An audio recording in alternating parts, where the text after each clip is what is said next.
Alrighty, hello everybody, happy Friday.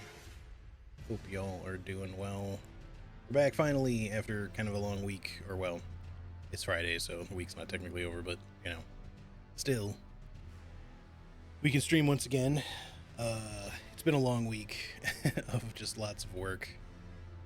I was hoping to stream maybe Wednesday or Thursday or both even, but yeah, just a lot has been going on, so this has been the first potentially free day that I've had. Keeping my fingers crossed because I don't know if something might come up. I'm hoping not, but if it does, hopefully it'll be nothing that, causes us to have to like end early or anything like that.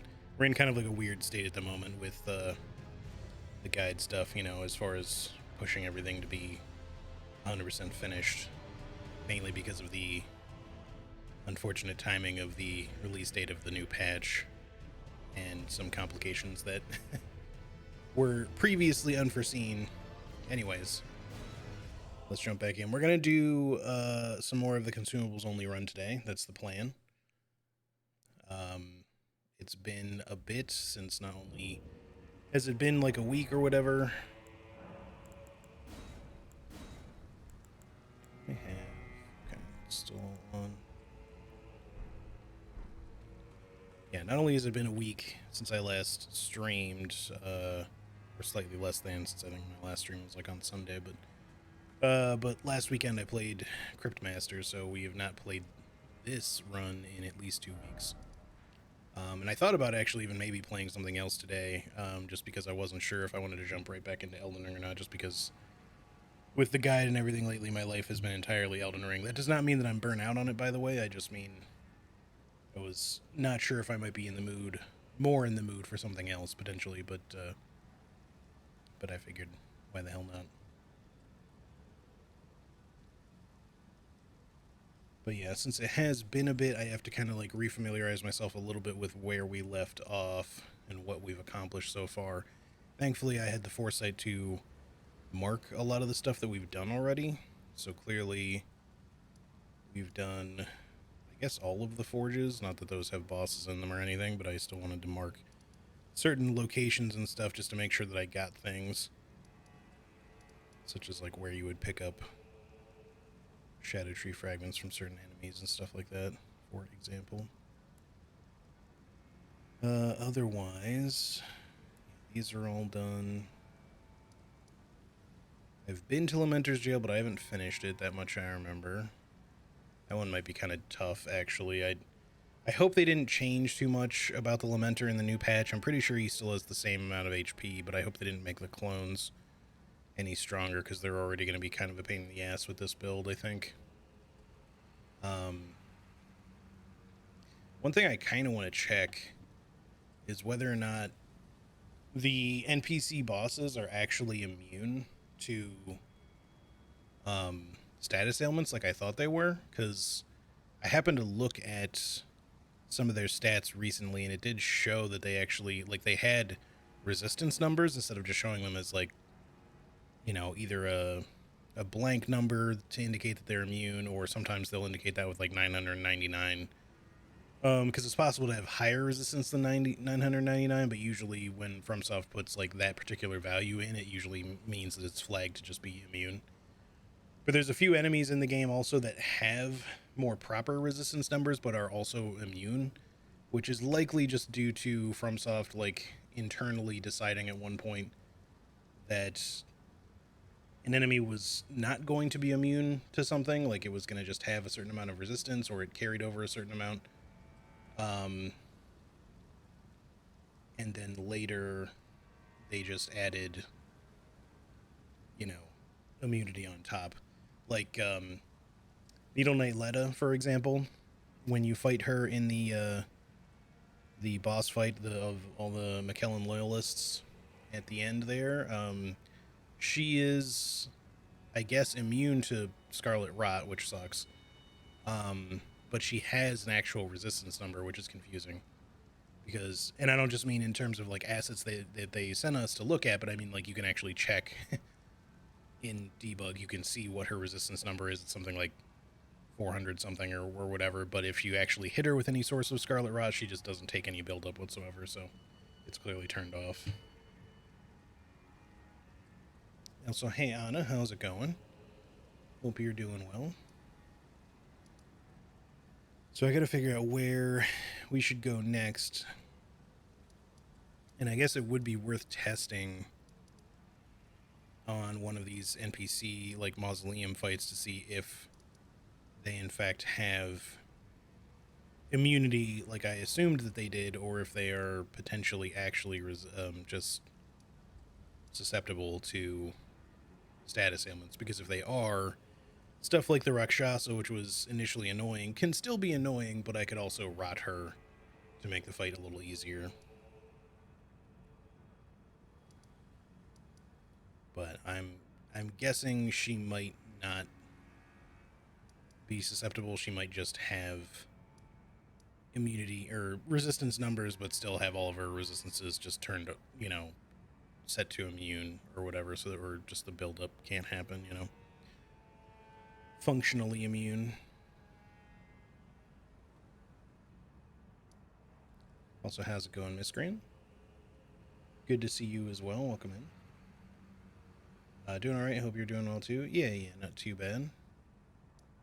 It's been kind of a rough week, but hopefully we're about at the end of anything particularly difficult. I don't know if anything might come up today. I decided to kind of risk it with the stream today.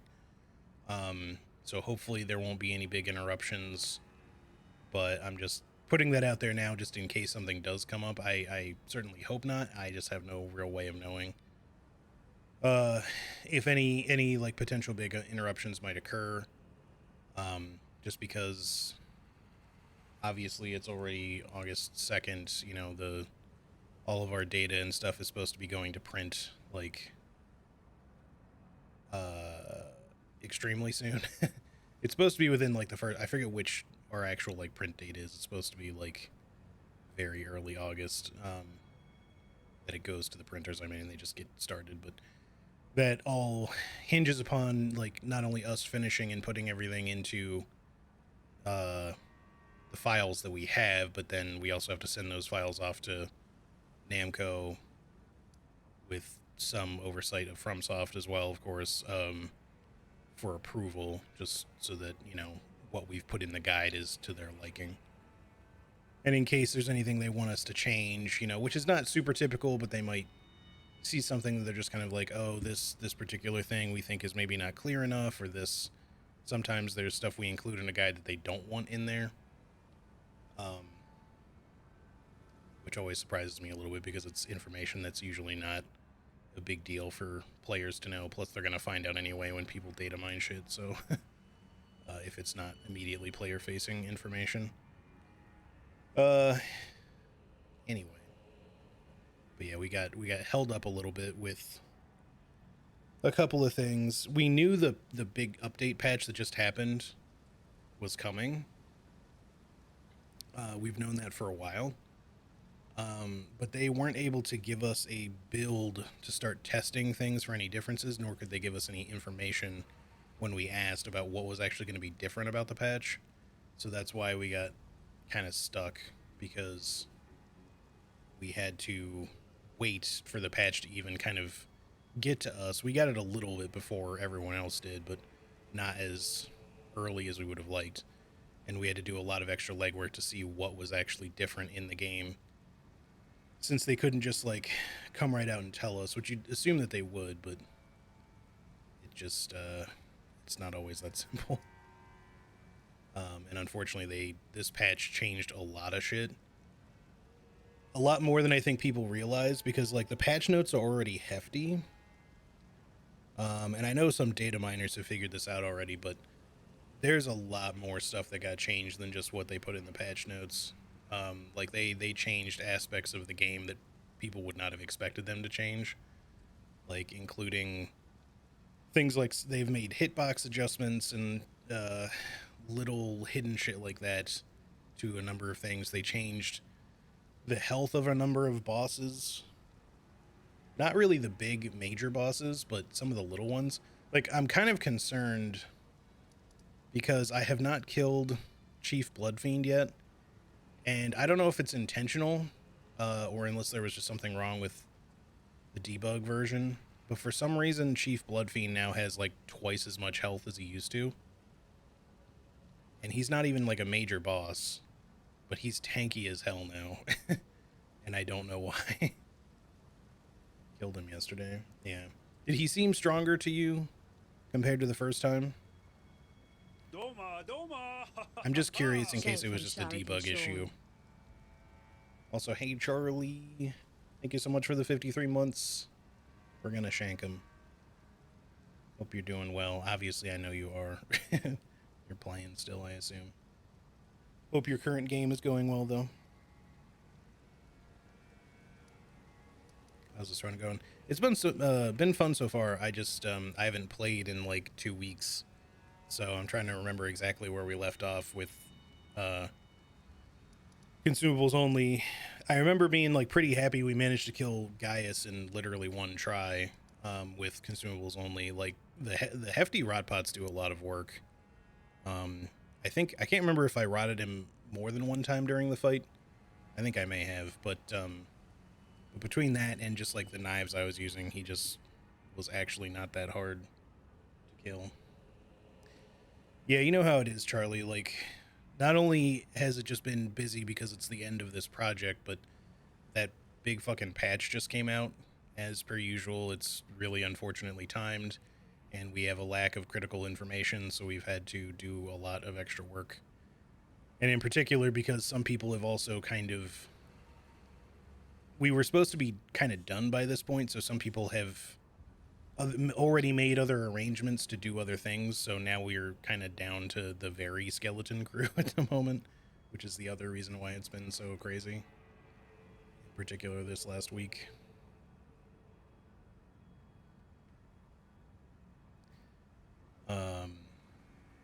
He went down somewhat quick, but dual great stars with Frost. With Frost is dual great stars with Frost. Yeah. I get you. I guess I could go there and find out how rough he's gonna be. It's not like we can't apply status ailments to him. I just, if it turns out that there's something wrong with the debug version, that would be good to know, because the health adjustment would then need to get changed. But yeah, I don't know why.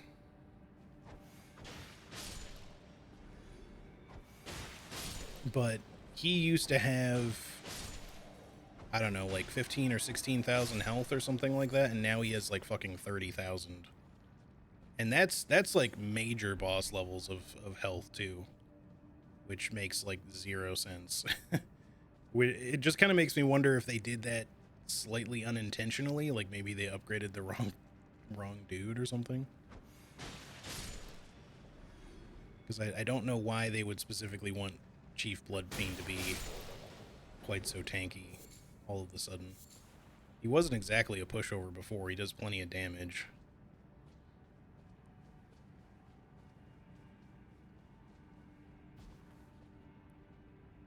Anyway, though, yeah, I have been very busy, but hopefully coming down to the very final days of, or maybe even we're mostly just done at this point. I don't know. I'm still kind of waiting on any potential news to come out.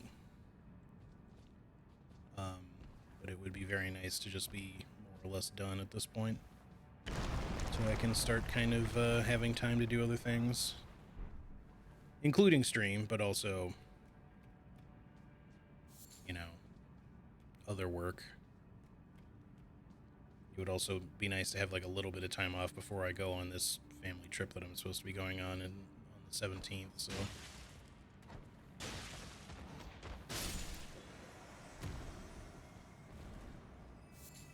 I should probably save my kukri for the boss fight just in case.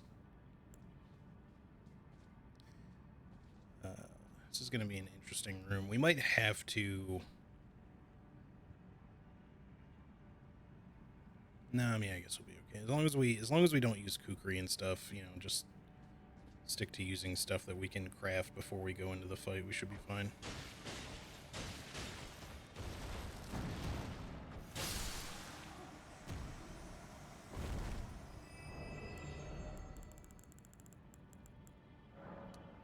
I still feel very silly that I forgot that you could just straight up buy cracked crystal. uh, because it's so much easier to rune farm in this, especially in, you know, the DLC. Like I don't have to try to do some creative rune farming with consumables only, because normally the place to rune farm would be in Mogwyn Dynasty Mausoleum, but if I'm sticking to the rules, whether I do it off stream or on stream, I'm not really allowed to use a bow to pull that bird off the one ledge. So I have to be very sure not to kill the furnace golem that's over here, because I need him for rune farming. He is by far the easiest one. Which, the extra cool thing about that rune farm that I didn't really point out before is that if you go there and, you know, you put on your necessary, you know, rune acquisition boosting items and stuff, you hop on Torrent, you go down onto the bridge to get him aggroed so he starts casting his big fire, you know, tornado thing.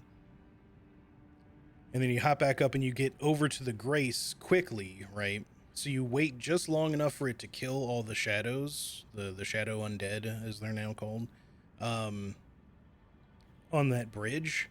If you sit it with just the right timing, you can sit, reload the area, stand, and sit down again, and the flame will last long enough through that load that it'll kill like all of the same enemies twice in a row. So you can get off of one big flame burst, you can actually kill 2 sets of enemies and get, you know, twice as many runes per trip, basically. It's kind of, the timing for it's kind of weird, but, you know, and also the runes that you get are a little inconsistent. It also kind of depends if any have like the little rune buff thing going on. But if you do it, you can get like, you know, 15 or 20,000 souls, or you could potentially get like 40,000 runes, you know, depending on like if you get lucky with certain buffs and how many you end up killing and if you time it right, all that kind of shit.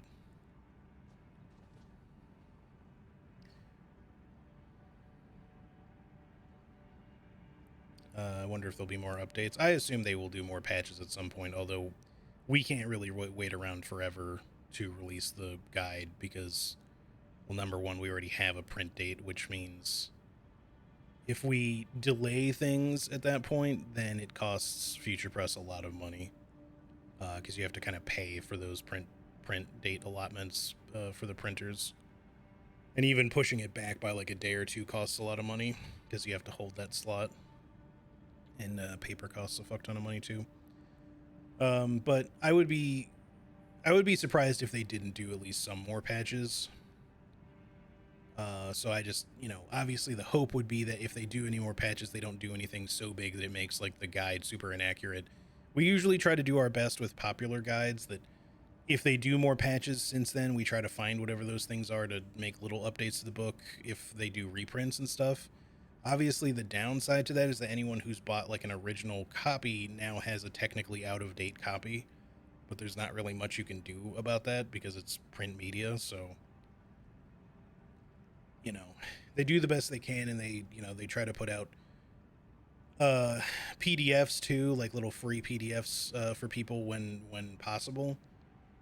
For honestly, that's something they should probably work on a little bit more. For anyone who's bought the book, they should just really include like little QR codes or something in them to be like, here, I've bought this. You know, I guess the problem there is that you could technically scan somebody else's or potentially one in a store if it's not shrink wrapped properly. Just to supposedly make it seem like you bought the book when you didn't. Just to get like a free PDF, but you know, usually they don't release, unless you're buying the whole PDF version of the book, they don't release anything other than like little excerpts for people for free. So either for bonus content or, you know, that just couldn't get fit into the book or what have you. You think they'll adjust the dancing line hitbox? I've seen some pushback about those. I don't know, and they may have already, but if they haven't, again, I wouldn't necessarily be surprised if they did, or would, I mean.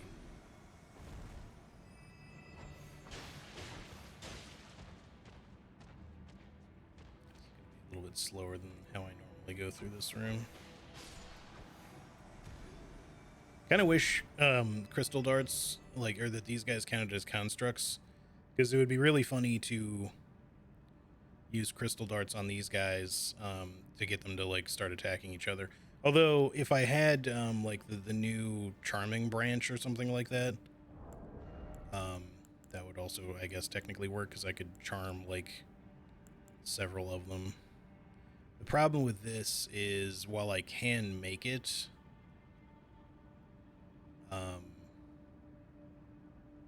the Empyrean Blood Burgeon is a very rare material. So you only get them at Miquella's Crosses, and then they do drop from like specific enemies. I forget which ones, but the drop rate is, it's like super duper rare. But we could make one just for fun, just to see how it works, I guess. Let's give it a try.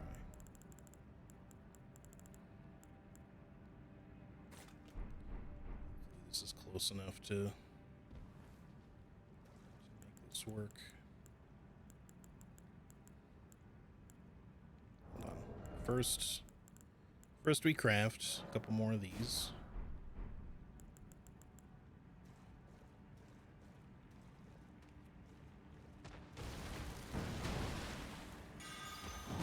Shit.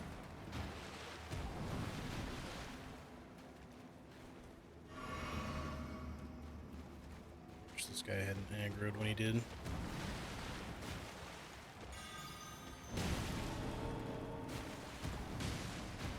I really only hit one guy? How fucking close do they gotta be? Oh, okay, it hit a couple.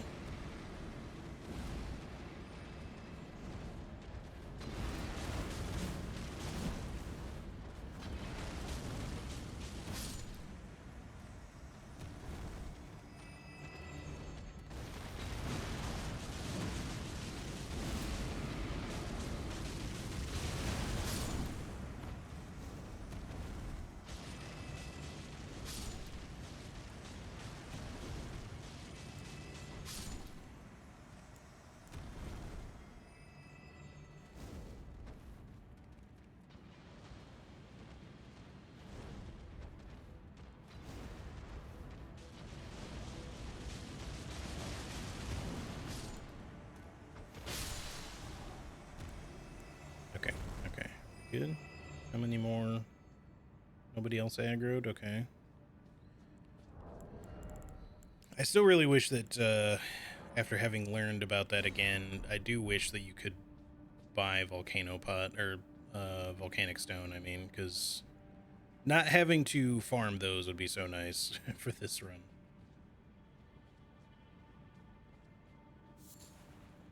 Alright, catch up on what y'all were saying here.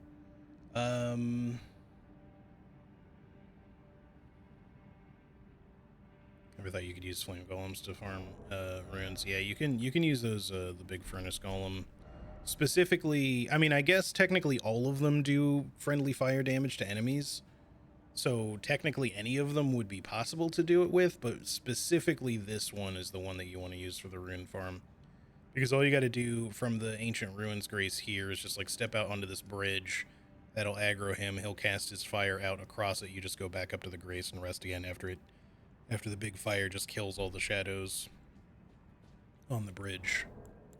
Because that one's like a nice, otherwise just kind of targeted thing, so.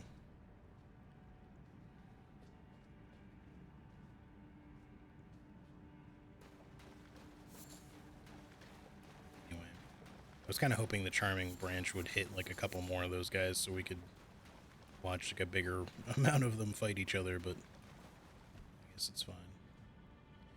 All right.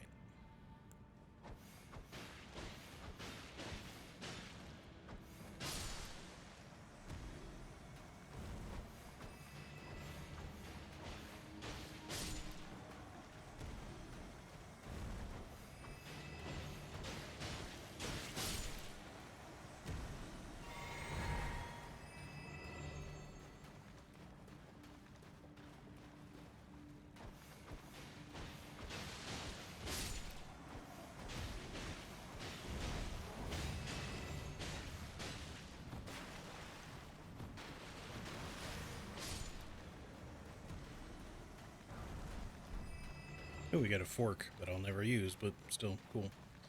All right, so this is another thing I guess we could pay some attention to. Sacred Bloody Flesh is another buff item. And despite its kind of similarity to raw meat dumpling as well as just being next to it, this doesn't have a debuff associated with it. It's just physical attack power and arcane. But also if you cause something to bleed in the proximity, you also get the same sort of buff that Lord of Blood's Exaltation and all that does, so... Alright, this is going to be a weird one. This is mostly a test, because I have no clue how this is going to go. Need to craft more of these.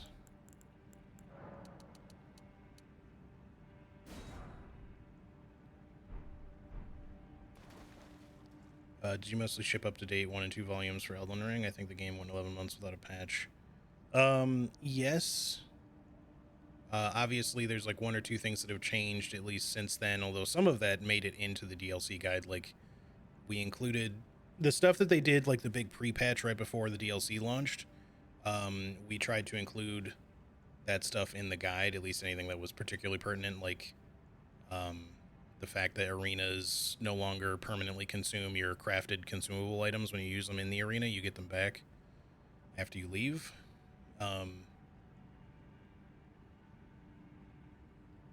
Stuff like that, but and a couple of other things, but it's mostly like system changes, like rebalances to weapons. I don't think we included in that because it's a little too granular for like a new systems thing, but stuff like that though.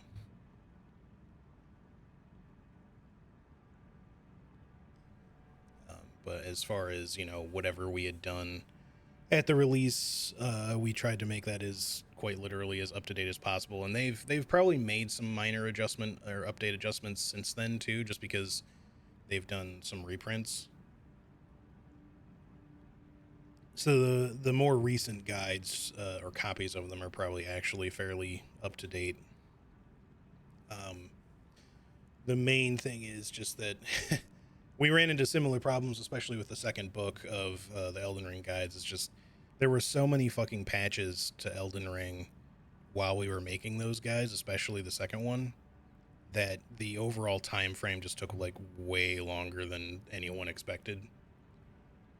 So we just kind of got stuck with that one for a while. We were working on it literally constantly, but and these things take a lot of time to put together, but when the information is constantly changing because FromSoft can't stop patching it, we have to like go back and kind of like redo a whole bunch of shit and recheck a whole bunch of shit, and it gets like really rough at times. All right, what I want to do,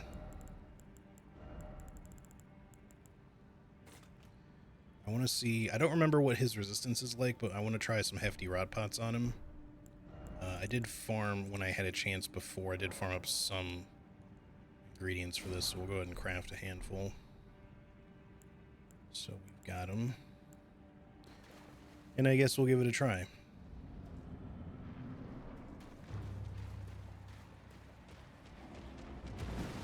Just have to find a good opportunity to actually throw it at him.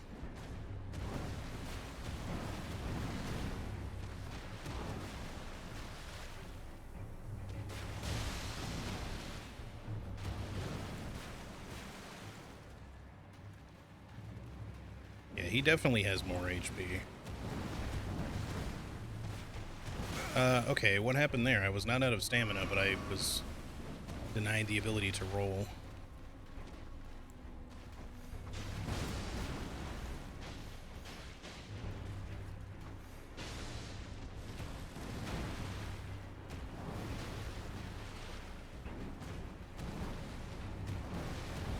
I genuinely dislike this motherfucker's arena. It's too tiny for how quickly he traverses the whole thing with leaps and shit. And you just get stuck on so much garbage.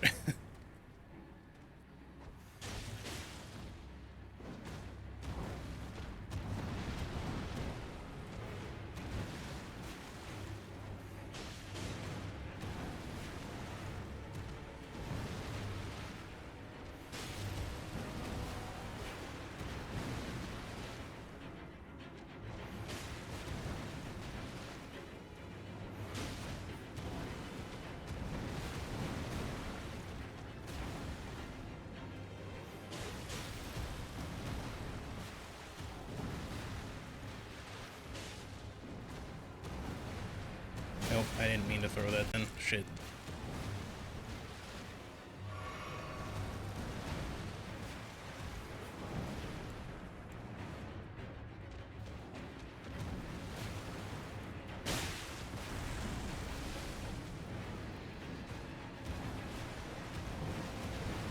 What? Okay.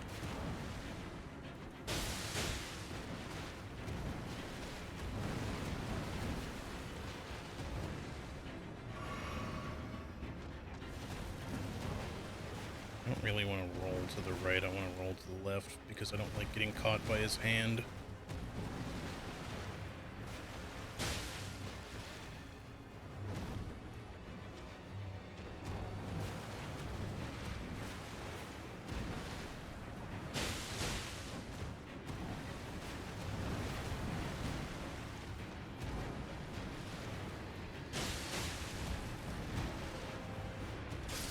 Okay.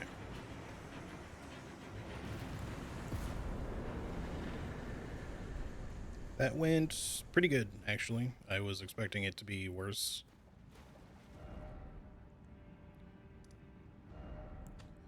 And it's another one down. I kind of want to kill this ulcerated tree spirit down here too, just so I don't forget about it. Again, it's not really a boss, but anything that's like a boss or kind of boss-like, I sort of feel in the mood to kill, including furnace golems if I can manage it. But for the non-armored ones that you're not typically using furnace pots on, we'll have to see if I can stance break them the normal way and by just attacking them enough or something.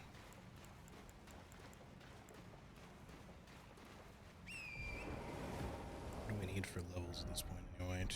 Another 100k, okay.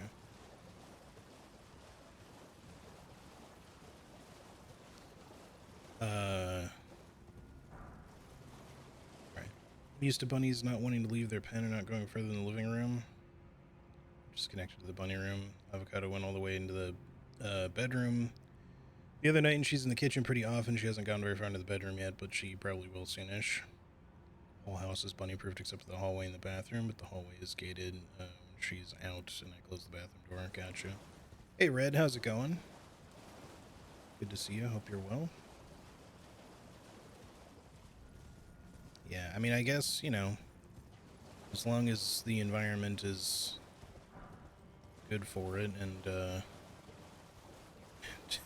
did somebody... Hold on. What the fuck?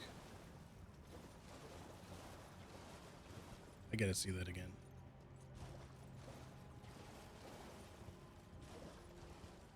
What the fuck is happening? I guess they got grabbed by the ulcerated tree spirit. That's like the only explanation, right? Alright, buddy, you're gonna have to get hit by these one of these days. There you go. Anyway, yeah, as long as, you know, you've got the bunny-proofed environment there, and, you know, she's comfortable just kind of roaming free, then, I guess that should be fine, right? Should probably clear out these rats just in case.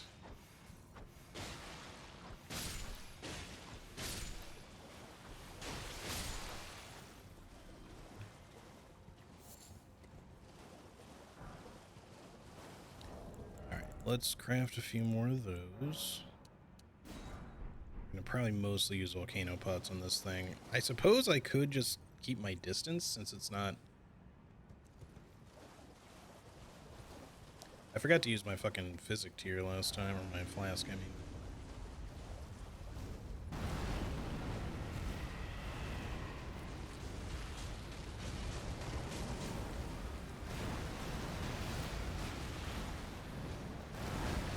Way too early, but I kind of expected him to come farther with that, so I was a little unsure how that was going to happen.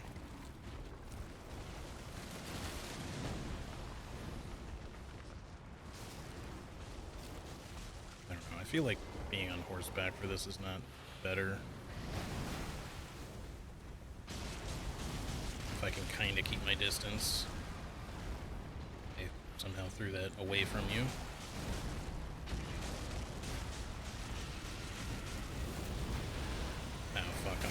Okay, I got completely stuck on his body between him and the rock.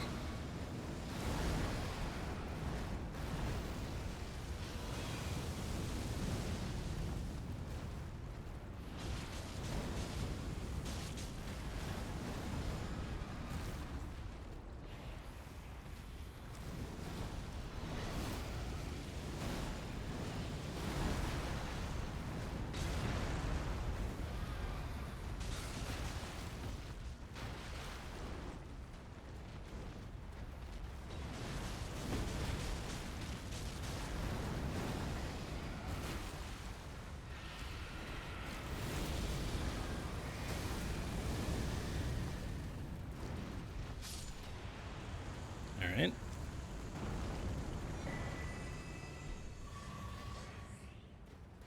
All right, the Horned Baron, which I guess we won't really be using because it's technically a reusable tool, and not, even though, you know, we kind of get a little bit loose with the description of tools and consumables, like, reusable tools are kind of not really the thing here. Actually, accurately, where is your spot here? So right here.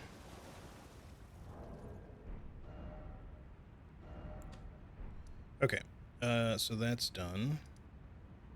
I don't think I've killed any of the furnace golems with the exception of the one over here. Yes, did I kill the one in Charo's Hidden Grave too?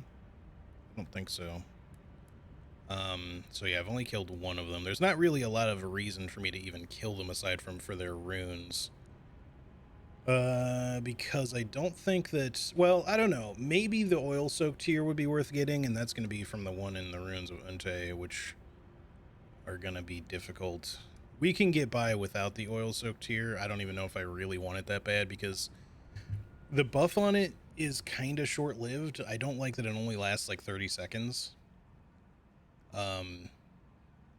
Because while you can reapply it if you stay like really close to something, especially with like pots, it's kind of hard to use. And frankly, even more so, especially when I'm using something like volcano pots, oil soaked is not really very useful since it only improves the first little tick of damage, not the whole thing.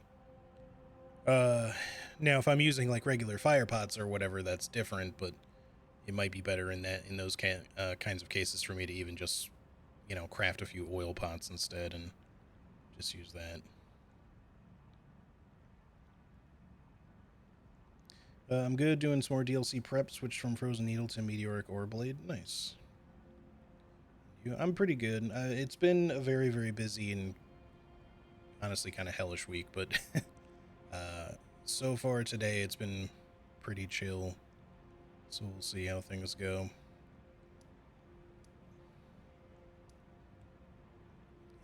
As much as I do enjoy a lot of aspects of working on the guides for these games and stuff, it is a lot of work, especially since we're always a very small team of people. And it does not really leave me much time to do anything else, especially stuff like streaming. But even with like my other work, it does eat into a lot of my available hours to do my other job, which is not great. So I will probably take a considerable, like, long break before opting in to participate in any future guides if I get offered. If I do work on any in the future, it might only be for like future FromSoft games, but we'll see. Because if they do another one, like if they release another game within like a year or something of this one, I don't really expect them to, but obviously Armored Core 6 came out like right after the base game, and you know they were working on them. But I know, I'm sure they're already working on their like next big project. I don't think it'll be anything on the scale of Elden Ring either, so whatever game they're working on probably won't take nearly as long to come out. I'm sure it'll take a couple years or whatever at least, but presumably they will have been already working on it, so who knows how long we have to wait for the next like big FromSoft release.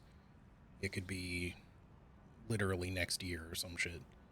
I don't expect anything else this year, not with the release of Shadow of the Erdtree, but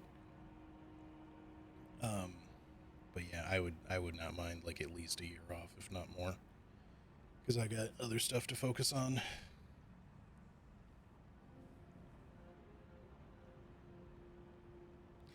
I'm glad she's so curious and comfortable. I've always wanted the bunnies to be roaming around more, and the other ones never wanted to. That's fair. Old man bunny refuses to leave his pen even when I've kept it open for a whole day. Well, I guess sometimes we just get set in our ways, you know. All right. Let's see. We still have Ralva. Golly is the one over here. So we have the big bears to kill. As far as Shadow Altus is concerned, we have not fought really any. We have like the entirety of Fort of Reprimand to do. Castle Ensis we haven't done, despite having gone there briefly to get the one fragment. What else?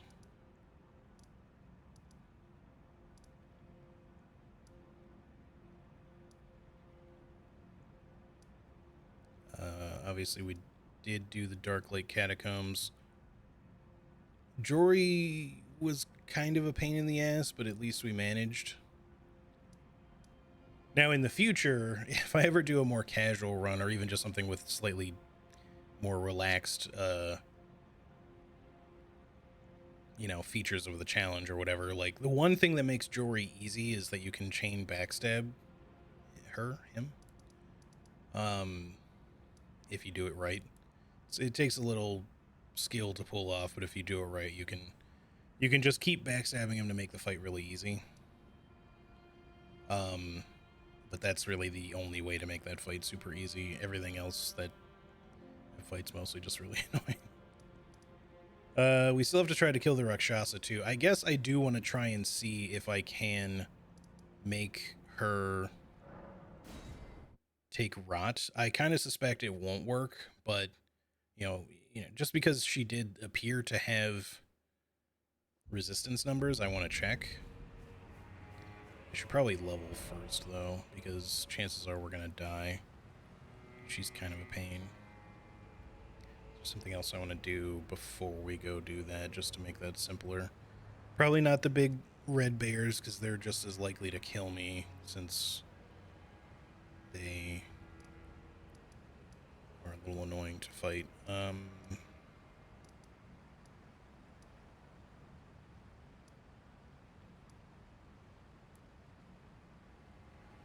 We could go kill this furnace golem, I suppose. Or try to, at least. The only issue there is I'll have to... Yeah, I don't have any more furnace visages. So I think that one's maybe... I mean, we can collect them at the ruins of Unte, technically. There's still several on the ground there, but... The last time I went to go fight one of these assholes, which literally was the one I shouldn't have even been trying to kill, and I'm glad I didn't, but... I wasted like fucking 5 or 6 or something hefty furnace pots on the one here because they just kept missing for some reason.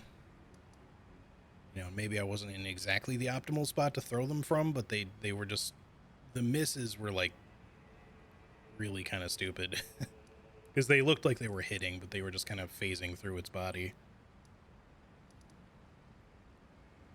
Obviously we still have to do the line and all that kind of stuff. I'm just trying to think of anything else we can kill relatively easily for runes. We could also try killing the dancer instead of Rakshasa as like our test target. She shouldn't be necessarily as hard. Maybe let's just go try with her. I'm not going to assume that we will just win. She could still kick my ass, but I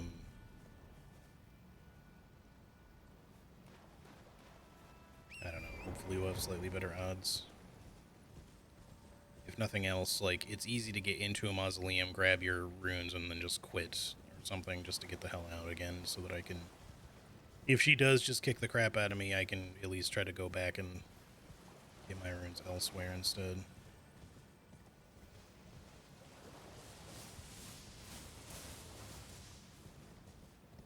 Where's that stupid hole?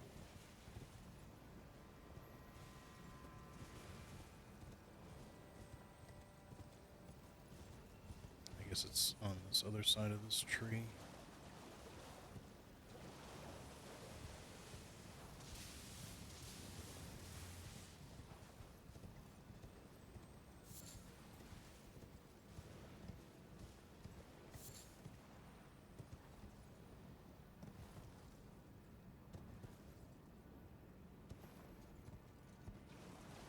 Still can't believe I first tried the Black Jail Knight. I feel like that's not necessarily that surprising with your build. I think the issue is, like, especially like when you know what you're getting into, it's not so bad, but like what most people run into is like they first come here and he ends up being oftentimes the first boss a lot of people fight. Oh, explode.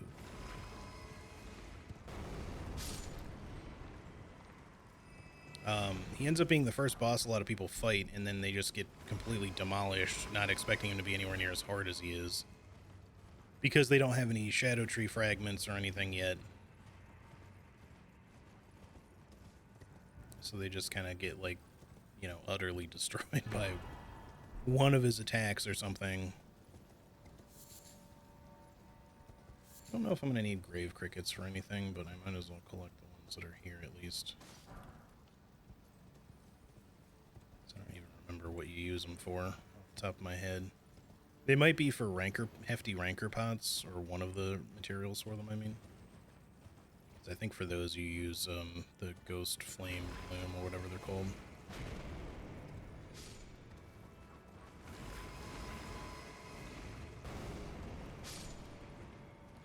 You give me them free runes, buddy. I don't overly feel like fighting the big crayfish here.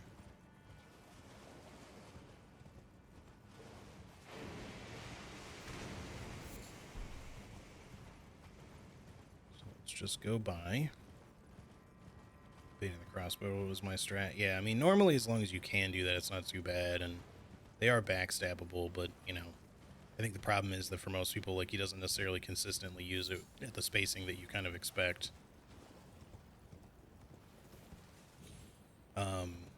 And so while it's relatively easy enough to avoid, I think a lot of people kind of get caught out, like, either trying to bait it out,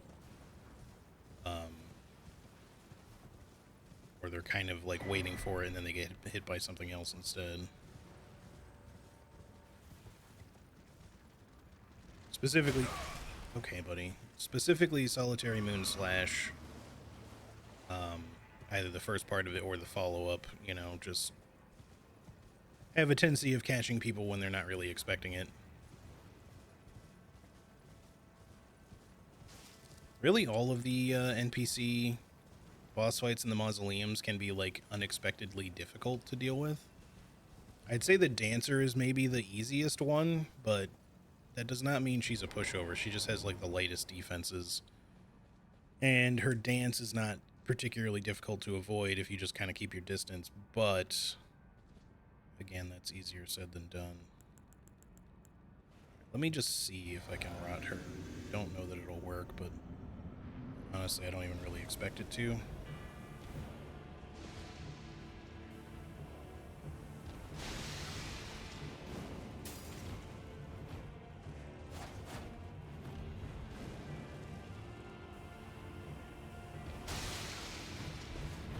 Well, I hit her, but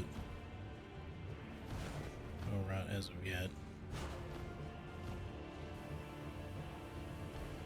That's not where that was supposed to go. Fuck. So that was the extra lengthy part. Come on, game. I know it's a lengthy animation, but shit should have gotten thrown by then. She is, in fact, rotten. Okay, so they are susceptible to it. You wouldn't think so.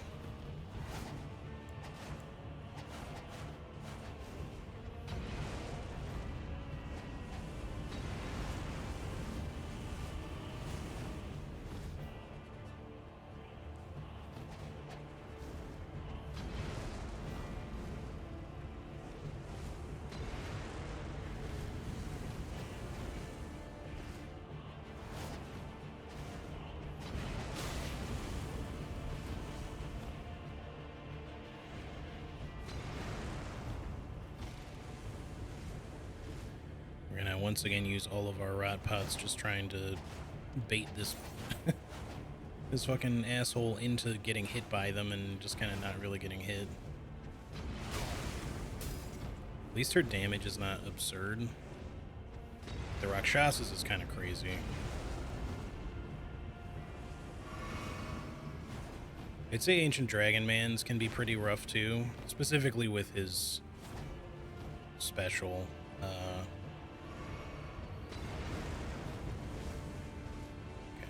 Got her heal out of the way. We knew that would happen. Unfortunately, we can't rot her again because I already used up all the pots.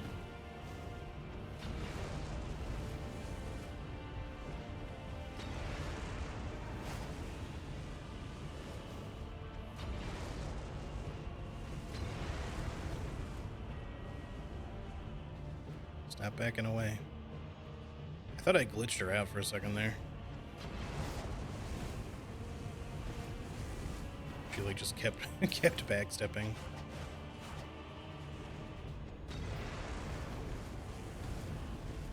Yes, roll around in it. That's fine. I have to switch to just knives and shit soon, or possibly round rocks if I can time them right. The round rocks will do plenty. I just have to actually get the timing down.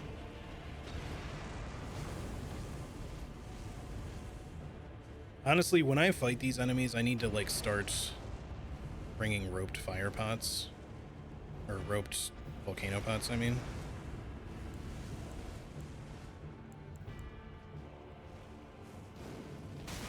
God, that hits fucking plenty hard though. Jesus Christ.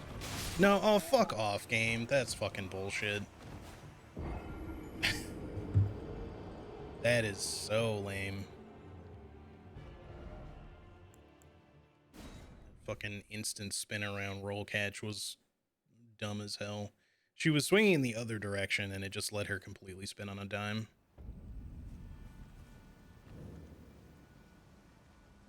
Alright, well, like I said, that's kind of to be expected, I think. So this just goes to show that Rakshasa as well is not going to be in any way easy. Let's switch to roped volcano pots here. Still use hefty rot pots, as many as we can. I'm going to have to farm a bunch of those quick. So we're not going to do a lot of these kind of fights right now because we can only really get so far without running into problems with farming.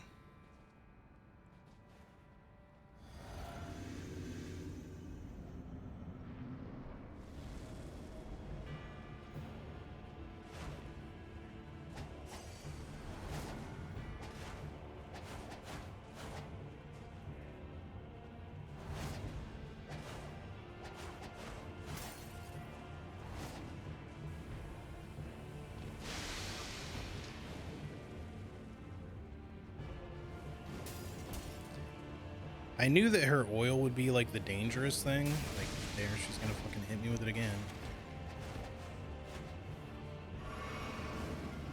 But like, I was not expecting it to hit quite as hard as it did. Fuck off, game. What, okay? Random buffered roll there. I just at least want to get rot landed here. I'm just having a really hard time getting her to fucking stick it because every time I wait for her to get close to try to use it, she wants to switch to using her oil, and I just get hit super fucking hard. Well, we have 2 left, so we might be able to hit her with this shit again.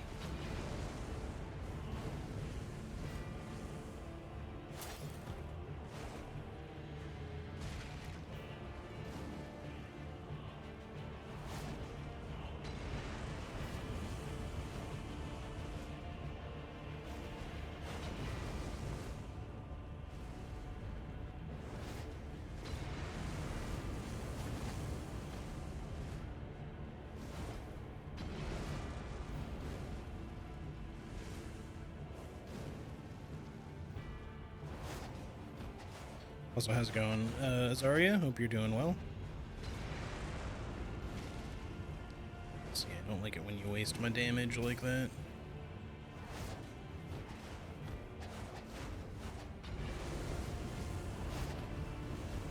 It's much better.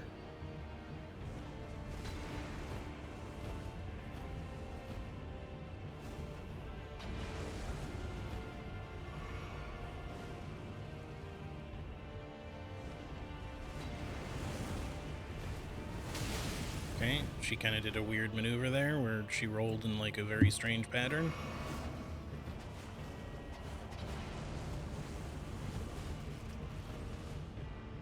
Got 9 left.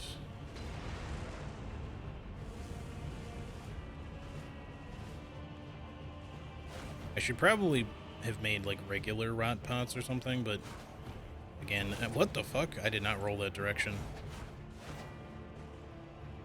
Camera switch made me do something really weird there.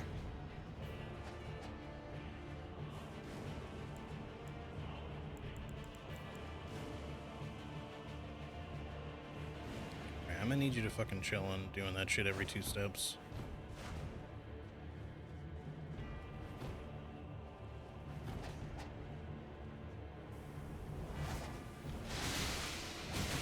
No, come on, stop.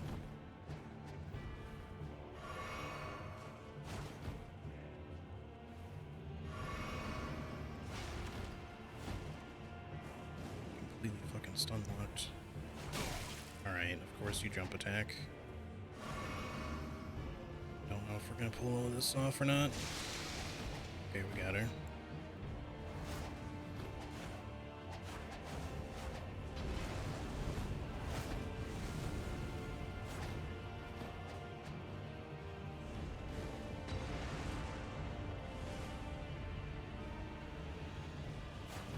Okay, sure.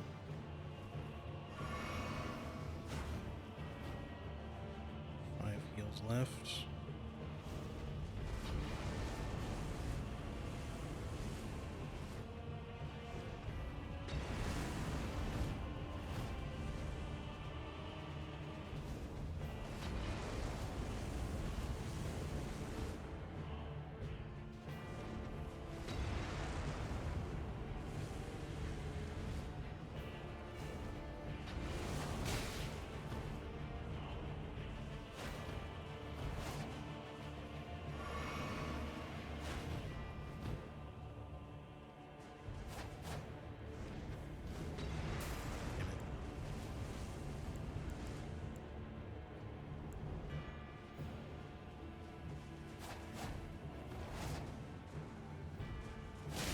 Oh, fuck off, game.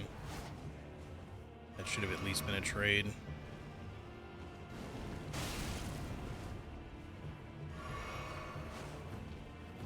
You're dead. Oh, it just stopped.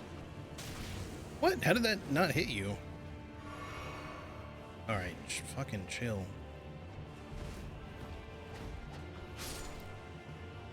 But the the fucking rot stopped as soon as I said you're dead. She had like 1 hit point left.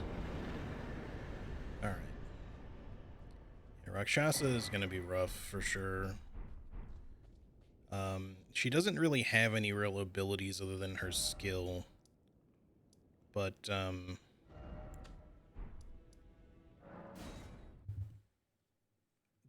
even so, like, that just means that she's gonna chase us down even more than the dancer does. And the problem with the great katanas is that they do a lot of damage and they have a lot of reach. Was I going for 60 strength here, or was I doing something else? I know I was kind of maybe wanting like some faith or something in the long run, but strength does scale with some of our pots and shit too, so I guess let's just try to get that at least to 55 for now. Alright. One more demon down. Okay, so we have quite a bit of stuff left here still for crafting's sake. If I had had like any time for it, I would have done a lot more farming off stream before this one, but granted, we have like plenty of cracked crystal. Not only do we have a whole bunch of darts in storage, but we have at least 983 cracked crystal held. I guess that must be all of it, because I think we'd be at 999 still if we had more excess in storage.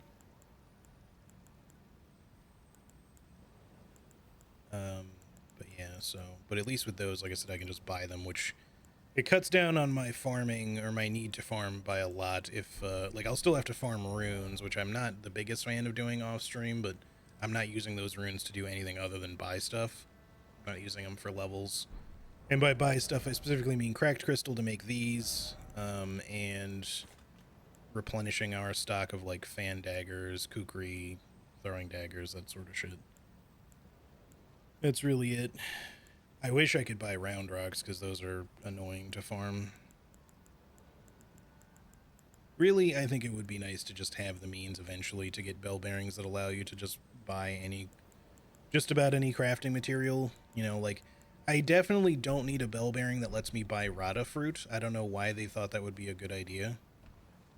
Because, number one, nobody's going to use fucking spirit raisins anyway. Assuming that you even get the recipe to do it.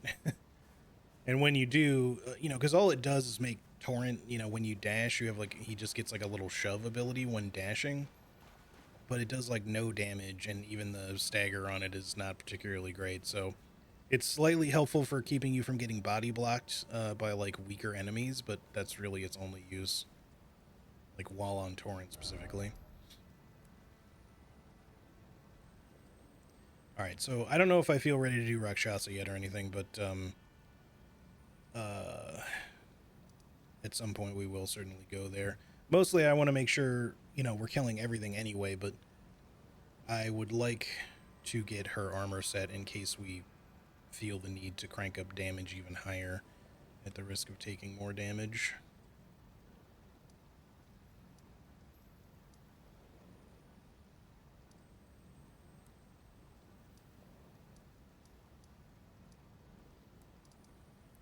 So I guess the question now is, where do we want to go? We've done most of these areas. We still haven't done the catacombs over here. I don't think the Death Knights should be too bad. I'm not entirely sure what they're weak to, but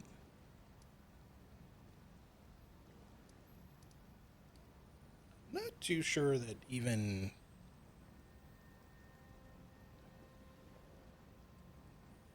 like I don't have holy damage outside. Well, I mean, I could use holy pots, I guess, but I don't know how easy it's going to be to land holy pots on the Putrescent Knight, but I could try using those on him. They should do decent damage. Maybe it would also be worth getting like the golden pot or whatever recipe. Is there even a golden pot, or is it just holy pots and sacred pots? I keep thinking that there's like an upgraded version, but maybe there isn't for those. Because I know there's like golden grease, but I don't think there really is for pots, right? It would just be like hefty pots. And even then, I'm not sure if there's like...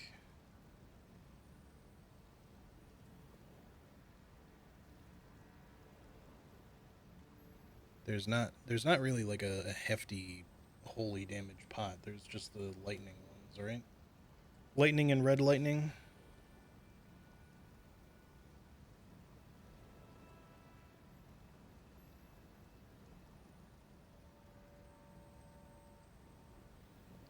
Hefty rot pots I heard is 30% scarlet rot, which is nice.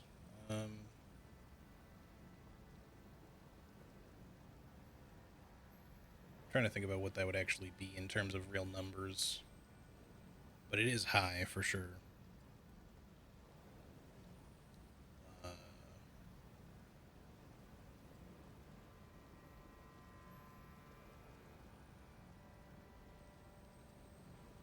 See, everything has resistance.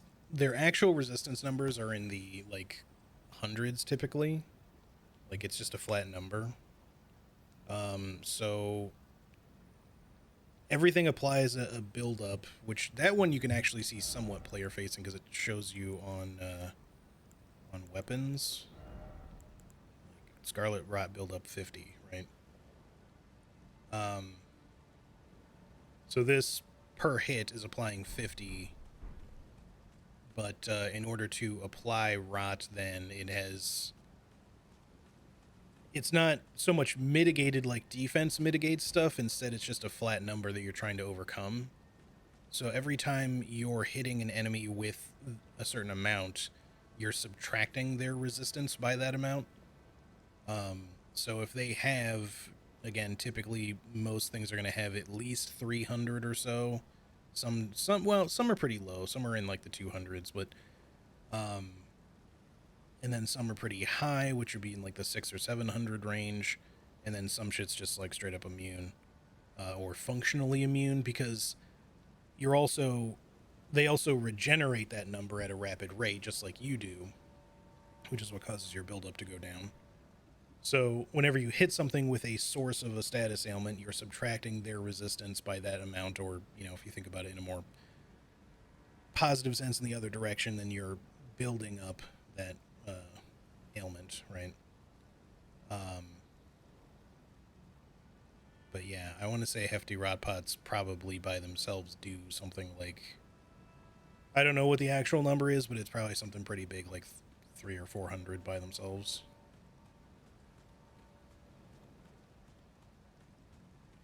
Maybe even more than that, because I know you can one hit a lot of enemies, and even in the DLC with a hefty rot pot, as long as it's relatively direct, um, and like instantly rot them.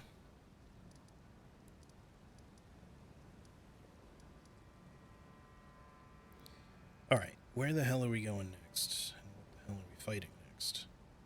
There is obviously the lion and stuff for anything big. There's of course the ulcerated tree spirit down here as well, which we will probably kill. Tro's hidden grave. We do have the lamenter. I'm a little wary of the lamenter's jail. I don't know how easy it's going to be to actually kill this boss.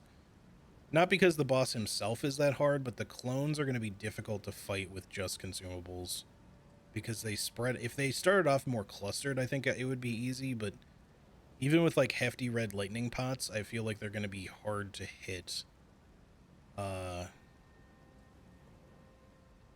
and therefore kill quickly enough before it becomes a problem. So this one I might save until much later.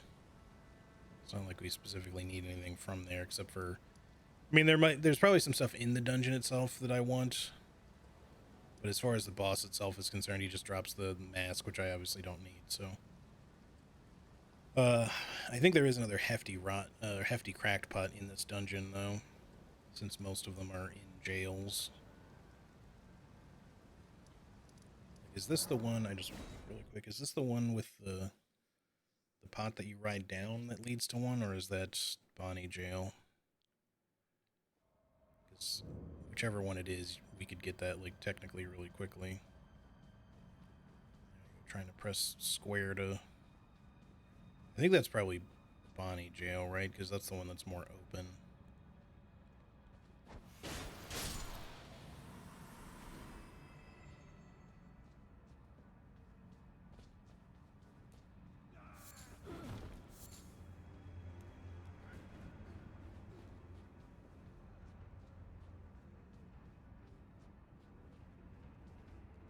Yeah, it must be the other one. It's fine. Like I said, I don't really intend to do this whole dungeon right now anyway, so I don't really want to go looting a bunch of shit. Trying to figure out what I need to do next time I actually come back here for real. But more hefty cracked pots would probably not be a bad idea to collect, just so we can throw more. We currently have, in fact, what I need to do is get rid of the 2 volcano pots in my inventory, so I'm not sitting on those, because I don't know that I'll actually use them. At least not anytime soon.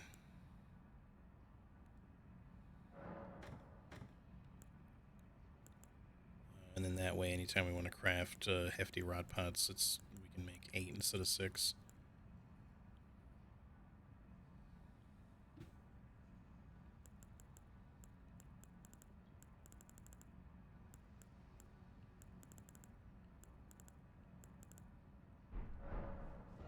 Okay. That's not what I meant to do. I keep...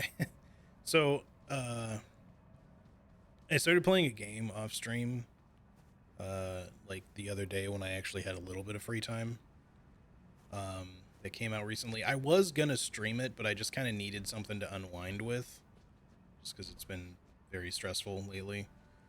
So I started playing a game called Conscript, which came out, like fully came out very recently. It's a sort of isometric, top-down, World War II or sorry, World War One, um,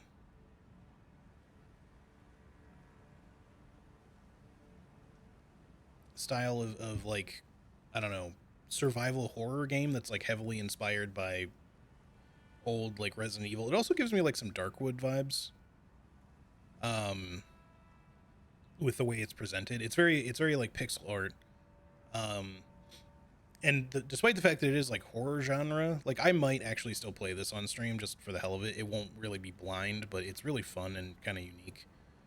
Not unique in the sense that again it's kind of based on or inspired by, I should say, not based on some other games, but uh the person or persons, it, I know that like in the splash screen it says it's made by like one person, but or their name comes up. I just don't know if it's only a one person dev team or if other people also helped and that's just the main developer behind it.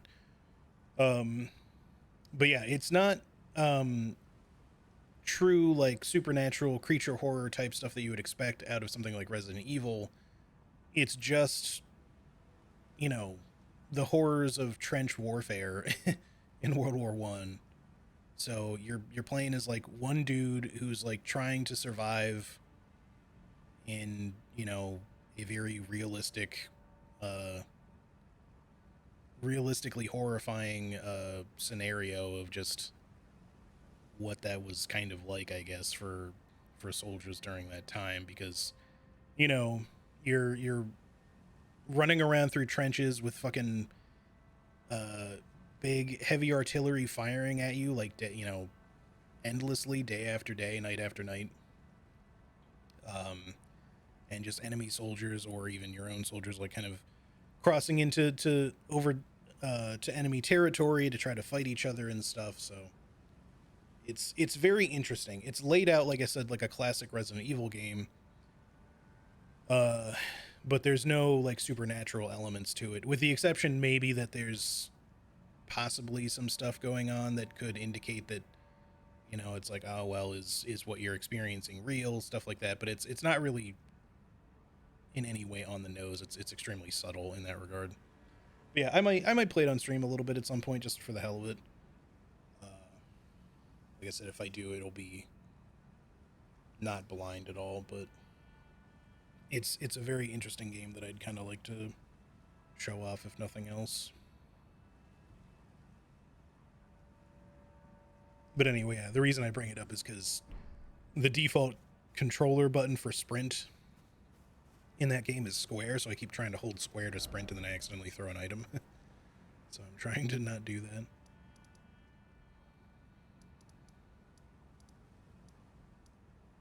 All right. So where do I go next at this point? Yeah, I just want to check something. Also, excuse me. That's all off. That's all fine. I guess I did up the quality of some shit. I wish I remembered what I did. Because I was taking like some extra high quality screenshots like a week or two ago. I don't remember what the fuck I changed. I want the game to run extra smoothly. Like, I want it to look nice, don't get me wrong, but when there's a lot of particles on screen like this and stuff, I don't like shit gets even like slightly framey when it doesn't need to. We'll fuck around with it more later if I need to. Maybe it's just my eyes, but I feel like when I'm just running around on the map here like this, it just feels more framey than it normally does, or slightly less smooth, I should say. Maybe that's just me.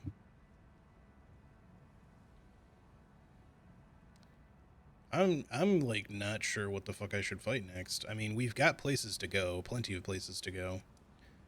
We could fight Bale, although I feel like that's something we should save for later. I think that's part of my problem is just that I don't know. I feel like I'm trying to like save certain fights. I guess, you know, let's go here and see if we can make a fight with Putrescent Knight work out. I think just the particle effects were causing a little bit of non-smoothness in that area is all that was going on. Did I pick up the sword already? Not that I need it at all, but doesn't look like I did.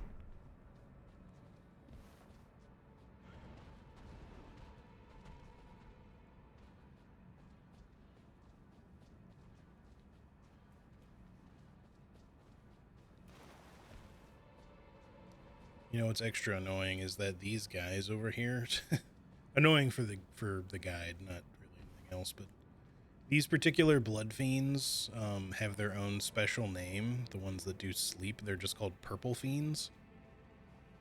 We only found that out somewhat recently when we got all the 100% like official names that they want us to use.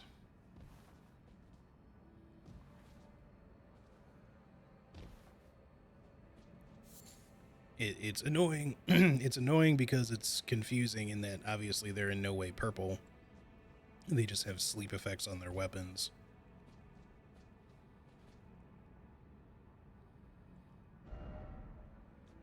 Be wary of here. This is where you drop down.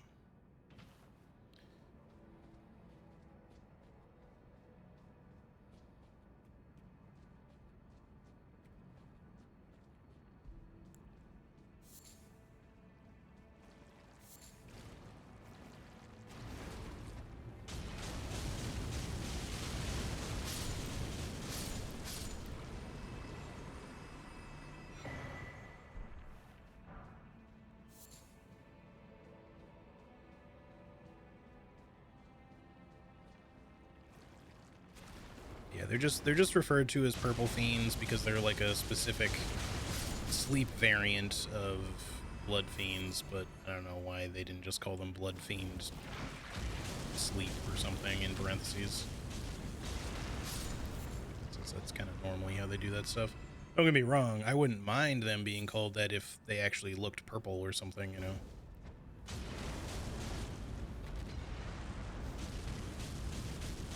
Oops, that went past him.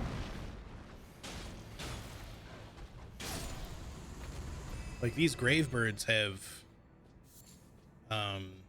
sleep effects too. There's like two versions. There's like a grave bird soporific cloud one, and then a soporific tail. I can't remember what the hell it's called, but one just uses sleep build up on its tail attack, and then another one actually does like a cloud attack that it can do that inflicts sleep as well. But they're kind of rare to see because they're that's shit that they don't really use that frequently.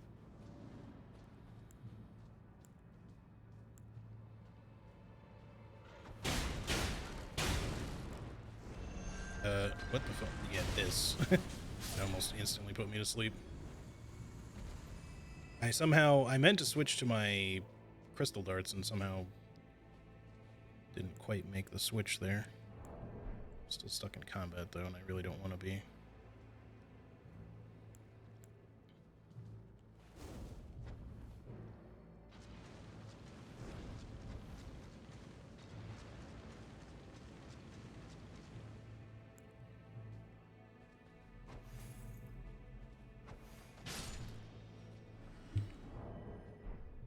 Still stuck in combat. I guess we just don't really have much of a choice.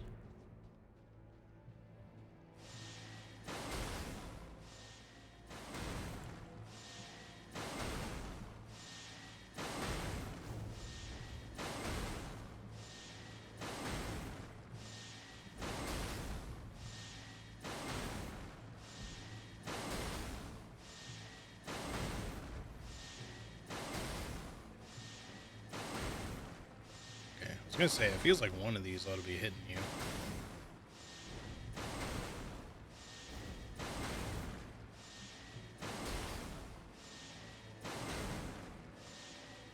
They're just not really doing a great job of like really landing where I need them to land. Oh, that one worked. I didn't need to throw two.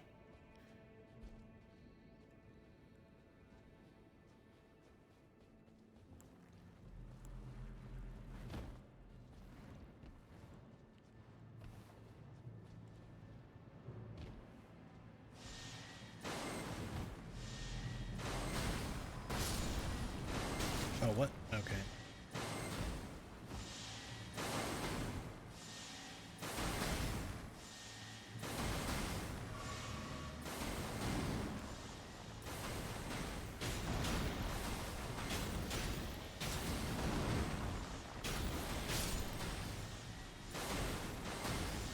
A little spicy. I don't like that these guys have become staggered. This is really unfortunate timing.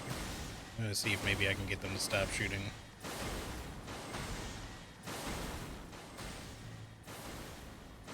It's gonna happen though.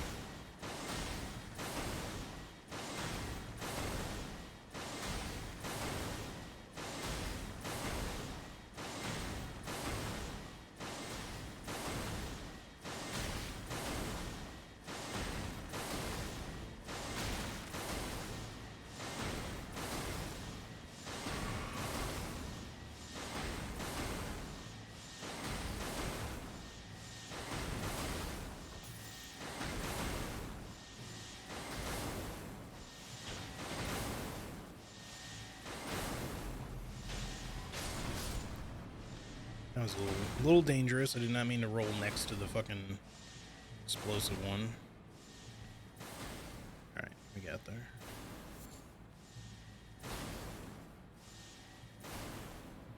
Kinda wish we got a 5th talisman slot, but that's just because I'm comfortable with having like 3/4 on at all times. Oh yeah, I think you should always be using your talisman slots unless you're doing some sort of, you know, challengey thing, reason to not use them.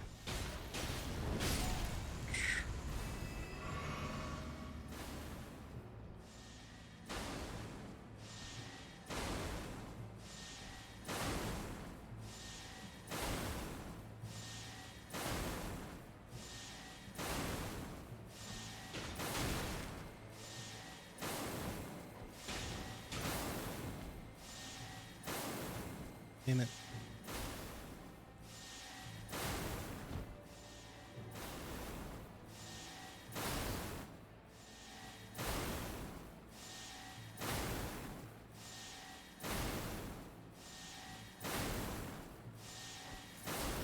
This is particularly not great. So I don't want to aggro the other one while I'm dealing with this one.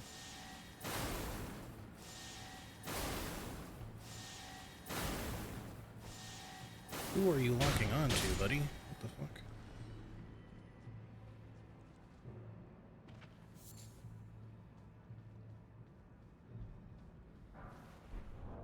I still can't fucking craft. God damn.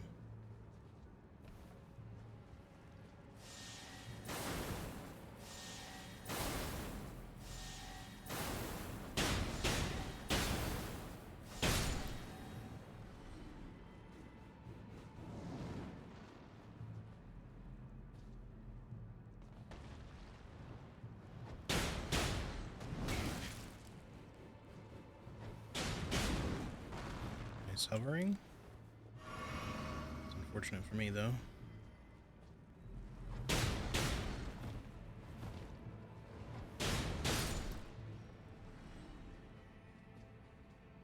But yeah, no, what's the spot that's like actually kind of good to drop here?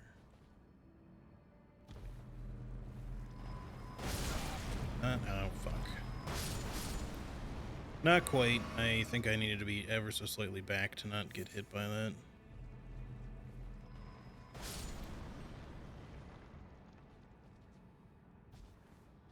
Sorry, we're getting there. I know I missed like an item further back, but it's nothing important, so we'll just move on.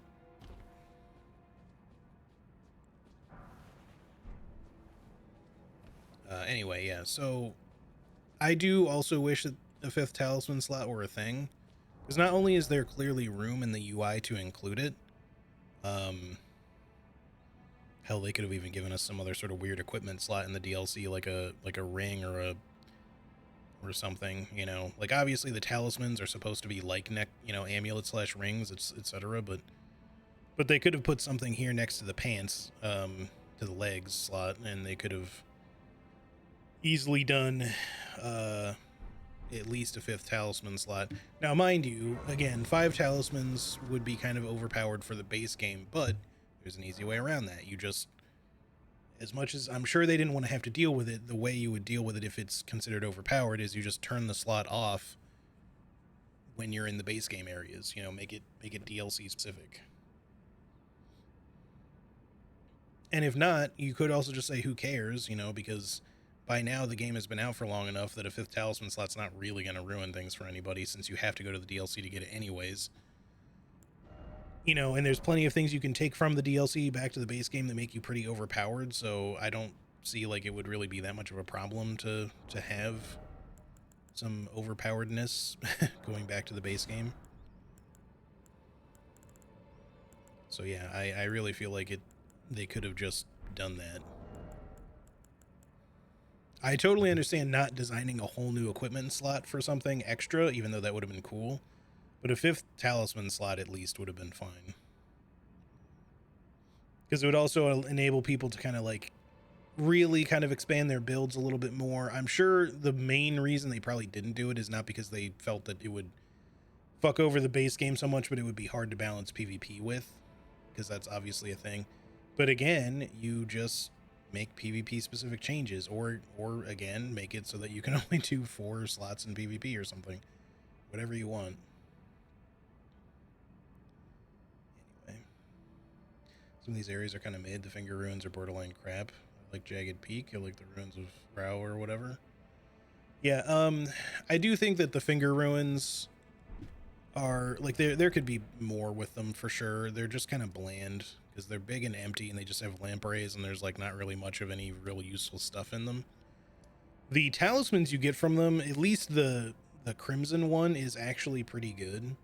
I know I never really use the crimson seed or cerulean seed talismans much on stream, but I will say that particularly the DLC ones, the +1 versions, they give you such a big boost to the restorative amount that at the very least the crimson one is actually potentially worthwhile to use, because it makes it so that when you're using higher vigor builds and 1 flask is not necessarily enough to heal you and you really want to top off your health, with that talisman on, you're typically going to only need 1 to heal up to full, which again is using up a talisman slot for it, but it makes it still potentially worthwhile. The blue one, on the other hand, not really very worthwhile, because already, as long as you've got like your sacred tiers, FP just doesn't really have that issue typically, so the cerulean seed talisman is kind of pointless. Yeah, that's the thing, is they nerf talisman effects and stuff in PvP already, so it's not like it would really necessarily be that overpowered, but I'm sure that they just didn't want to introduce like the extra effort or work that they'd have to go to for any further balancing by making it so that, you know, if you have a 5th talisman slot, you're incorporating all the shit that you normally incorporate into your build, but now you can also have this on top of it or this on top of it, further increasing your damage or your encumbrance limit becoming you know, higher, or, you know, whatever, just things that otherwise would make you have to trade off, making it a little easier or potentially not really a concern, which again I don't think is specifically a bad thing, but I think that they probably just might have thought about it, but then we're just kind of like, meh, I don't really want to have to rebalance anything for it. But yeah, I've been saying that for a while, though. I do feel that a 5th talisman slot would be fine to add overall, and would be really nice to include, especially with all the new talismans, because while there's plenty I don't care about, there's some that seem useful enough that would work with a lot of builds kind of as they are, but you don't really want to have to sacrifice a talisman to use one of the new talismans necessarily. The ones where they're just an upgrade end up being kind of useful in that regard, because they're just the same talisman you might otherwise already use, just better. So those are fine. But for stuff like, if you're going to do a bow build, but you also still want to capitalize on things like the Ritual Sword Talisman, the Lord of Blood's Exaltation for Bleed, or the Kindred of Rot one, you know, maybe you've got the Arrow's Reach and the Arrow's Sting talismans on as your other 2, but then you get the fucking Arrow's Soaring Sting as a new one. And you could just say, well, if that just was an upgraded version of Arrow's Reach or Arrow's Sting, you would just put it on over top. But it actually stacks with Arrow's Soaring Sting. Now, in this case, it does not stack with Arrow's Reach, so you would just replace Arrow's Reach. So in that regard, the build is largely fine, unless there's other talismans that are new that you still want to add on top of that. You know, So there's some where it does work, kinda, and then there's others where it kinda doesn't, because you're trying to stack like too many things with old and new, with the new ones in particular, and just without having the extra slot there, it just kind of makes you feel like you just wish that you had one. I do want to fight you, but maybe not just yet, though. Go down here. I should have just started going this way first, so you start throwing shit at me immediately, but...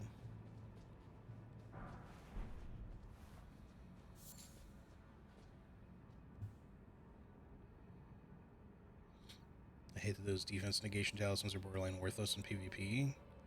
Base int, so I wanted to use the spell Drake one to offset it, but it's worthless in PvP. Yeah, they're not great. Wish they'd add a 5th slot, but it won't happen so late out of the blue.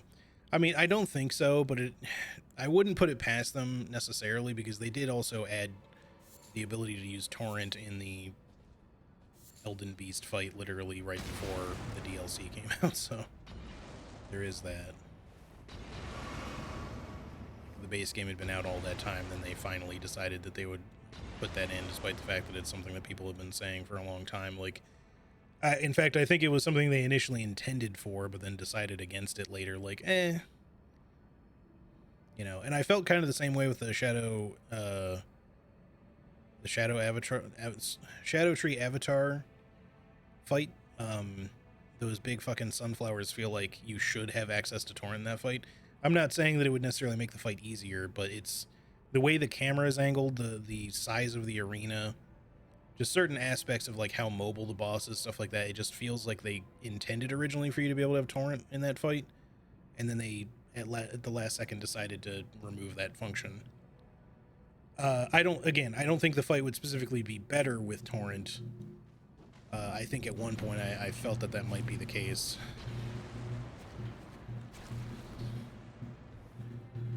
But I don't specifically feel that way at this point. More so that I just think that... Come the fuck on. I don't know why those guys have fucking sniper aim now. Like, they track you to where you're gonna be with those fucking pots.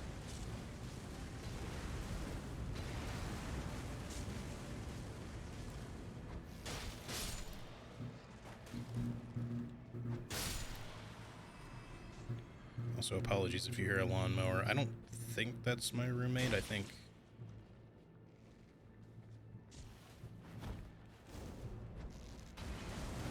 that's somebody my neighbor hired or something. Just happens to be near where I'm at the moment. I'm not even going to bother with the other two. Unless, actually, there is some stuff by them. Should grab.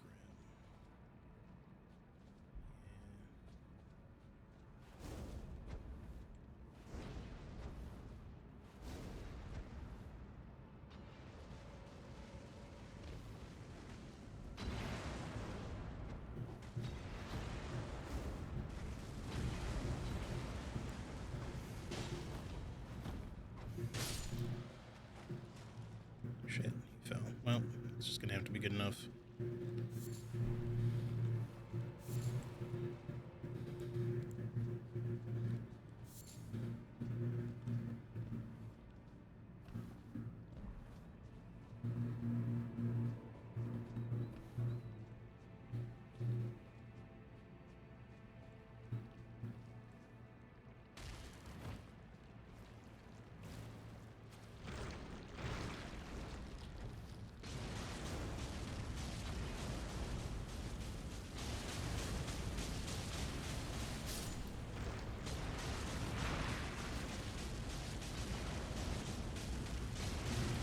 This guy is not gonna die to what I have. Too much HP.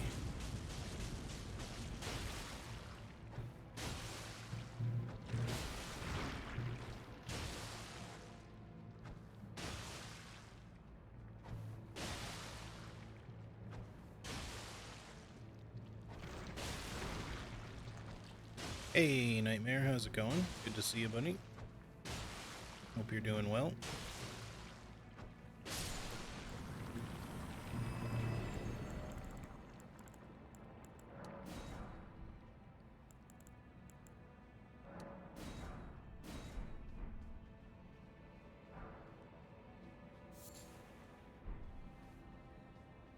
So up ahead here is that stupid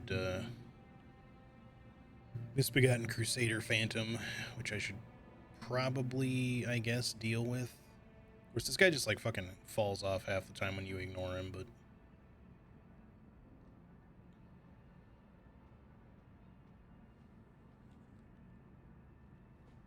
I heard footsteps. Must be a skeleton roaming around still.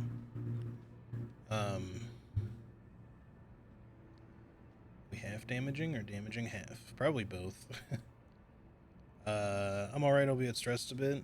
12:42 a.m. right now. I'm thinking of going out for a drive to clear my head. Well, I hope, regardless of what you decide, that you feel a little bit less stressed soon.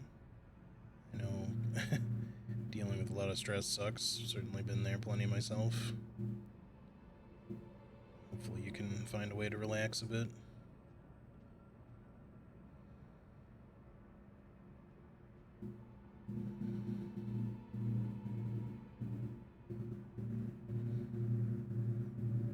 Alright.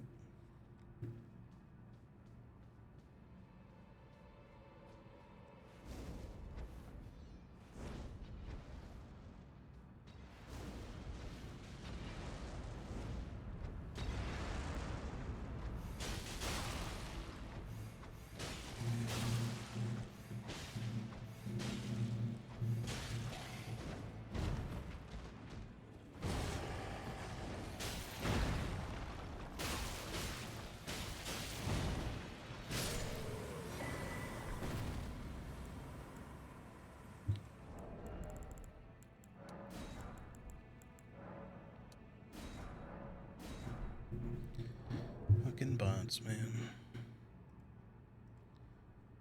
It's fucking... Oh, okay.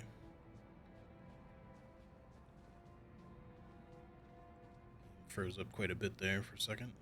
Yeah, these bots are being fucking very aggressive lately in their spammage. I'm just seeing them in a lot of people's streams, my own included, of course.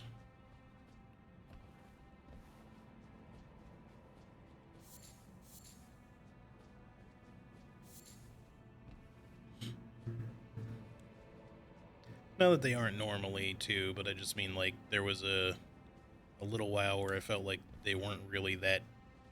They weren't especially common feeling, and now we're back to a point where I feel like you see, like, at least 2 a day per stream.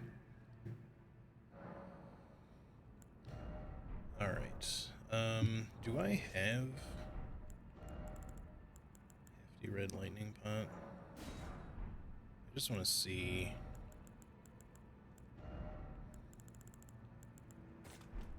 how well these actually work here.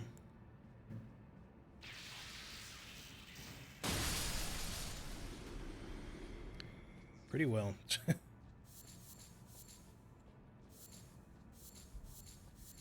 I don't particularly need these materials for crafting. I mean, the bones are certainly useful.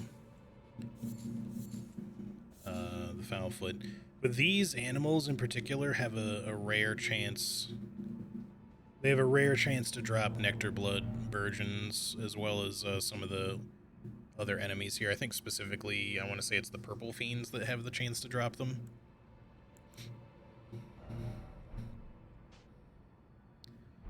Alright, so I'm going to probably want to use holy pots for this.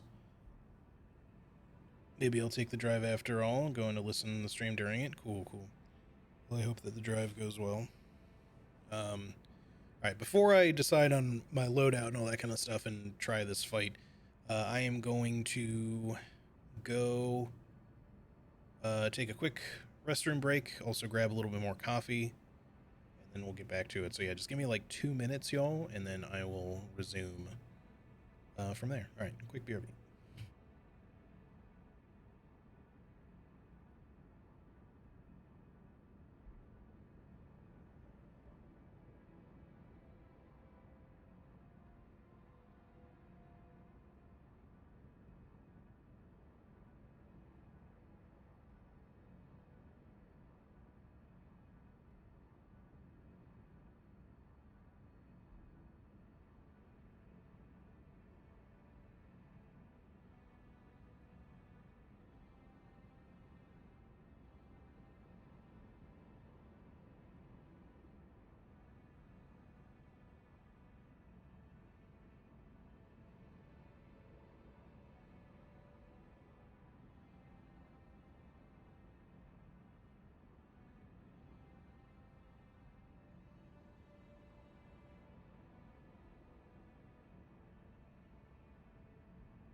All right, I am back.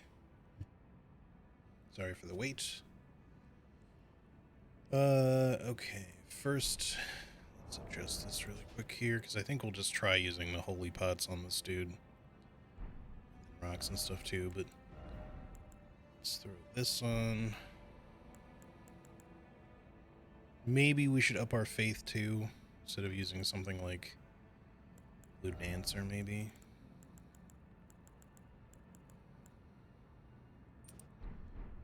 Extra faith might make some difference. I don't know how good the regular holy pots will be, but I want to just try those to begin with rather than sacred, because those kind of are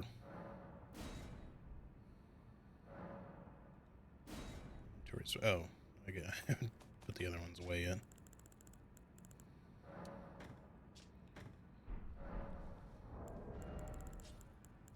Because yeah, these ones also require rarer resources that I don't really have much of, so we'll try with holy and knives and stuff, and we'll see where that gets us.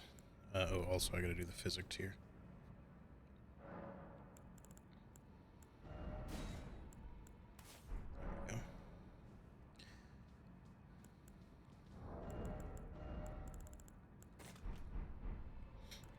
So we will give this a try and see how it goes. First, let me catch up on chat. With how the daytime here is in Southeast Asia being like in Lost Islith, so staying up at night more and more. Temperature in the daytime, I gotcha. Yeah, that makes sense. I don't like to go outside when it's too hot. Yeah. Being in the sunlight is like being jabbed by millions of tiny spikes. Yeah, it doesn't sound great. Please grant me the courage to fly to your feet, my dearest, Saint Trina. At this point, or really just once you get little ways in, I don't remember where you have to be, but we could go back. I guess I can just show this really fast. Once you kind of discover like Stonecough and Fisher and like I think you have to get to the Michaelis Cross down here. But then you can come back to Tialier and let him know. I had something. I'm heading south for a call. And then he'll start heading south to go there before you even beat the boss and stuff. And then this is what enables you. Give me the word. This enables you to summon him for the boss fight should you want to. I'm obviously not going to be doing that, but being close to the equator makes the sun more omnipresent. Yeah. Makes sense.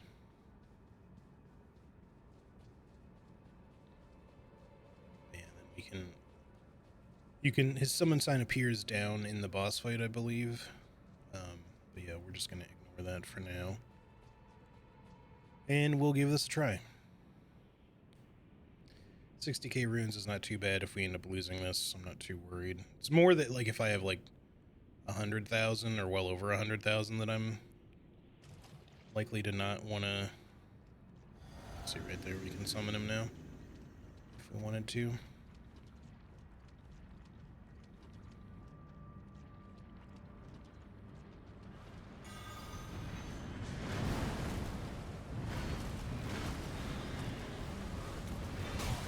I thought I dodged.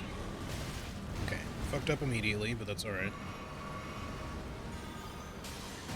So our holy pot damage is not great. So that miss really sucked. I don't know what happened there. I got like super stun locked. My roll came out way later than I thought it would. But that's okay. This boss kicked my ass. He's not really that bad. My damage is a lot lower than I thought it would be, though, with this. I'm a little surprised that it's as weak as it is, considering his weakness to holy. I hope they didn't fucking change it. Again, holy water, we don't have tons of faith, and holy water pots are not exactly amazing. We could, this is going to require us to really not get hit, but we could switch to the faith knot tier to get like an extra 10 faith just to see if that makes a difference. Oh, we could also use a rune arc just for testing purposes. Even more. I'm not going to do that all the time, but I'm just curious what the difference in damage will be.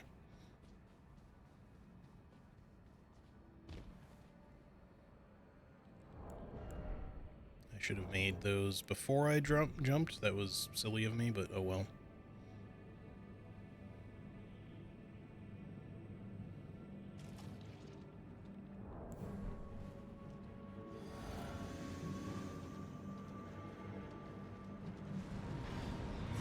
I rolled, man. What? Okay.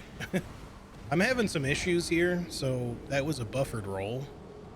I pressed roll, it got interrupted, then it got insta-buffered and just came out as soon as it let me have control of the character, despite the fact that I didn't actually roll just then. Oh shit, I made the wrong type. Oh well.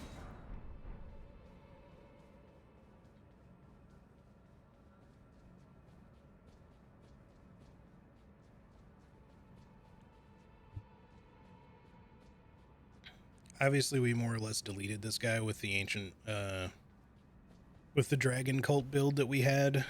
I'm not too concerned about him. Like, he's a hard fight, but I'm also not especially practiced at it, so we'll see. Thankfully, just because we did die quickly, we can get our runs a little easier this time.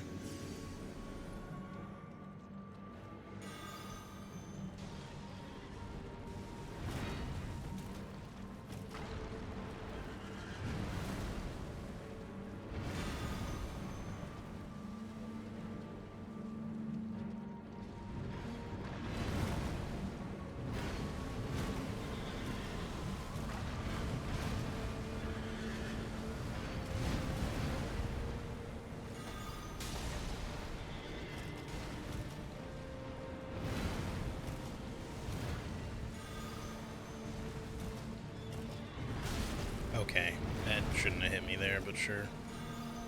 Alright, the problem is lock-on is, like, doing me... It's working against me right now. Couldn't move.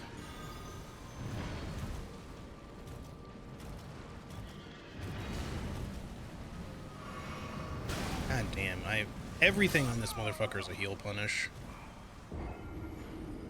Hey, Charlie. Welcome back. How was the rest of your games? How's Fleshy Boy? We actually just started. I was going to use Holy against this asshole because he is weak to it, but I'm not really doing much extra damage, so I don't really feel like it's overly worth it. Doma.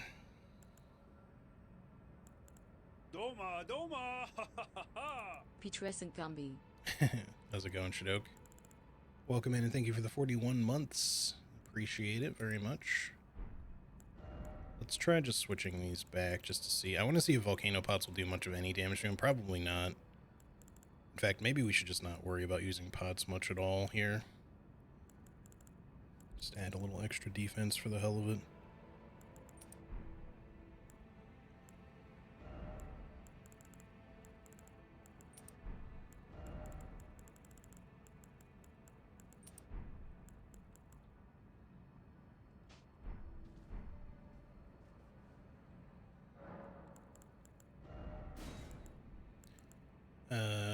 What would be worthwhile here? There's really not much.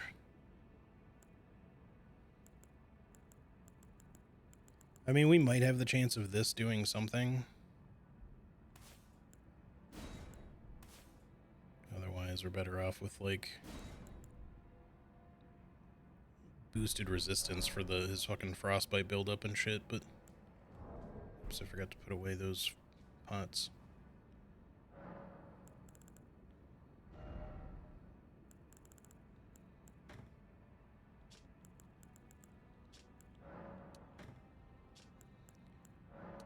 We could still probably try to rot him. I don't remember if he has any sort of resistance or immunity to it, but I want to kind of just see what our normal damage is like with knives and shit. I guess that's what we could do to start, is just do the charm, but eh.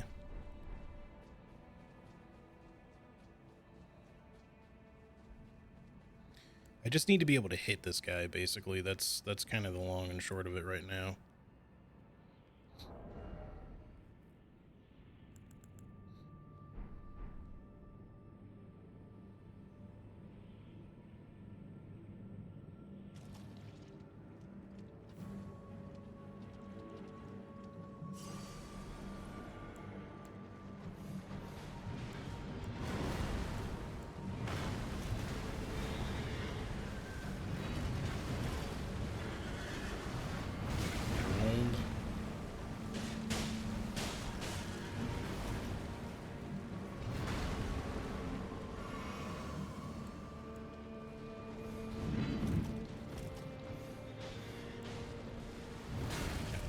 timing.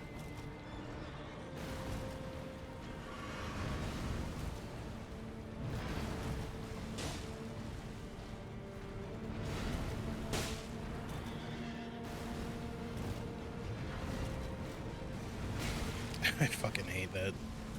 The specific, okay. The specific timing on that one swing has such a delay to it.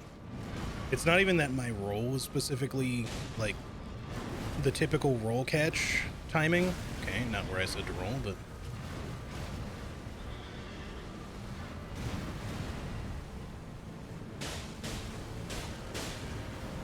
you're just really not doing the damage I was hoping for here.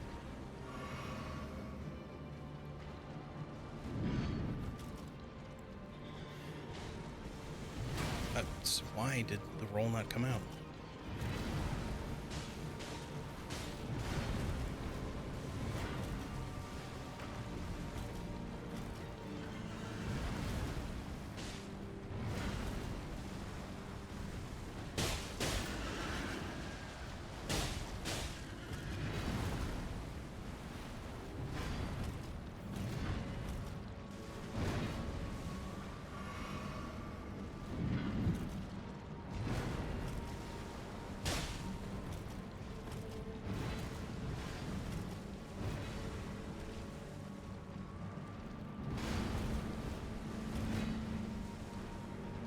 Motherfucker. Stop missing.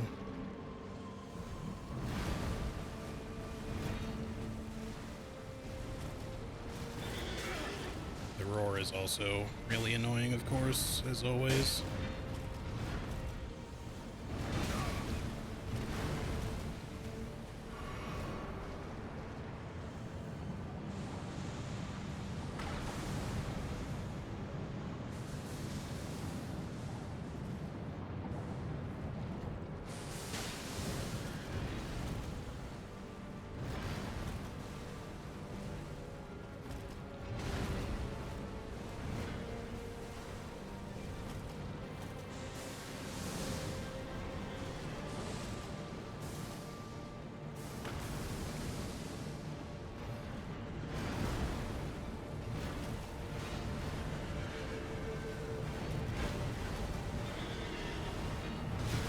See, that attack sucks when you're just close because there's like nothing you can do to get out of the way.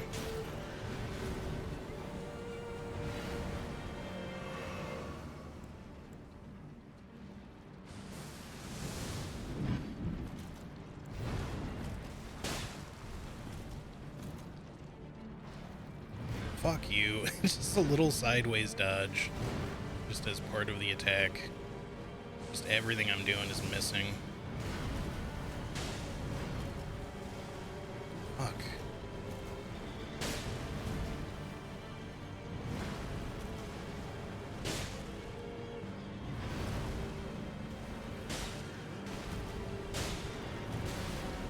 Roll catch.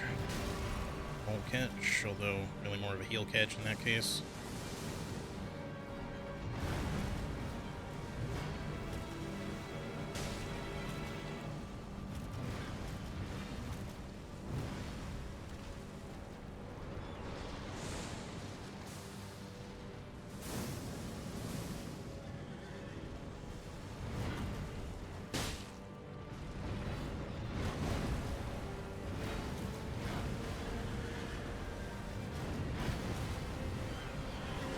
No, there was supposed to be a roll there.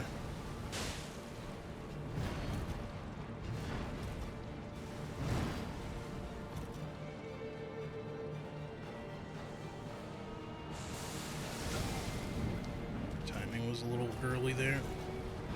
Motherfucker, the most delayed attacks in the world.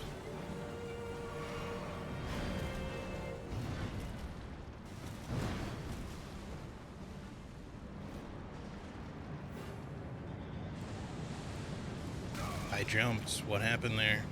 Why am I stuck on the ground? I got one heal left, which is just great. Alright, on the next attempt...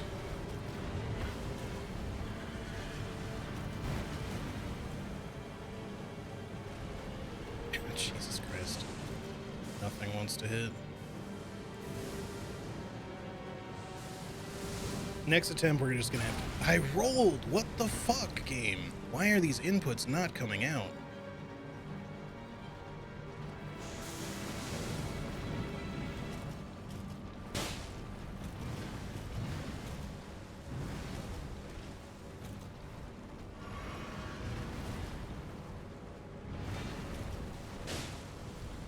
That was our last heal, so...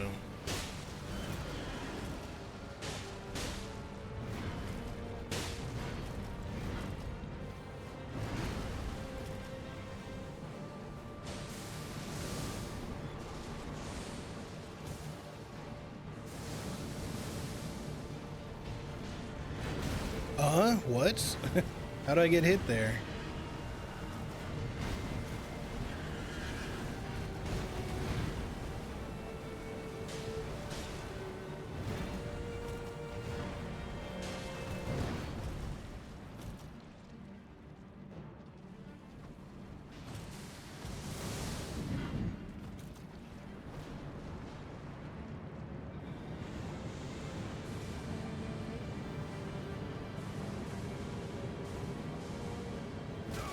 Fuck off.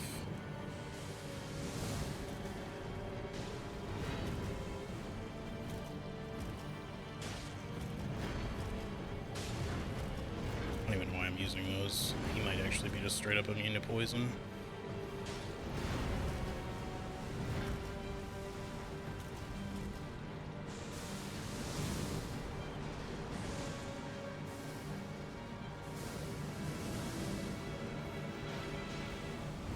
I rolled. I don't know why my roll inputs are just not coming out. Alright, game.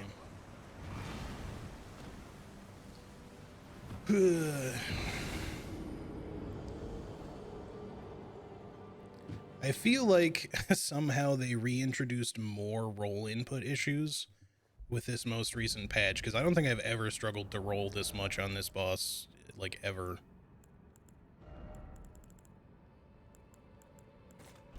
I'm just gonna put those back on because I still want to, like, have the option to use them since he's such a pain in the ass to hit.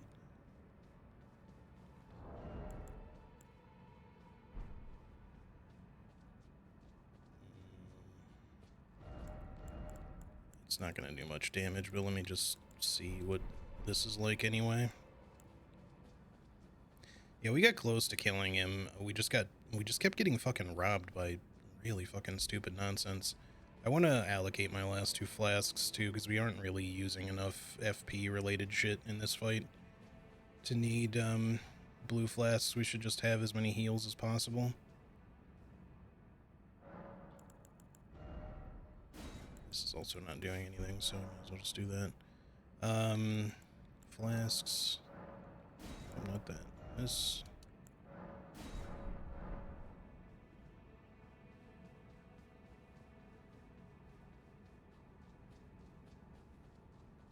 And I've gone to a restaurant ordering some coffee and some ice blended treat, 1 a.m. because felt like it.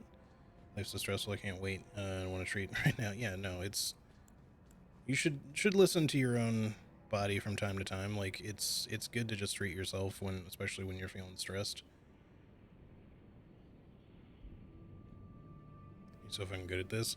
I feel like I'm not bad at it, despite the fact that I haven't really had any time to practice these fights, like, at all, but...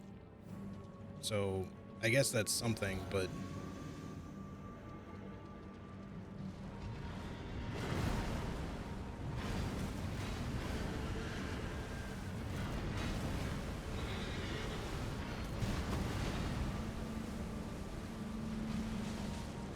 It's actually doing... What the fuck? Why is that doing so much damage? Is he more weak to fire than I remembered? Or did they, like, somehow recently swap his fucking fire and holy resistance? Let's see, that particular attack sucks when you're at that specific distance, because it's really hard to roll both the horse and his follow-up. I just want my runes, man.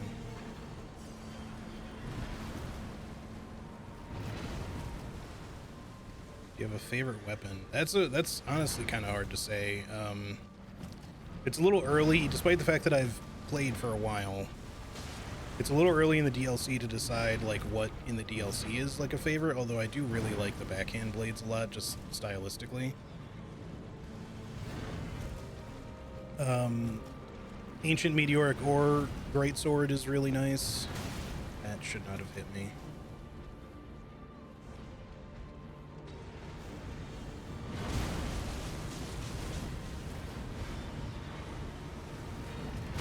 What? That's some bullshit. Where are my rolls going? I did not say to go sideways just then. I guess we should just have been using volcano pots this whole time, as per usual, but they do way more damage than I was expecting.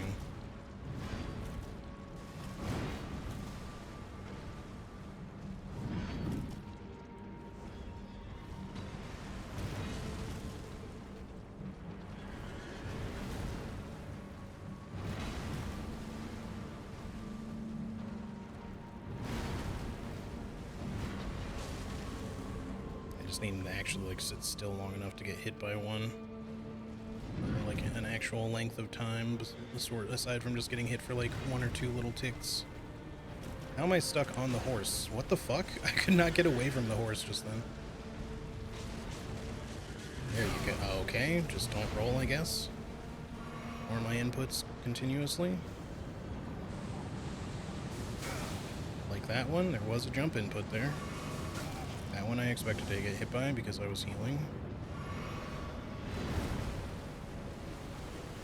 Oh, he did the cancel. Hello? Move, please.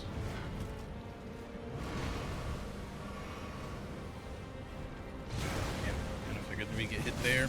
That one's bullshit. It's a roll catch. It's my fault I got hit there, but that fucking attack just sucks. Although there were two like two very questionable hits there. There was one where I just couldn't move for like a very extended period of time, inexplicably. Like I was just fucking true combo stunned for something that shouldn't have been a true combo. And then still I'm just getting like eaten roll inputs or something, or I'm somehow getting hit before I'm getting hit. It's like canceling my rolls.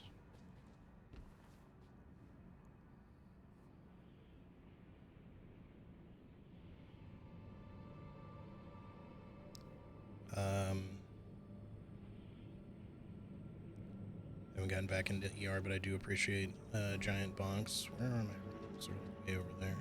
So forget. No, fuck! I wasted a heal.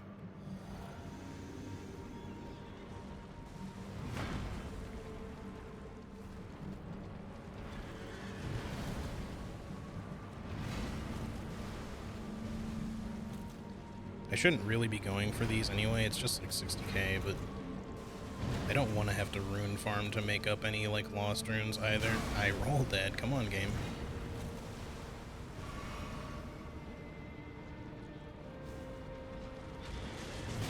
What? Why are these rolls just not happening, man?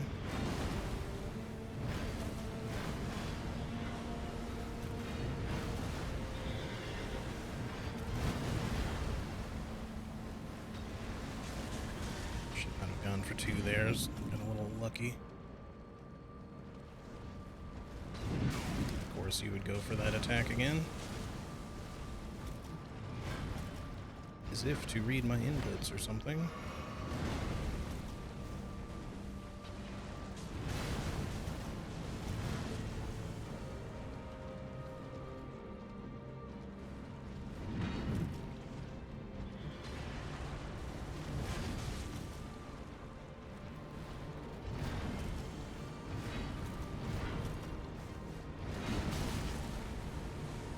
Fucking hitboxing something. Why are these rolls not coming out, man? Like, my character is just standing there. He's not even trying to roll sometimes.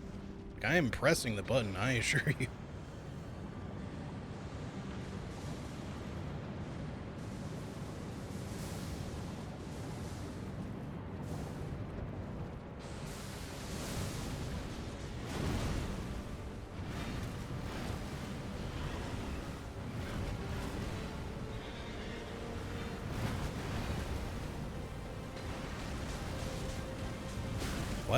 Okay.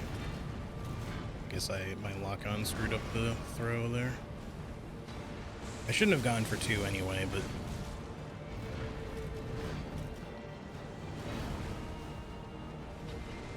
We got 7 of these left.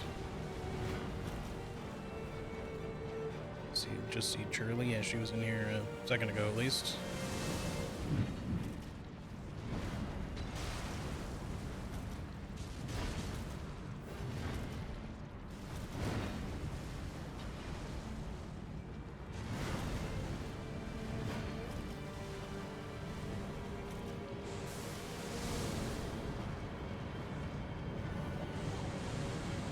Whoa.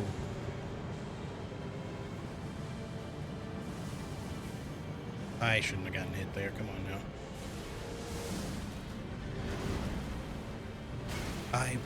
What? Oh my god, game. Why? Is my circle button half broken? What is going on?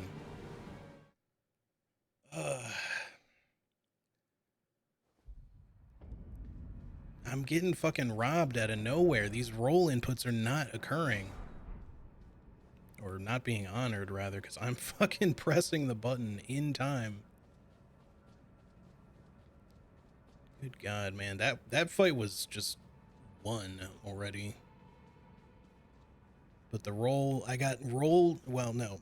My roll input just got completely ignored again with the first hit, and then I don't know if I was stunned, although I've been able to roll out of that attack before, so I don't know why it didn't let me then, but I just couldn't even roll out of the way for the follow-up, so I just instantly died. In fucking 2 hits for no fucking reason. God damn it, Elden Ring, get your fucking shit together. More specifically FromSoft, because this is the kind of shit that should not be fucking happening.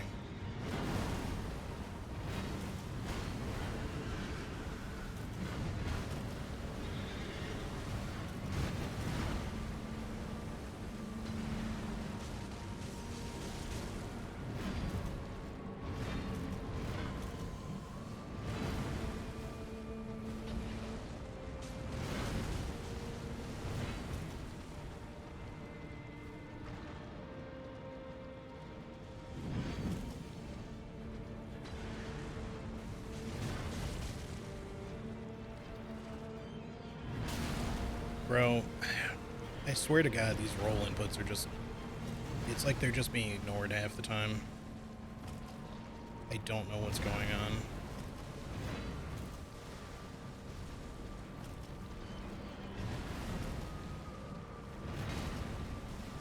Like, his shit is just so telegraphed, and yet, like... It's not like I don't know the timing. But the shit's just not... Again, it's just not coming out. Like, I don't know why they're being ignored. Maybe it's time for a new controller. I don't know what the fuck is going on. But I don't have this problem in other games. It's just Elden Ring. Like, even other FromSoft games don't seem to have this level of input issue. And they're notorious for having input issues. Sekiro maybe especially, just because of how much you're fucking pressing buttons.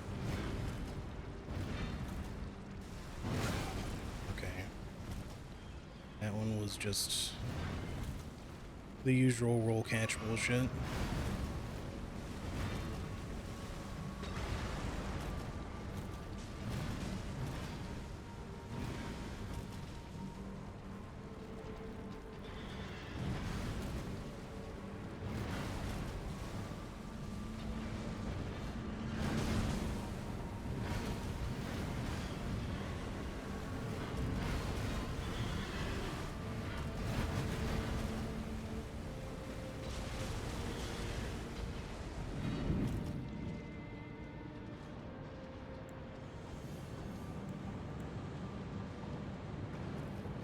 Oh, what was that lingering fucking fire?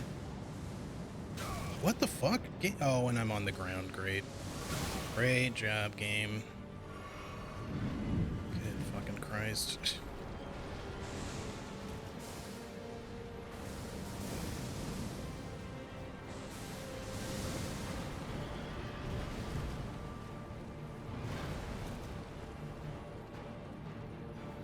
Yeah, this Golden Order Greatsword will work pretty well against him, as long as you've got, like, good stats for it and stuff. Like, he is pretty weak to Holy. It's unfortunate that I couldn't really make the Holy Pots work in my favor, comparatively.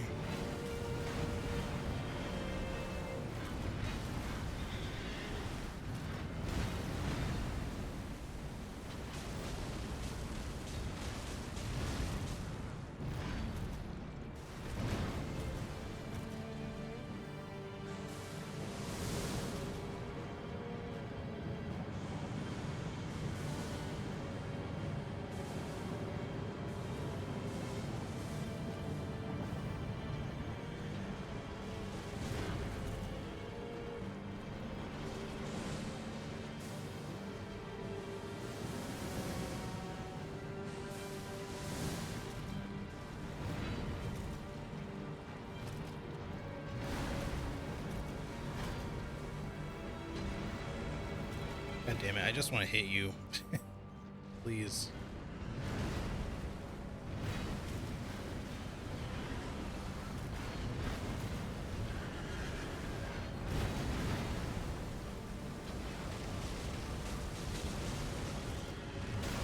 Okay. That's my own fault. I should not have tried to go for a heal there.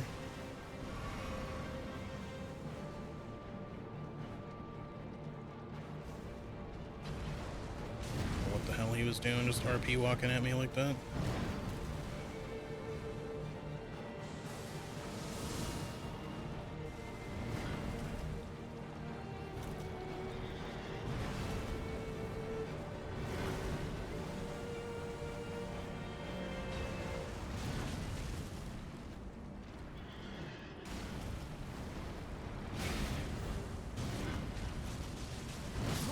What the fuck is this damage?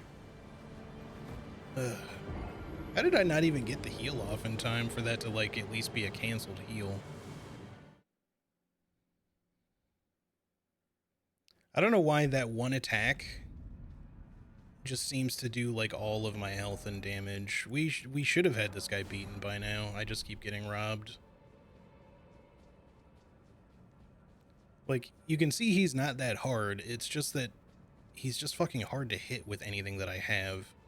So the fight's taking a very long time. Hold on, I gotta check something. Is he vulnerable to rot? I feel like... I just genuinely don't remember.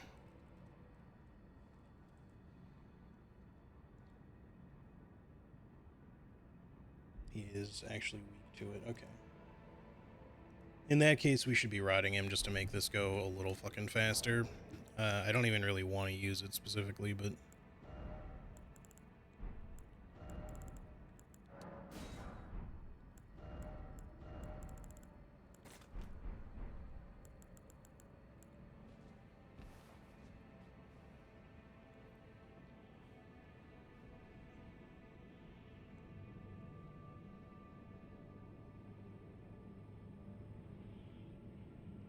I mean, I actually like the Putrescent boss, the Putrescent Knight.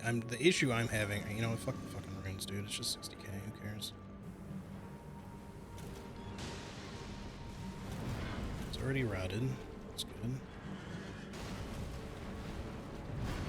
The issue I'm having is just that it takes forever for us to land any hits on him. He just moves around like crazy.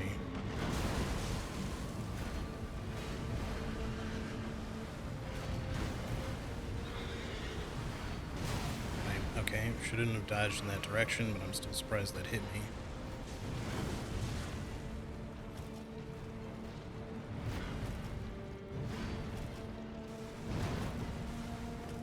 So yeah, rot is at least an option here, just since we have to be so evasive and just not really get much chance to attack. I'll likely have to do the same thing against Radahn once we eventually get there. Okay, that was stupid.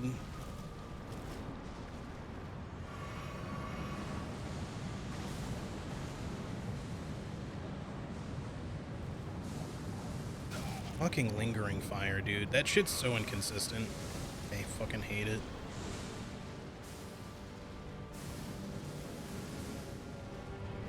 It's not really supposed to work that way. It's just sometimes the fucking flames just don't go away as quickly as they should.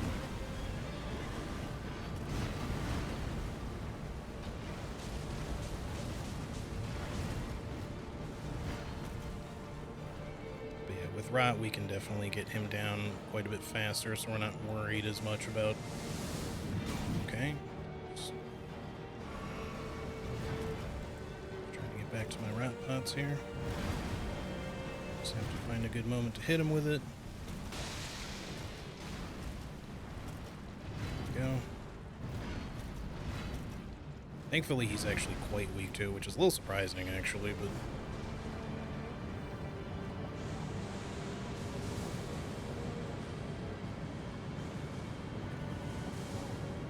Fucking why? With the lingering shit.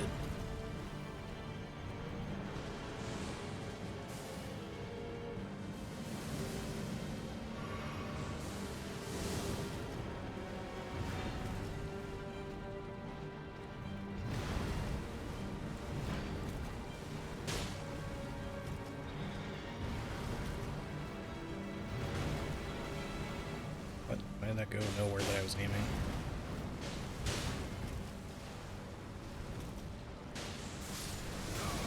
Alright. Be dead. Actually, we didn't even lose our runes either.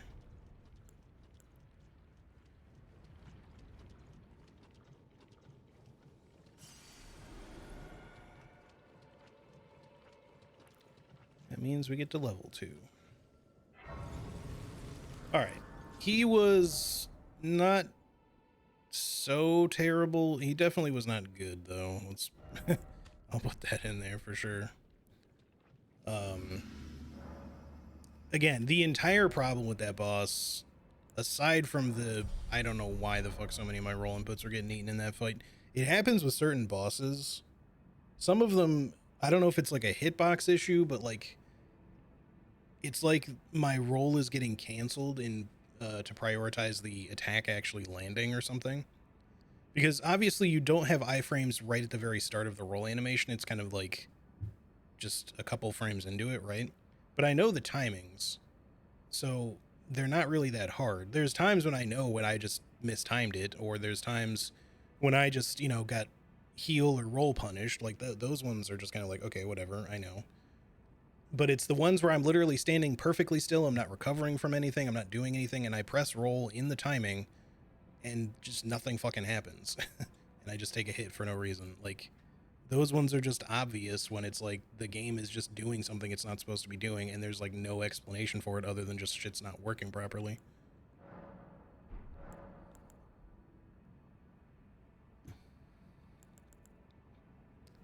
Okay, I did put everything back the way it was supposed to be at least, so that's good. We leveled up strength, so that's fine. Just need to make some more of these. How much? Still got a decent amount of scarlet buds, but crazy amount. I'm surprised so far, and maybe I'm about to jinx it, but I have not been messaged by anyone from work, so hopefully it stays that way. And hopefully that means things are going well, because suck it, man. Your poison and the sweet sleep that follows. Oh, please, let me hear your voice. Cookbook 3 gives you what again? Is that just the lulling branch or whatever? Yes. Lulling branch is the one that you use to regenerate your FP, but it also builds up sleep on you at the same time. Which, under the right circumstances, you could technically use in your favor, but most of the time you're better off just trying to mitigate the sleep, obviously. Then you too must have paid a visit to Centrina's garden. Thanks for the GGs, by the way. Purple. Like I said, I don't think that the Putrescent Knight is that hard. He just has... He does have some really fucking annoying roll catches, and I do feel... Let me be. Sorry, I'm just talking right over him, but... I do feel like, obviously, he's designed to be very roll catchy, and he does kind of an absurd amount of damage with certain attacks. But there's certain things in the boss fight that I just feel like aren't super well polished either, like the lingering flames. If you jump in, if you jump, you're not really supposed to jump to the right because I think it happens more on that side. But whenever he does his big fire attack, during the transition or whenever he does it again, like the smaller fire attacks aren't really such a big problem. But the big one on like the second and third flames that go in your direction, sometimes like on one side or the other, I think it's usually just the right, the flames just don't dissipate as quickly, and I don't, but sometimes they do. It's super inconsistent. And I wish they'd fucking fix that shit, but because it just causes you to take damage that you don't really need to be taking if you just jump slightly in the wrong direction. All right, I guess let's die repeatedly a few times. More than a few. You got to do it like at least 6 times, I think, for all of the dialogue stuff, and you got to do it, I think, 4 times or something like that for just to move Tialier on, but I guess we'll do it the appropriate 6 or 7 or whatever it is times. But yeah, I think, anyone struggling with this boss, I totally understand why he can be a struggle. But I think that, you just got to stick at it and fight him, like, because the main reason he was difficult for me in this instance is just because I'm trying to hit him with shit that I have a hard time hitting him with. Whereas, like, with standard melee weapons, he still doesn't sit still long enough for you to hit him easily, but at least, you can hit him. I think he's a much harder boss for spellcasters typically, at least, ones not using spells that have, like, extremely good tracking. Because you're just so likely to miss, and unlike consumables only, they have typically a fairly lengthy time to actually execute. Whereas, with the exception of like hefty rot pots, like most of the shit that I throw is pretty quick, or at least quick enough, like comparative to a melee attack, or even a fast melee attack in the case of things like darts, and regular throwing knives and fan daggers, because those obviously throw very fast. But even with volcano pots, which turned out to be much better than I expected them to be, like, it was hard to even get him to stand in the clouds long enough to take much damage. It was better, again, still than I kind of expected, but, like, getting him to actually consistently get hit by any of that was pretty annoying. So, yeah. But if you're on a more standard build and you're struggling, the things that you generally want to do to make your life easier is, he's obviously very weak to rot, so if you have hefty rot pots, like, just to throw 1 at him, obviously 1 is enough. So that alone will do huge work for you. And he's very weak to holy, apparently just not holy pots all that much. Well, if you're more of a faith build, I should say. He's also, he does have a big enough hitbox that shit like Red Dragon Lightning Strike Ancient Dragon Lightning Strike will still obliterate him, as evidenced by my previous casual run, because I almost one-shot him the one attempt, and then I immediately died after, but just because charging that spell next to him is not easy.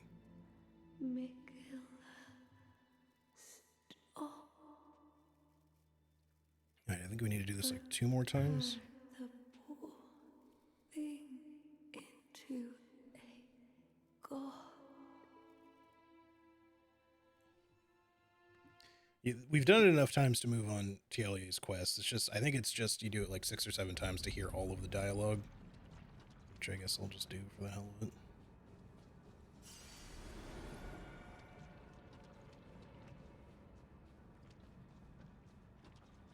I do wonder if FromSoft keeps any sort of, death tallies for online, for players, like Larian does with Baldur's Gate 3, and just seeing all the player choices and shit. It would be interesting to see just how often people have died to this room specifically, because obviously it's going to be a lot, right, for anyone who's figured this out and wants to go through with it. And people aren't going to do it every single time they play the DLC, but it just makes me wonder how much people have actually died right here. And hopefully they know to separate. Is beyond Hopefully they know to separate this and the Putrescent Knight. Otherwise, if they just go by like overall area, it's going to make it look like the Putrescent Knight has gotten like way more kills than he actually has. I'm sure he's gotten plenty, but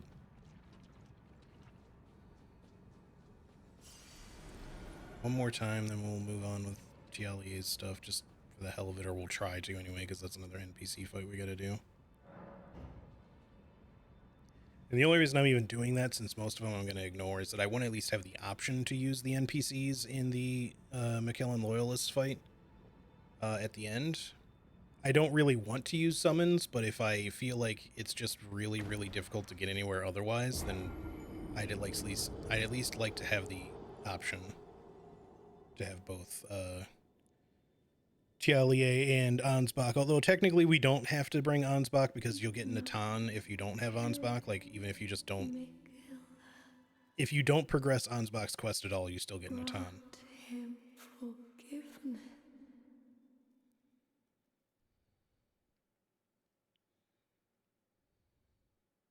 I lost a rune arc to that dumb nectar. Yeah. Fair enough. Time to drive back home, BRB again. Alright, no worries. Have a good drive. Alright, that should be good. Let's have a chat with you. You mustn't follow my example. St. Trina's poison would plunge you into an eternal slumber. It must be me. And only me. Yeah, what I'm gonna do... I don't really want to summon anyone for the Mesmer fight. We're just going to have to do our best to go it alone, as usual. That's kind of part of the challenge. But because of that, that would mean that we would otherwise have to fight Hornsent in the final fight, which I really don't want to do, because there's nothing against the rules of the challenge to try to eliminate or otherwise, you know, prevent the Miquella's followers from showing up in that fight. So if we just, we don't advance Freya's quest. Technically, we could have just not advanced Moore's quest, but I wanted to see the alternative option, so we did the Remain Sad Forever, and he dies because of that. I shouldn't have done that because it did actually prevent me from getting like 1 or 2 cookbooks. Not that I really needed them, but it still would have been good to do first. But oh well. So he's not going to go. As long as we don't advance Freya's beyond Shadowkeep, she'll never show up. Hornsent, the only way to prevent him from showing up there, well, there's 2. Maybe a third. No, I think I'm pretty sure he shows up even if you don't interact with his quest at all. So the only 2 ways to get him to not show up are to do his full quest line the way he'd like you to, which is to summon him for Mesmer and defeat Mesmer with him. So, in which case, afterwards he goes mad and you have to kill him, so he won't show up later. But frankly, I'd prefer simply to not even fight him there anyways, and thankfully we have a option B, which is what we'll be going with, which is that we use Leda's quest line to eliminate him, so we will actually choose to agree to her terms of eliminating him in the Shadowkeep together, and I'll let her do the heavy lifting for once to... I mean, she can pretty much, unless like the RNG goes pretty bad, like she can pretty much solo Hornsent most of the time, because the light greatsword moveset is really strong, and he has like no poise whatsoever, so she can pretty much just stun lock him if she gets close enough to do it. But yeah, otherwise I'll still probably throw some consumables at him to at least assist, but the point is, in doing so, we will eliminate him from the final fight. Moore is already out. As long as we don't help Freya, she'll be out. So we only will have to worry about the 2 mandatory, which are Dane and Leda, because there's no way to get rid of them. Because you can't kill them ahead of time, and you can only... you have to do battle with them there, so... But fighting just the 2 of them is a lot better than fighting the 2 of them plus Moore plus Freya plus Hornsent, you know? As much as it would be cool to do consumables only fight fucking all 5 of them or some shit, I don't think that that's going to be super feasible with, even with the amount of consumables we can have. I think that would be like crazy difficult, especially if we don't summon anyone. because we'd have to. You can't even really rely on rot in that fight because, I think Dane might be literally the only one you can actually put Scarlet Rot on, unless they've changed anything. But most recently, at least as of this recent patch, Letta is immune, despite the fact that she again has a resistance number, but she just takes no Scarlet Rot buildup anyway. Hornsent, I'm pretty sure, is immune. Moore, I'm pretty sure, is immune. The only one I'm a little unsure of is Freya, but I think she's maybe also immune. They're like all immune to sleep. Not that it would really do anything to them anyway. It would just kind of make them stagger for a moment. So yeah, there's like no real mitigation we can do with the exception of just rotting Dane. And I don't know why he's the only one. But like it's just him. Like Madness does work on all of them. But that's, only gonna just give us a little bit of burst damage. Like you might as well just be using bleed or anything else there as well. So my only real option would be just like, hitting them with as much like volcano pots and shit as I can, but they have so much HP that like I think even just the two of them by myself might be a struggle. But at least with Dane, we could potentially rot him to make it easier. I'll thank you not to lie to me. I am the chosen, not you. Only I can doze off in the sea of Centrina. Why would you hear her voice when I cannot? If you should utter these cruel untruths to me again, I won't be held responsible for my actions. Please, enough. I cannot believe your cheek. And I will stand for it no longer. I think once we get to that point in the game, though, we'll probably consider using save files so that if I do die a lot and lose, like, resources that are annoying to farm or otherwise rare or whatever for the final boss fights, like, we'll just do the old millennia save file stuff so that we don't have to, like, worry about having to go farm shit that takes hours to farm. I will never forgive you. I will... Okay. Well, I guess we will try Tialier. I don't know if he's vulnerable to Scarlet Rot, but we should probably try.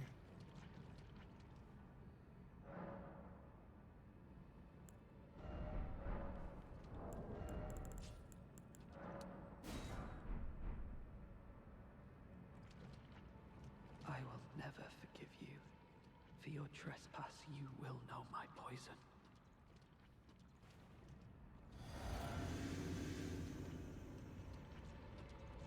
For a second there, I thought he didn't know where I was.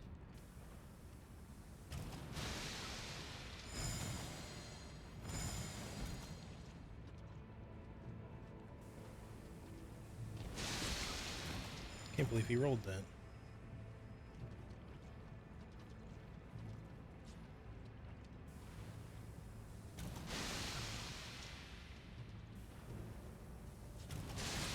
I mean, he keeps like switching his items right before he gets close to me, and like then he ends up not getting close enough to get hit by this.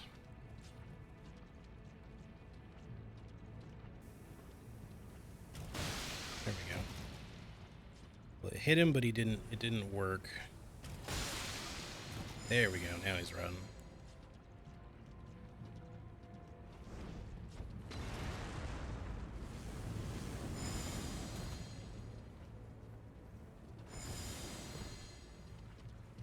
I should have brought roped fire pots for this. I didn't even think about that.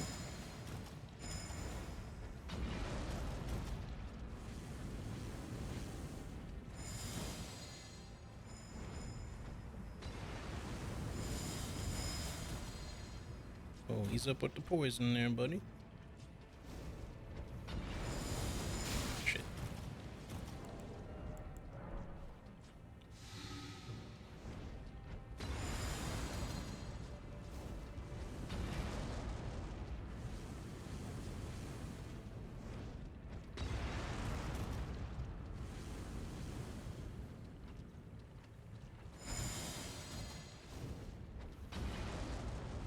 Yeah, RP walk into it, buddy. That's real smart.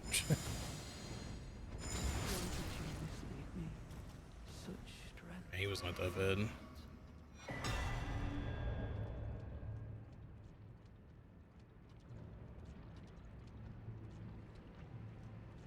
Okay, no, oh, it's way over there. I thought it was closer to the cave still, and I got confused. Why am I in combat still?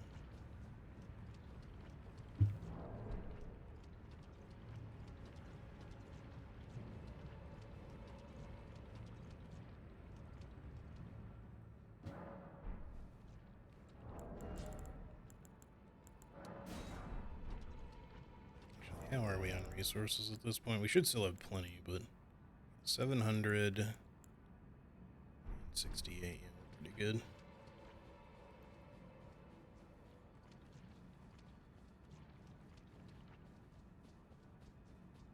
I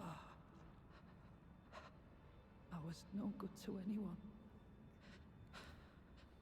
Beginning to end, weak as a kitten. Thick as two planks. I suppose dying I don't know why I like that so much, but it's just such a fun line. Weak as a kitten and thick as two planks. Tell me, please, assuming you spoke the truth back then, what did Centrina tell you? Alright. That's enough out of you. I tried to tell you the truth, just because you're not necessarily the chosen one you thought you were.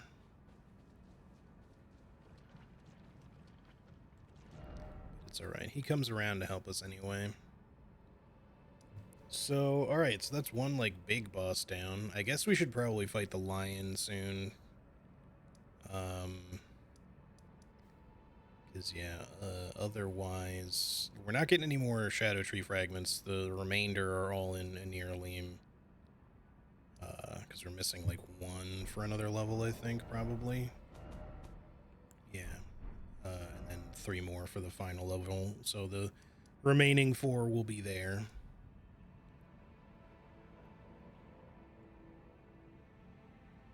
Probably any remaining Revered Spirit Ashes too, although I might not have gotten all of those everywhere, and I don't ultimately care because we're not going to be using Spirit Ashes anyway. They do help Torrent a bit, but not to the extent that we're really going to care about it. There are some minor fights we could do. Like we could do like the Fort of Reprimand and the Fog Rift Fort for both the Black Knight bosses. There's still the NPC ones to do. I'm a little a little tired of fighting NPCs at the moment, just because we've done it a lot already this stream. But yeah, there's Red Bear still. There's the Black Jail Knight. There's still Rakshasa. Rakshasa, I definitely want to kill. I mean, I'm going to kill all of them, but I want to kill Rakshasa for the armor so that we have the option to increase our damage further if we want. It's only like, you know, it's not a huge amount, but it's still something. I also will have to, like, find out, because I don't know for sure, but I maybe should have been using the Great Jar when I was trying to, rot enemies, because I don't know if this increases at all the amount of damage that the Scarlet Rot does, not while you're wearing it, like, over time, but, like, it might apply a bigger amount, possibly. But if it's just the initial damage that they do or something like that, then it's not really worthwhile to wear for that. I will still wear it for certain times, but because it's so big, it does add like 2% extra damage to our regular pots, which is potentially worthwhile, but for just 2% damage for that when we're not otherwise using hefty pots super often, makes me kind of not want to wear it, because it's just so, well, one, it's heavy, so it makes the Blue Dancer Charm even less effective, and it's really big, so it just kind of obscures the screen. It's my only real issue with it. Definitely gonna have to farm up a bunch of those. Thankfully, you can buy Fly Mold at least. I just wish you could also buy the Scarlet Buds, because it would be so nice if all the farming I had to do was just that fucking rune farm. In fact, if volcano pots were not specifically the play, and I could just use like regular fire pots or some other sort of pot that I could just fucking buy all the materials for, I'd be feeling so good about this whole run right now. And it's not to say that I couldn't necessarily make some sort of switch like that, but the problem is, there just really isn't anything that works as consistently good against, you know, NPCs and shit. I wish that there was. I don't know if glint slab fireflies or something we can buy, but like, we can buy.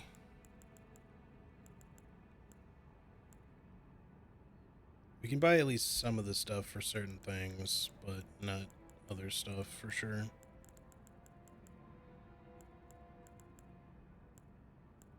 fact, I think for most of the pots, I think most of the ingredients we actually can't buy. Some of them, like mushrooms, we can, but for like the rest, I don't think we can necessarily buy that stuff, but that's okay. Just would be nice if you could. Obviously, I could just fucking, like, you know, get cheat engine or something and cheat engine in all the fucking shit that I ever need just to never have to farm, but I don't know. It feels kind of like counterintuitive. Same with like sharp gravel stone. I wish that there was an easier way to get this shit, because you can get them. That's probably what we should do, actually, is go kill fucking Senesax. Senesax is gonna be fucking painful, but there's a bunch of oozes that spawn in Senesax's arena that have a higher chance to drop sharp gravelstone. The other slimes in the peak can also drop it, but their drop chance is so fucking low. And I think it's low for the other ones too, but I think it's slightly higher for the other slimes there. I could be wrong. I honestly don't remember what their drop chances are off the top of my head, but if we manage to kill Senesax, then we can farm those, and then I can also use Dragon Communion harpoons from time to time, which do have pretty decent, well, normally kind of decent damage when you're using the smithing talisman along with it. I guess let's just go see. I'm trying to think about what I can use for damage on Senesax, because it's going to be kind of bad regardless. I don't remember Ancient Dragons being too much of a pain in the base game for us.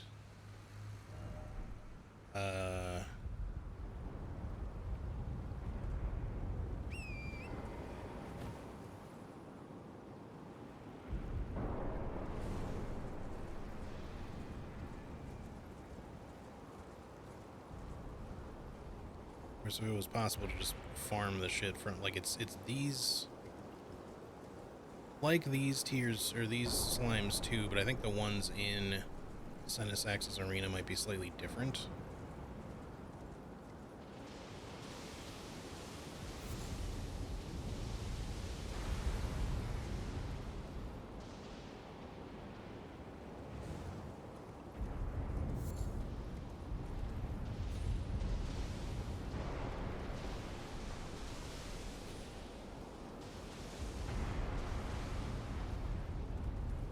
Usually go backwards for this. I think technically we should have just gone from the other grace.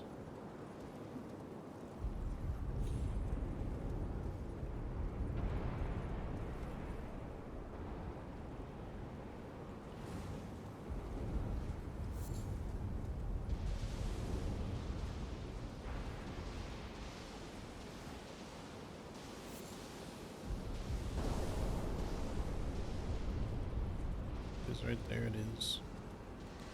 But we might as well rest here, and there's some more slimes over there, and I've actually farmed them a little bit, which is why I have like a few more sharp gravelstone. I guess that's one thing we could do, is try the harpoons out on, since I don't overly care about keeping hold of these at the moment. We could just see what kind of damage they do to Senesax for the hell of it. You can only carry 5 at a time, which is also really fucking stupid.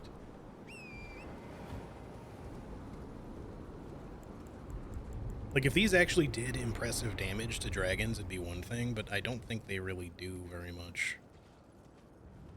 But I guess we'll see what kind of damage it does here.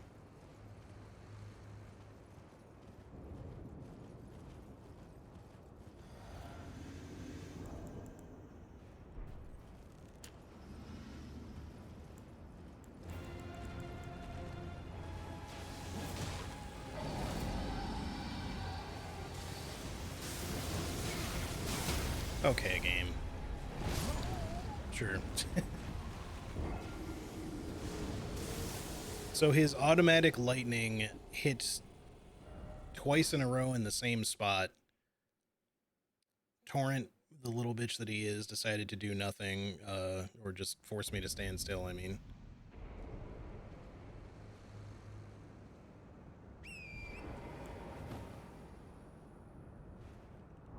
And then I was OTG'd for long enough for his fucking big slam to kill me, so there was just nothing I could do.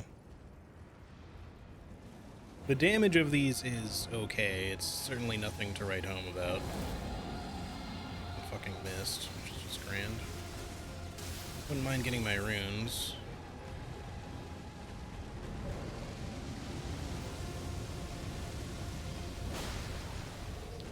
See, like, a direct headshot's not bad. Like, 3,600 damage in one hit is pretty good, actually. We can only carry 5, so... That one did not do anywhere near as much. Probably because it was a counter hit or something. Alright, game.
Okay, good bleed. Get my stamina back.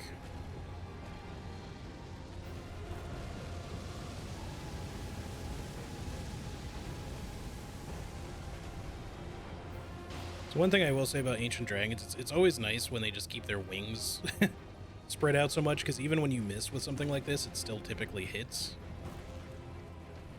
Because it'll just hit their wing instead.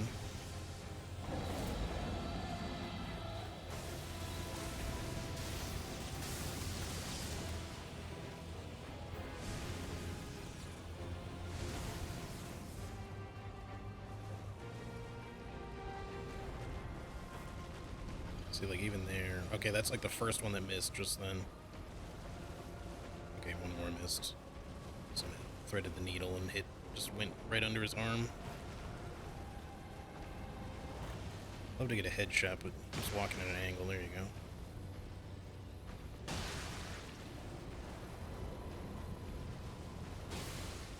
Guess still got the bleed off of a wing hit.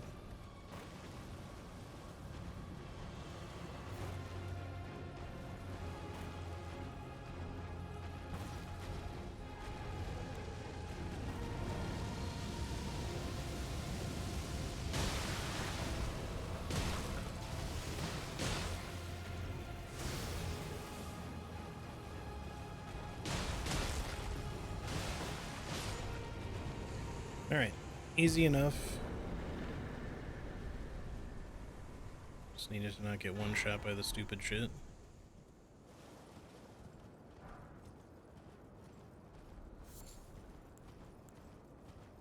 Yeah, those dragon harpoons actually do decent damage, at least on Senesax anyway. Less so probably for Bale unless I make a headshot. But yeah, there's no reason for you to for it to limit you to fucking 5 of them. I don't know why. That, you know, not only do they make the materials ridiculously rare, but then it's just like, we're only gonna let you carry fucking 5 of these at a time. Like, at least give me 10, dude. Like, 5 is so low for a consumable, especially when you, like, miss.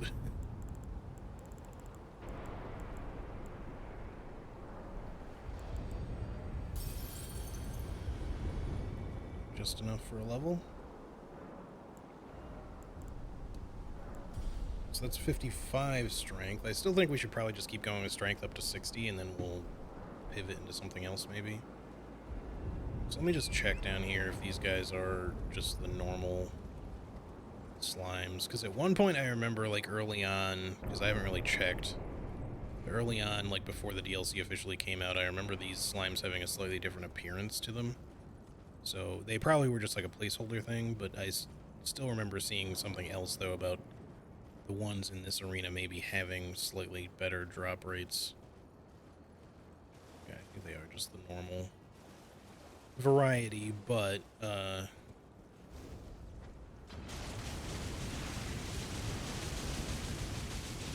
there's like several clustered together. It's not like we really need to be farming these guys anyway, because, you know, I'm not going to be using a bunch of these harpoons. I just figured I'd have a look. Bit of a waste there. Didn't need to use 3. Yeah, see, their drop rate just sucks. Of course, I'm not using the thingy I should be using.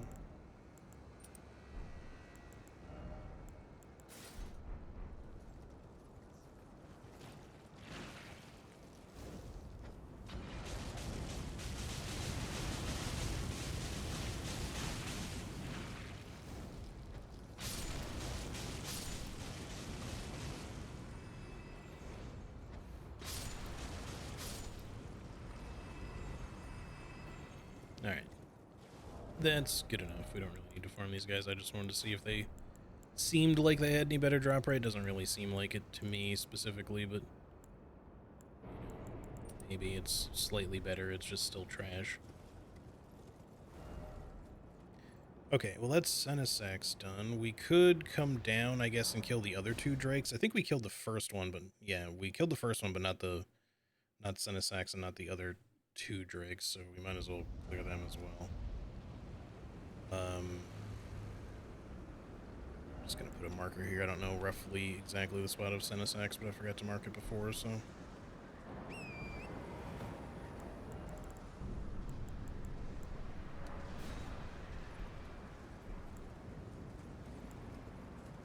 Not sure what I should use here, because again, volcano pots are probably not going to do the greatest damage against these guys, but we could also kind of let them fight each other a fair bit, but should do some stuff here.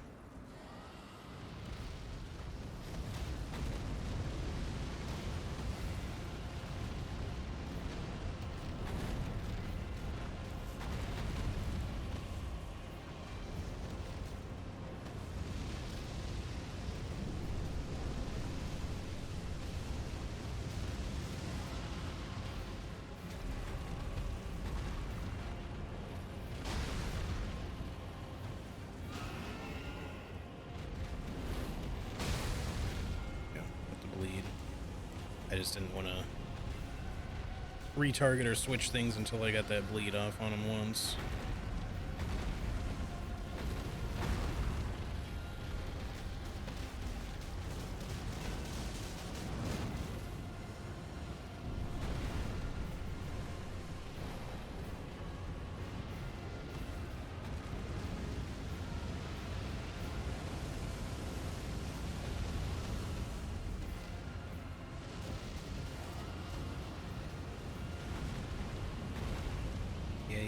Fight each other.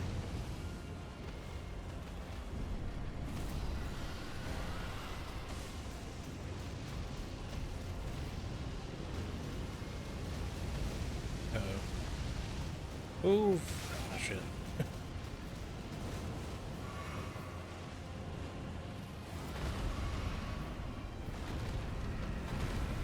Oh, he's already dead.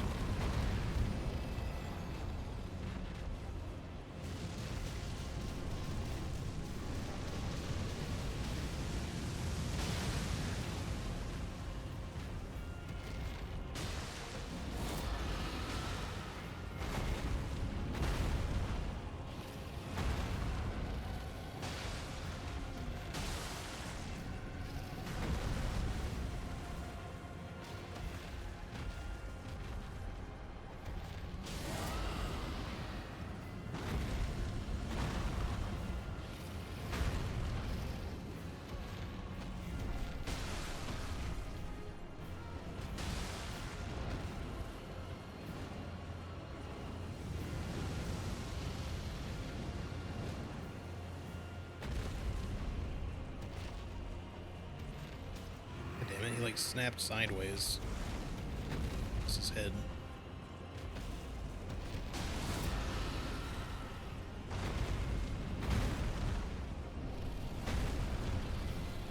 Oh, no.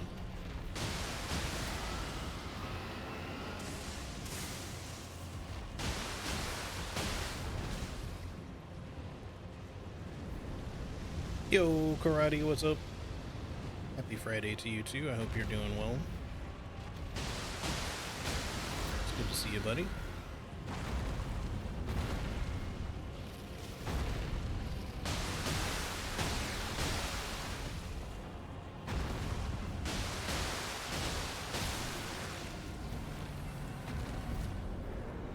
Yeehaw!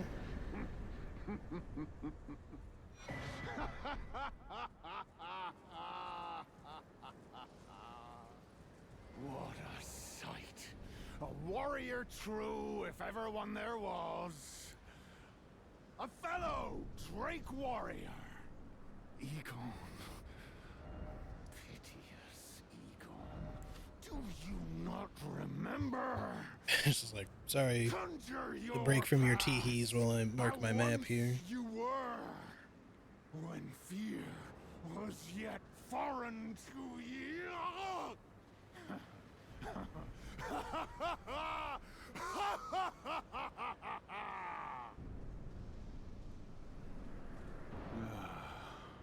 Drake warrior, dear friend, grant me this one wish. Take this finger, my finger, scale the jagged peak, face Baal the Dread, and when you do, summon me.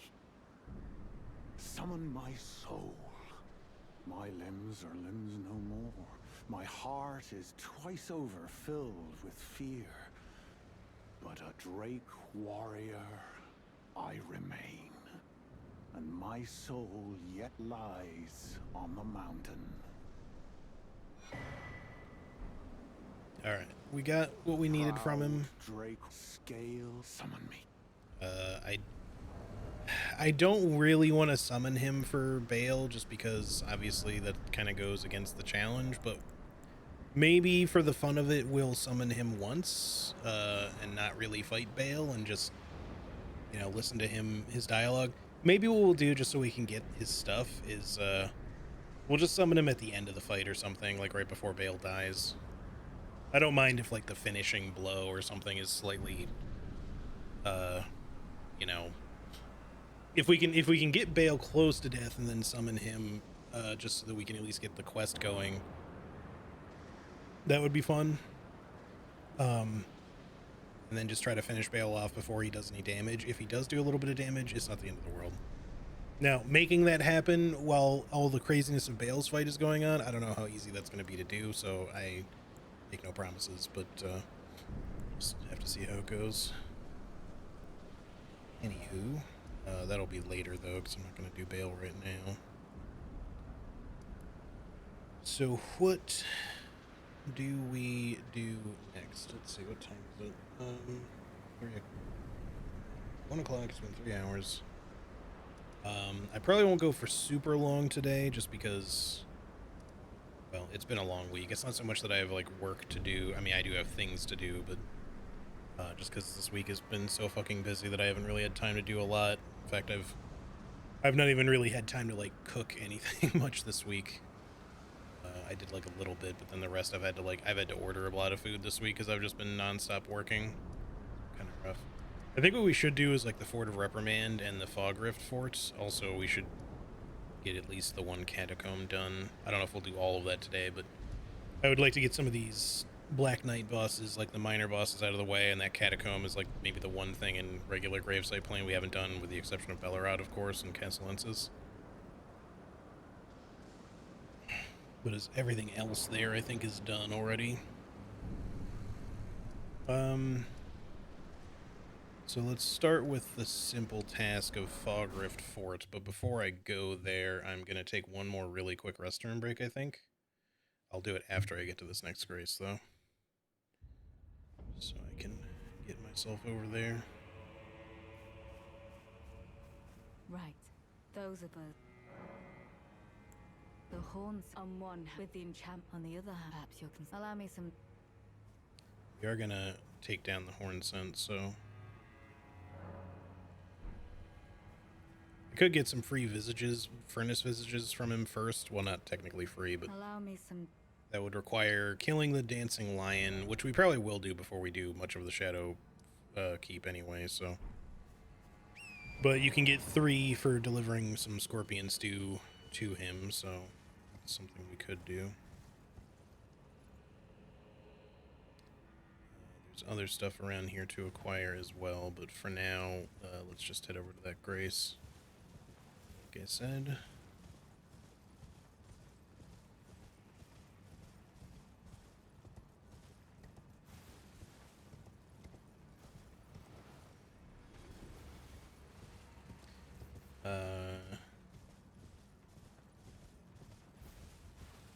Started Elden Ring, and I'm still going for the second Furnace Golem, so my rolls are barely happening at all.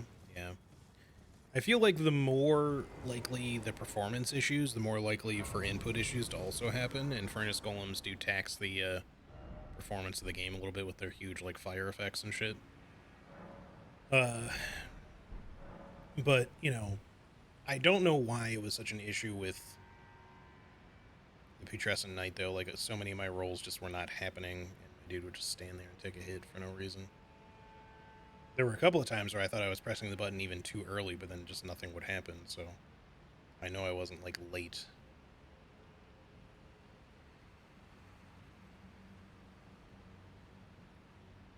I think I have to give up the River Furnace Golem for now. If the roll doesn't come out perfectly, it's very hard to do.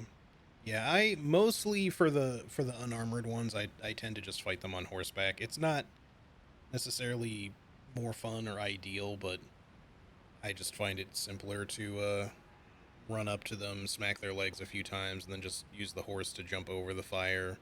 Like, you back off a little bit, jump over the fire, and then when he does the big double leg explosion, you just back away a little bit since that has a bigger AoE, and then just jump over the fire and run back in. Torrent just gives you enough mobility to make it a little simpler, I think, but doing it on foot with rolls is a little hard, since you have to be, like, pretty precise. Anyway. Well, yeah, so we're going to do the Fog Rift Fort next, but before I do, I'm just going to quickly run to the bathroom, so give me, like, just 1 minute, and I will be right back.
Alright, I am back. Something with my PS5 and Elden Ring that makes the game really framey. Just after I start the game, I have to wait a bit for the game to stabilize before I start playing. It's probably a shader issue, but I guess Another thing to check would be if you have ray tracing turned on, because sometimes, even though they did quote unquote fix a lot of their problems with ray tracing, it doesn't necessarily mean that it doesn't still cause issues.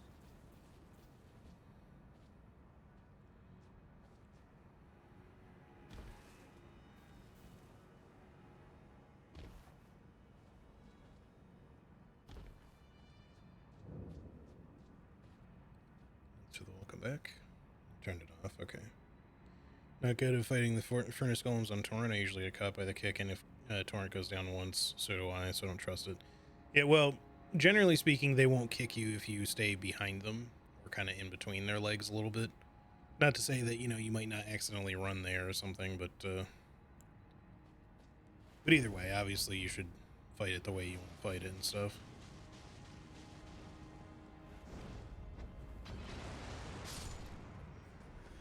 Huh. How did those not set off the...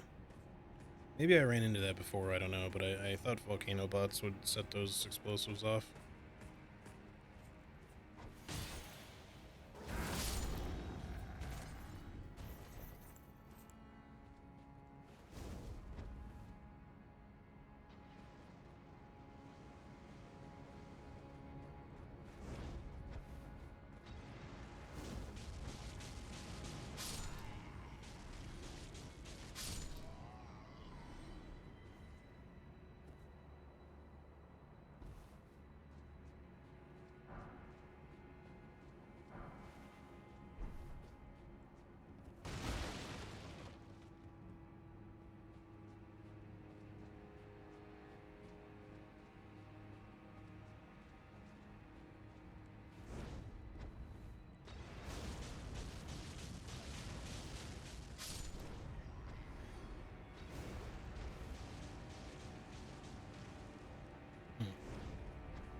Know where that other one was, but okay, just heated himself off. He didn't want to deal with that shit anymore.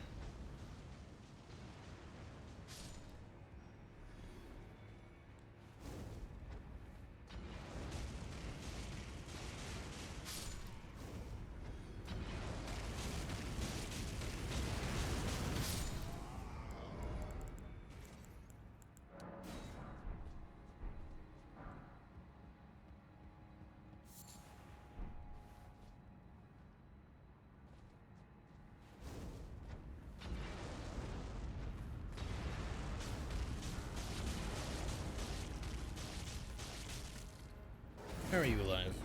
Get out of here. Take a dart to the face. Alright, I guess we'll clear out the lower portion first before we fight, oh, which one is it? Garu? I think this one's Garu. Oh yeah, which cookbook is this?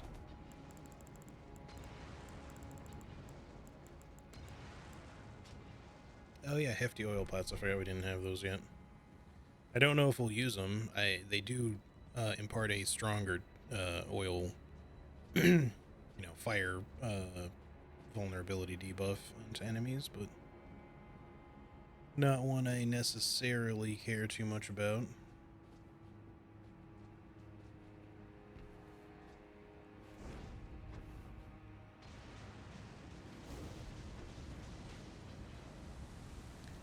You use that flamethrower, buddy. It's working real good.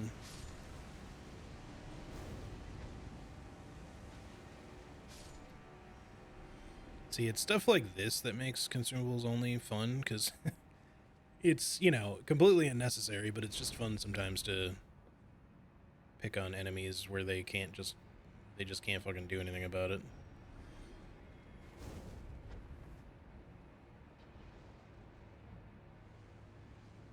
What's the soft cap on endurance? I'm not sure. It's probably like 30 or 40 before it starts giving you less stamina. But you still get a... I don't remember what you get in terms of equipment or, you know, load stuff for all that, so...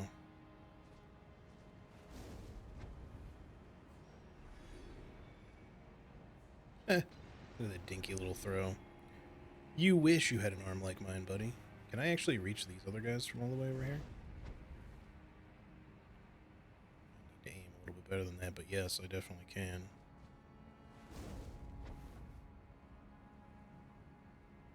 Bam! And I'm like fucking dead on.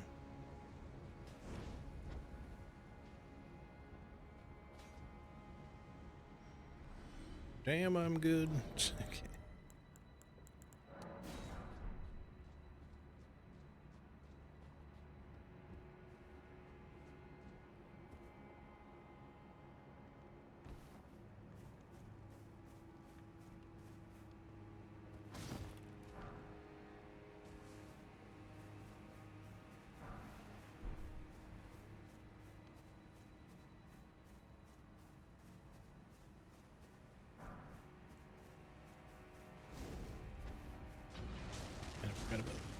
Forgot about that guy.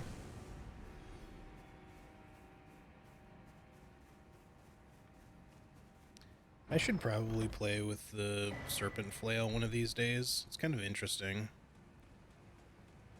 I would like to do like just a fun flail run one of these days or something, so maybe we can just, I don't know, like for just casual ER stuff, I understand sometimes it's not as interesting, but it'd be nice to do some base game stuff with DLC weapons, but I don't want to have to like work my way to the DLC to get that stuff, so either I'll need people to drop me the items or I'll have to cheat engine them in, which will probably be, I would suppose, the easier option.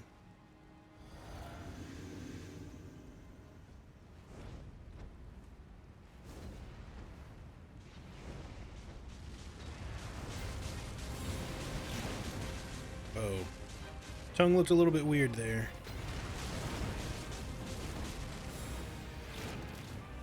Because he was getting hit a bunch, so. Come on down, buddy.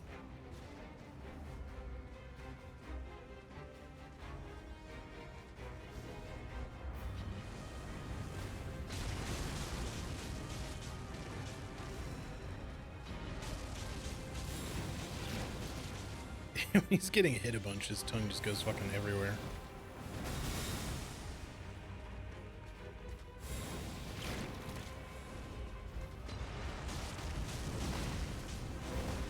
Okay, I kind of want to bring you over this way for a second because I want to use the ladder to cheese you a little bit. Oh, I got tongued. Just barely.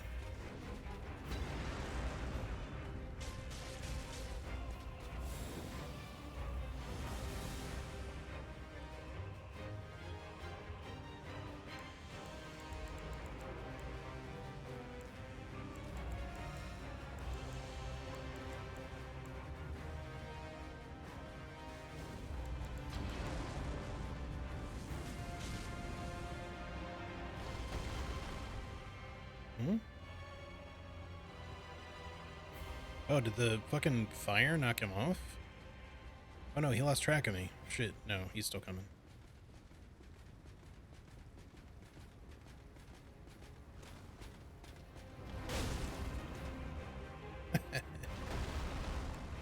Hey, you like them apples, bitch? Get bullied. Oh no, he's stuck. Okay, there we go.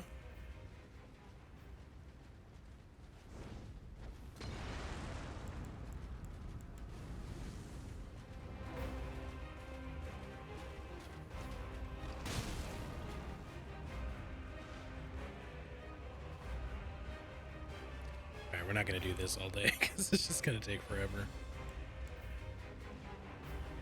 Maybe one more time just for fun. I don't get to use my round rocks very much.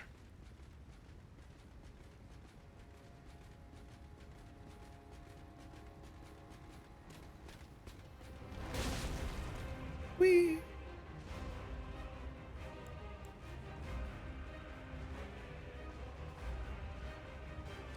I did see that when Distortion he did like a rocks only run, so like the round rocks and hefty rock pots. Oh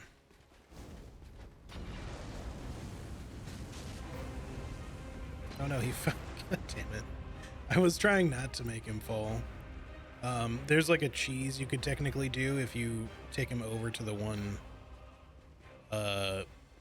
balcony over there. You can kind of get him up on the stairs above you and knock him off with rocks.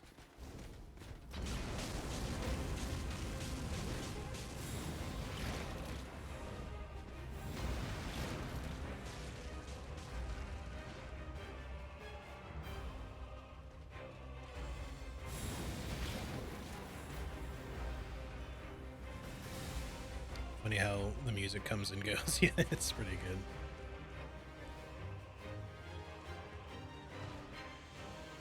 Come on, bro.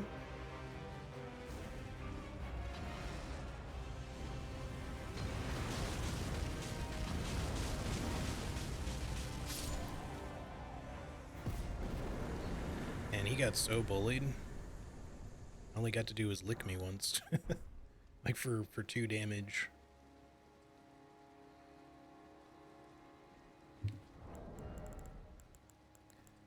He's a boss, you know, that's basically just a powered up enemy, but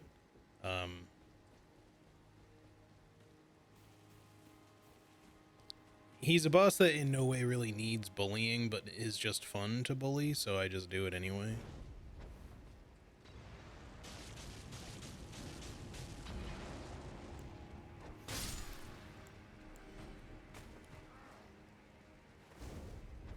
Oops, that's not where I meant to throw that.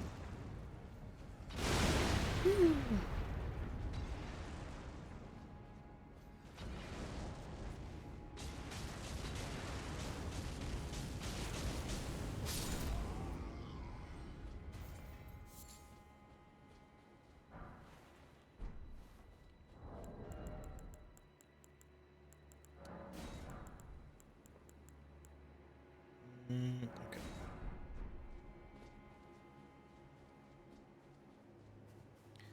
Gonna need their regular knights who've gained crucible abilities, though.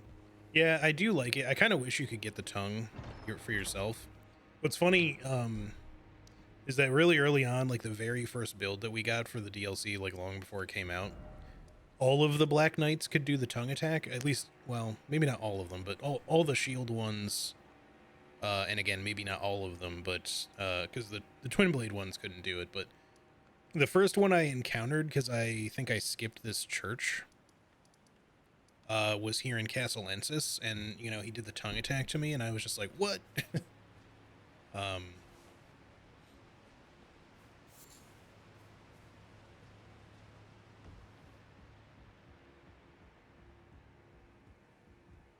But yeah, it was pretty wild when I saw that one, because I figured a lot of people would laugh at that one, honestly, just because of how silly it looks. Crucible tongue attack. It's just unfortunate that you as a player don't get to have it, and I'm assuming that's probably intended on FromSoft's part. They're just like, I don't know if we want players licking everything, but they should have just embraced it, man. Would have been so fun to have the ability to just fucking, you know, tongue only run, you know. There's probably a way you could make it work. If you modded yourself in as a Black Knight and just, you know, therefore cosplayed the Black Knight, I guess you would have to specifically be Garu. But you could, in the debug files, find the way, you know, the character ID and stuff, load them in, give yourself player control. With a mod, just do all of that ahead of time so that when you just are in the game, you're just playing as the Black Knight, and then just map the abilities properly. And as long as you can then use the tongue attack, then you could technically do like a tongue everything run, but it would be kind of a pain in the ass setting all that up, I think.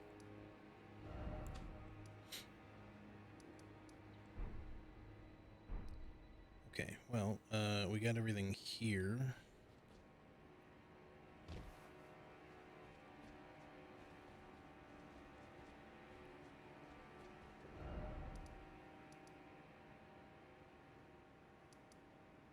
There is some stuff up here I guess I could grab a while, just so I don't have to remember to come back for it later, but... I just see Bale in the DLC. Where should I go next? I don't know how to burn the thorns or whatever. After the pink rot boss, good boss, by the way. Couldn't interact with the thing in the following room. I think I need to kill Mesmer, but I've been saving him. Does anyone want to follow up on any more quests? Yeah, you are correct, though. Mesmer is required Allow me some time. for your progression there. So Mesmer and Romina, the pink lady that you're just talking about, are technically, you know, in terms of getting to the end, are really the only two mandatory fights you have to do. And then obviously the fights in the end of the DLC are mandatory technically, but there's very little in the DLC that's actually mandatory. Everything else is technically optional. Of course, the DLC itself is optional, but I just mean, you know, you get what I'm saying.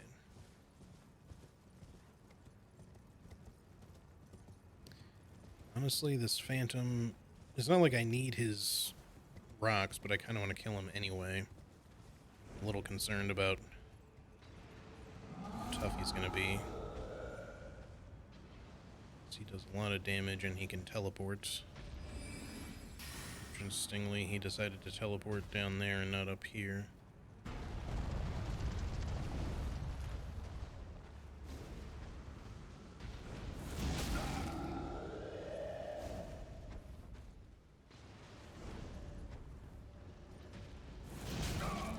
Okay, that hit me through the fucking terrain game. I know that technically I'm cheesing him anyway, but that was still kind of lame.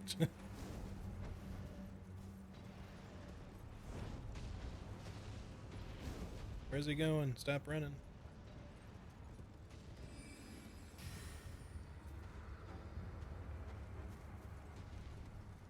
He's trying to get up here where he can fight me.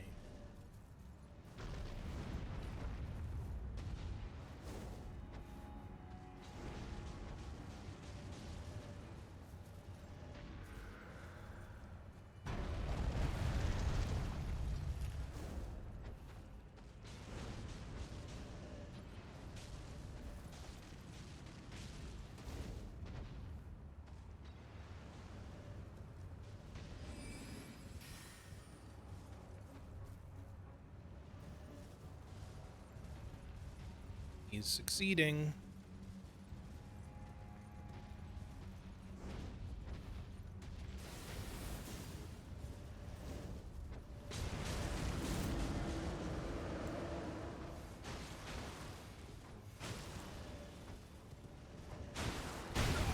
Ooh, I ran right into that. Spanked. All right. Thank you.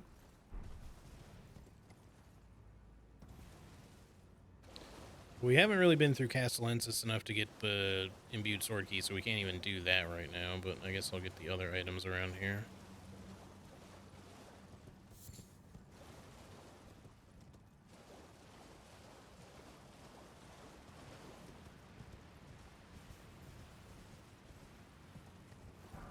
Whoa, whoa, Torrent. Whoa, whoa, whoa, whoa, whoa, whoa, whoa. Chill, buddy.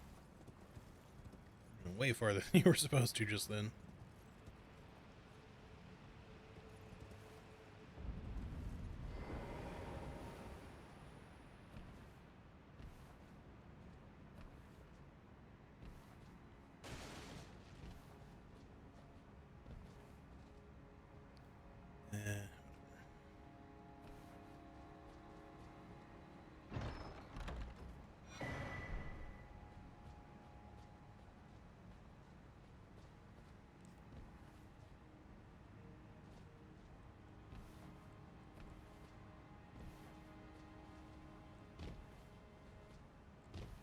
I don't know why.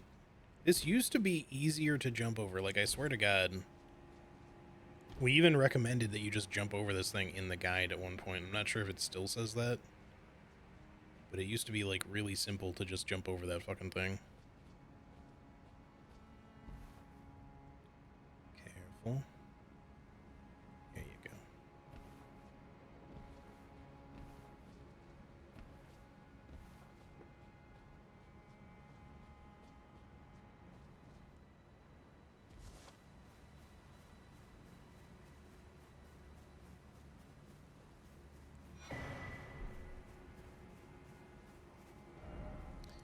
Okay, that's that side. There is, I think, maybe something on the other side that you can drop to. I don't remember what it is, but I think it's just some glovewort.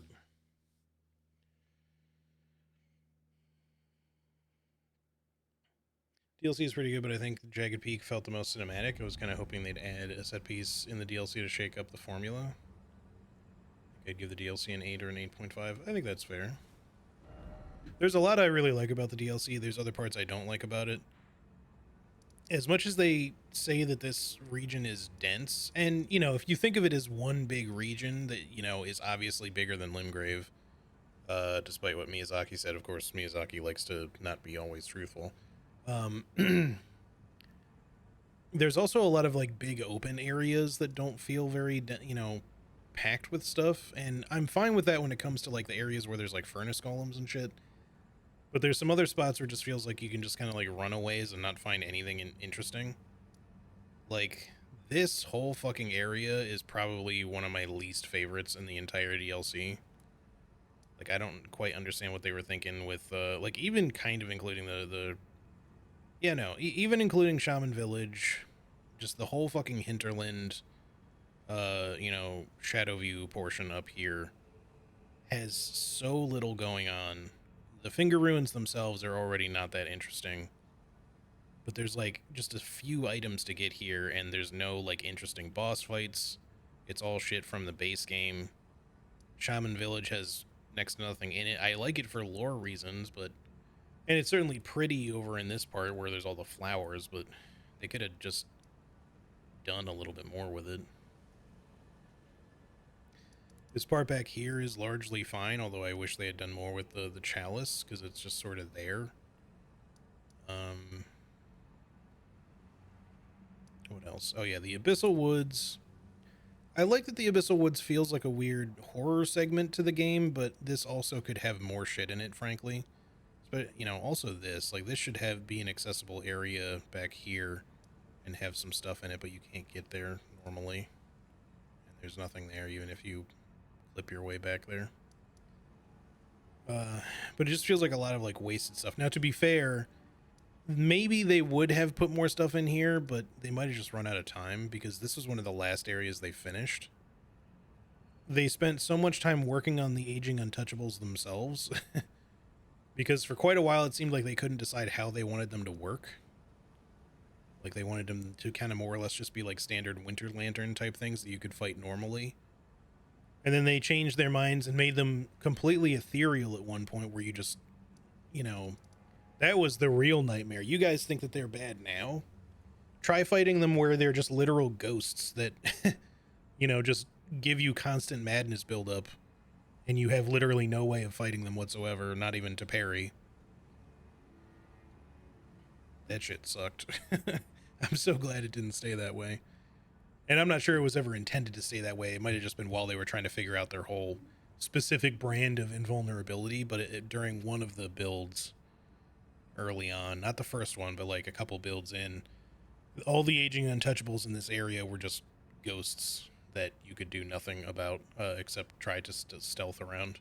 And even then, all the stealth shit wasn't really properly implemented, so you couldn't really properly stealth past them. Yeah, it's a bit of a slog without Torrent. It's hard to get to a lot of the treasure that is there, and what treasure is there is very minimal. And that's also what I mean by, like, one of the last areas they finished, because the placeholder items they had in here were one of the last things that they changed, like, right before the release of the DLC. They still had fucking Roa fruit placeholders in a lot of spaces, where there's actual stuff now.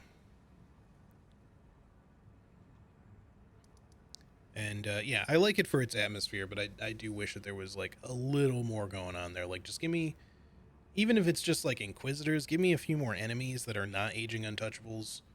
Give me some actual loot. Give me a fucking mini-boss. Most specifically, the biggest disappointment is not... The Midra's Manse is fine. It's not even this weird lack of area over here. It's this. The fucking Divided Falls. Why is this a nothing area? It's just a somewhat pretty looking spot with effectively a checkpoint for you to have, but there should be something there. Give me a fucking mini boss here or something, right? make me work for that checkpoint. If I gotta sneak past or fight my way past a bunch of aging untouchables, which, by the way, in this playthrough, I'm sure I mentioned it before, but we're not going to be fighting them because I have no way to fight them with consumables only. Because I'm not allowed to parry, so sneaking is our only option.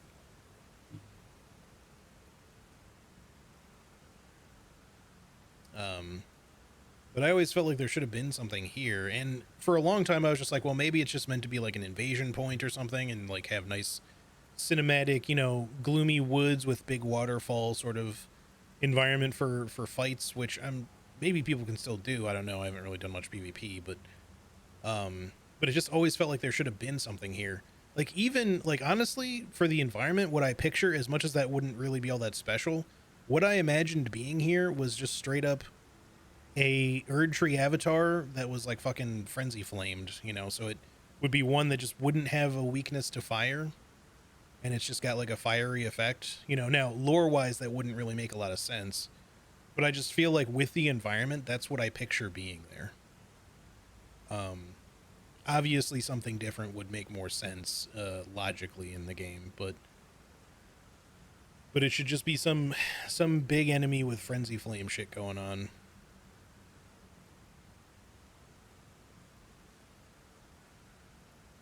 Hell, you know what? It wouldn't make any fucking sense at all either, but a frenzy flame fucking Black Knight cavalry would be fun, because those didn't end up in the DLC at all.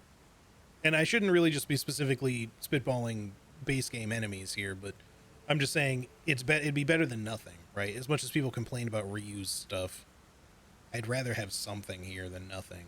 The nothing that's currently there. Dancing Lion with Death was okay.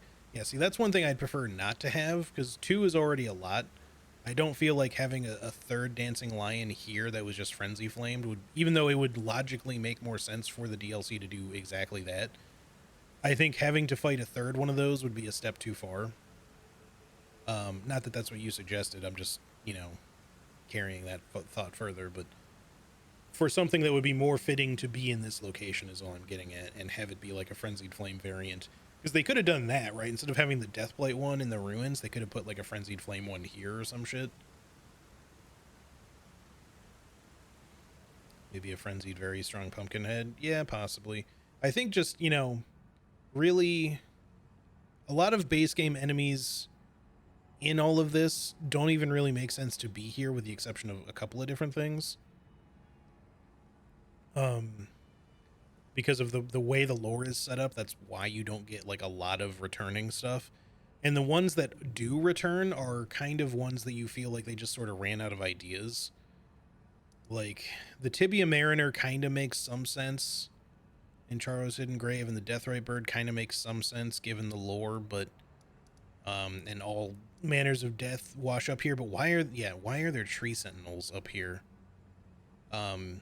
I get it that this is where Marika is from and all that kind of stuff, and maybe she specifically posted some tree sentinels here to guard this location, so it's not like you can't come to a reasonable conclusion as to why they're there. But like, it's just sort of silly that they're here in the first place. The Falling Star Beast, I could totally understand like one just random alien landing in this landmass at one point, but it's the only one, so it also just feels very weird that it's here. Like, I'd rather have, you know, some other alien presence if that's the case. Like, give me some Withered Estelle that are in a couple of locations. Because again, all manners of death wash up here, right? So some of the ones that die or whatever probably should show up in this place too. The other thing that kind of sucks about this location is that there was supposed to be a forge right here where my cursor is, but unfortunately it got cut because they ran out of time to really do anything with it. It got cut pretty early on, so they must have just been kind of struggling for ideas of what to put in there and how to finish the layout of it. Because I don't necessarily mind that the forges are what they are, as much as it might be a little bit of a letdown that they're like a dungeon with no boss, but that's kind of like a new thing in its own right, so it's fine.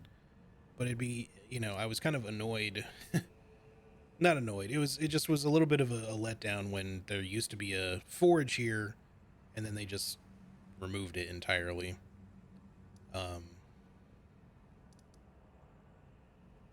Because since they didn't have to put a boss there anyway, it feels like all they really had to do was put some items in there and it would have been fine. But I think it was more just the layout of it and trying to find a reason for it to like make sense and all that kind of stuff with everything else in this area. Maybe they just felt like it didn't fit.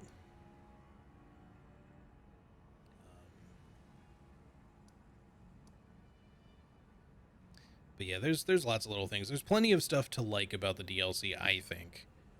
There's some stuff that, because of their time frame of development, that some stuff definitely got a little bit rushed. It's not as obvious as like the rushed stuff in like Dark Souls 1 where Lost Islith is clearly unfinished because they ran out of time and ran out of budget in the making of that game. So that's not so much the case here, but there's a few things in various areas and various boss fights that definitely did not get quite the amount of love they were supposed to originally get. Radahn, you know, just a handful of fights in general, being some of the ones that just frankly don't feel quite finished, in my opinion, in terms of balancing and stuff. Anyway. Alright, I guess let's go do the Fort of Reprimand, because I said that I was going to. And then, if I've got time, maybe I'll do that one catacomb too, but let's go get this out of the way.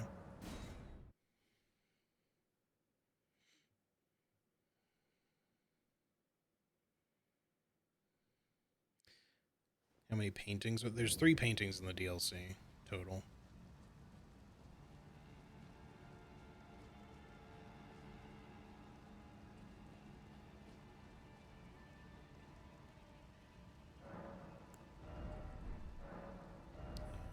Only like 2k away from the level here.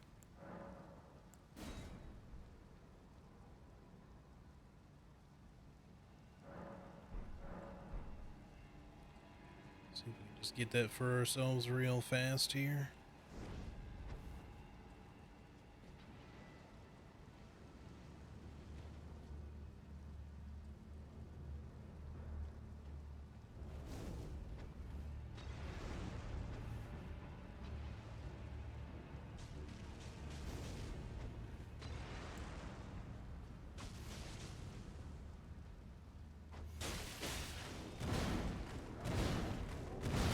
What was that?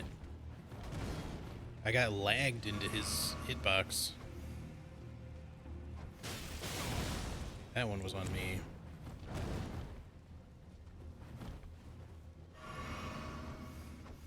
But yeah, like, some fucking lag happened and it caused his hitbox to linger longer than normal or something. Because that was not the wrong time to dodge that attack. It's a super fucking easy thing to dodge. Alright, let's level up.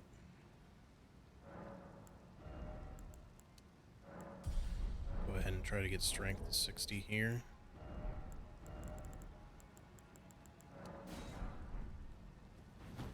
Trying to decide if I should kill... I already got the stuff up here. If I should kill Erdtree first and then just do the rest of the fort for... It's not like we have to save the boss fight or anything.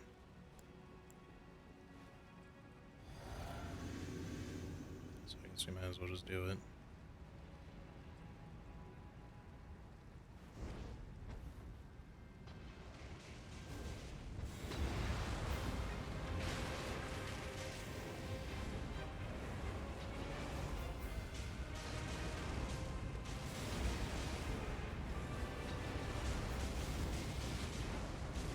He's really struggling getting out of that fucking room.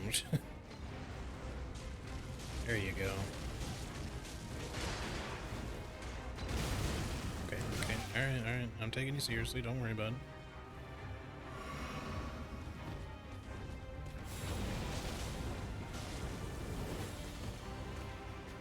I don't know why the game is like kind of laggy right now.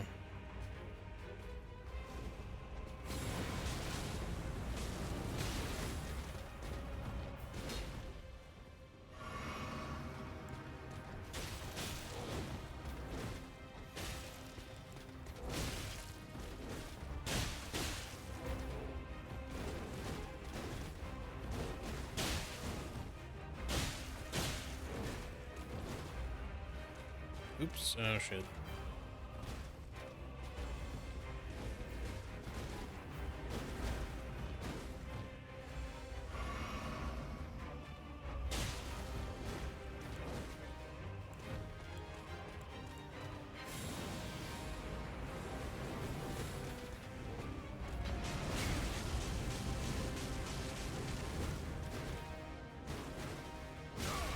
Damn it. I thought he was done with his combo. He still had one attack left to do.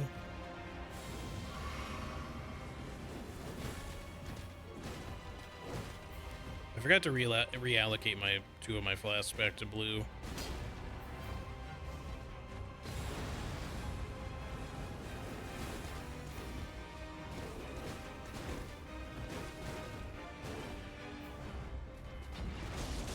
Sorry, I'll get rid of the bot in a second. Also, hey Sass, how did that hit me?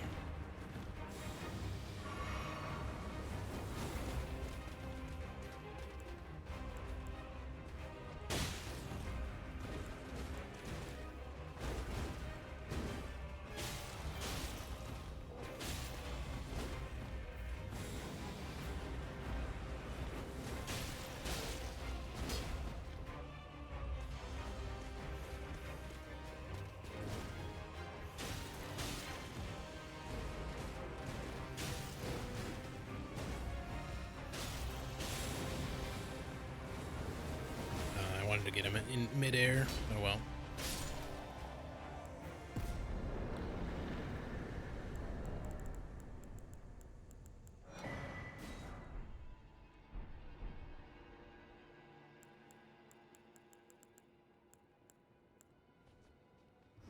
Alright, let me get rid of the sucker. Goodbye.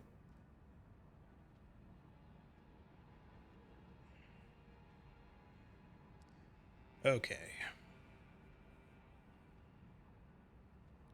Mods need to help these bots trolling during boss fights. I should probably give some people mod role. Because my usual mods, or quote unquote usual, Dodo is usually not here super often anymore. Charlie is a mod. She's usually I stream about the time she's going to go to bed. So that doesn't typically happen much. I think that's kind of mostly the same for Ari. But yeah, it's just something I don't really think about. It's not really a matter of like wanting to hold off on making anyone a mod.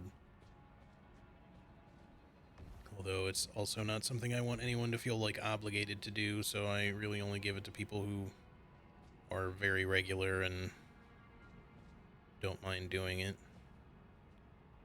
Since it's not like it's a paid position or anything.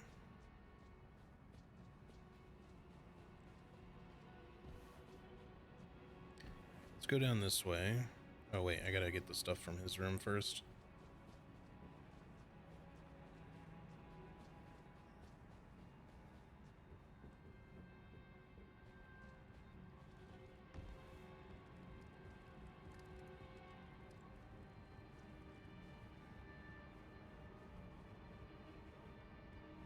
Might ship the control to bots. Yeah. Modding bots might get...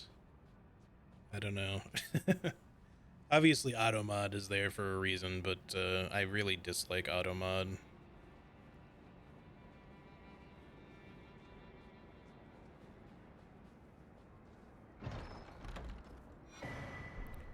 Like, as much as it's fine, you know, otherwise for trying to, like, limit certain specific language you just don't really want to see or whatever, like, I don't really like it for link protection because I don't want to have people to have to fucking be permitted all the time. They want to put in a link.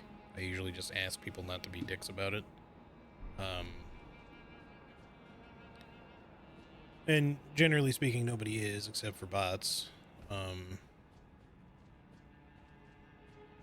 mind, but I don't know how modding works on mobile. It's doable on mobile, but it is kind of annoying. Which is about the only reason really why I haven't even asked you before, is because you're usually on mobile.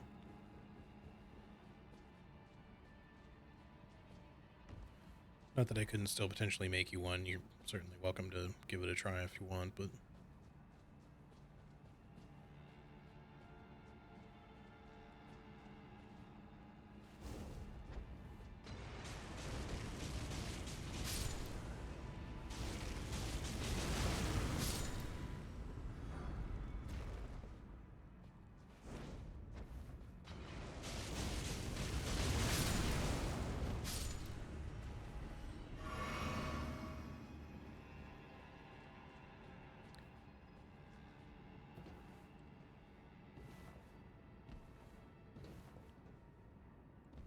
main thing is...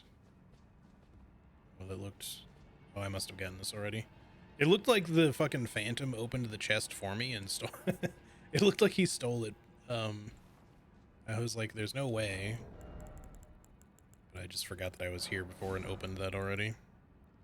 In fact, now that I think about it, I've been down there and gotten the items down there already too, so I'm not sure that there's a lot of need for us to go through this whole area. Yeah, she should be able to ban bots on mobile. I just know that, I'm trying to think about how it works, because I've done some mobile modding before for, like, Charlie, like on the rare occasion that I'm, like, stuck on mobile for some reason.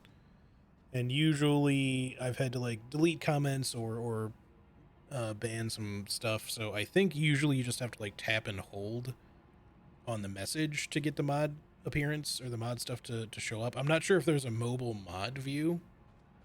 There might be. Because in my case, like, I don't even watch Twitch in mod view. I just keep the mod controls up on the side when I'm watching Twitch. Which, so every message that pops up, there's like a little ban button, a timeout button, and a delete button. Which, of course, you got to be careful not to misclick, but here, I tell you what. This is in no way anything you should feel obligated to do. There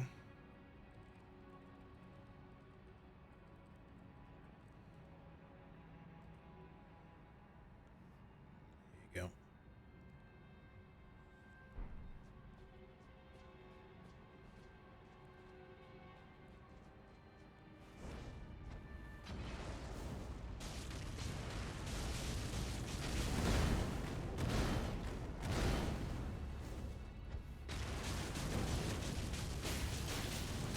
Oh, again, the lag. What is going on?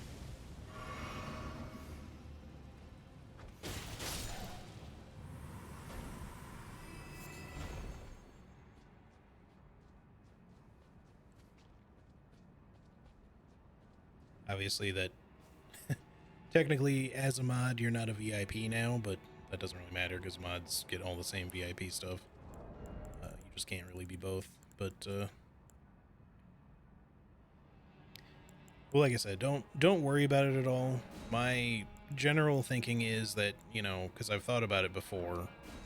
Obviously, you're here very regularly, so it makes sense. But I don't want you to feel like it's something you have to do. More that if you just happen to be in the position to ban a bot when one comes up or something like that, feel free. I'll certainly take care of it myself otherwise.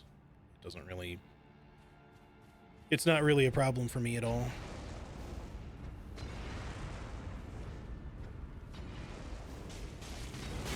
Shit.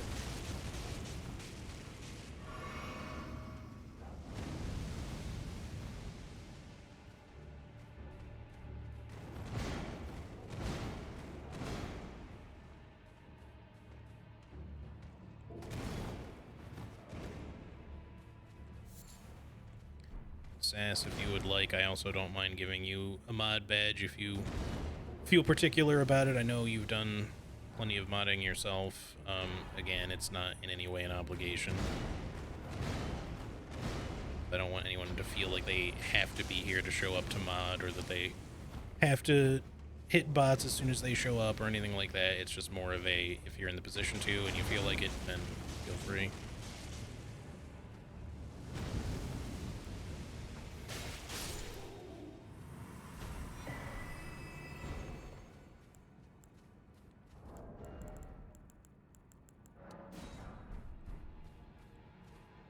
Yeah, I mean, you are, but again, same deal. Right, I can't just click on your name to do it.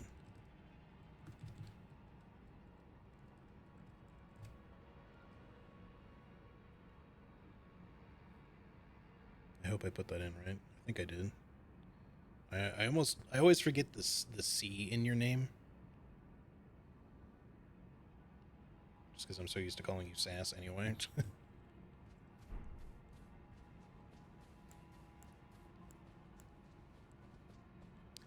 Do my best. Well, I appreciate it, but like I said, no pressure whatsoever. I don't like just giving people the mod badge without talking to them about it first. I just know obviously you're comfortable with doing it for in Charlie's stream, and I don't recall if you're a mod elsewhere as well or not. But I know you know what to do, so. But yeah, no pressure whatsoever about being here or making sure that you get stuff as soon as it pops into chat or anything like that. It's just more of a, because I don't currently have any other regulars who are modded, I might as well throw that out.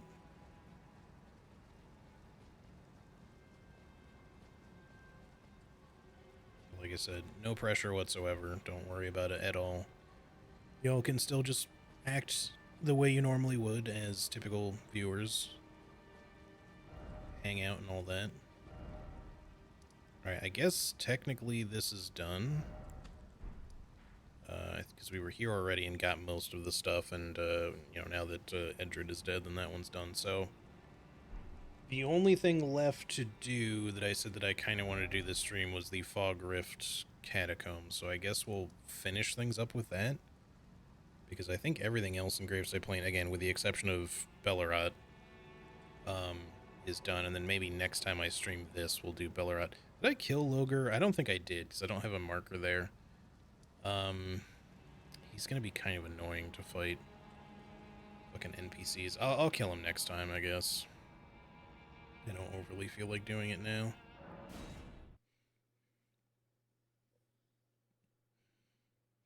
Trailer stream was the first one I modded for. I was quite nervous about it, but it's fairly chill.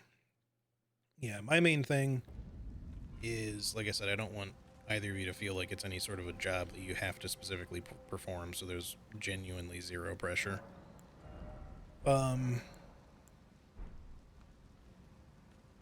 You know, for me, when it comes to it, in a lot of other channels, people sometimes delete backseaty comments and shit like that.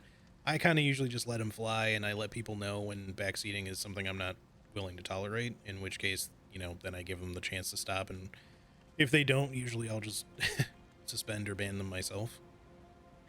Because that's kind of a... It's hard to know when, you know, what a streamer feels about stuff like that, which is why I don't like pressuring mods into doing any of those kind of things, because, you know, you're not psychic and are not necessarily going to know how I feel about any particular thing, right?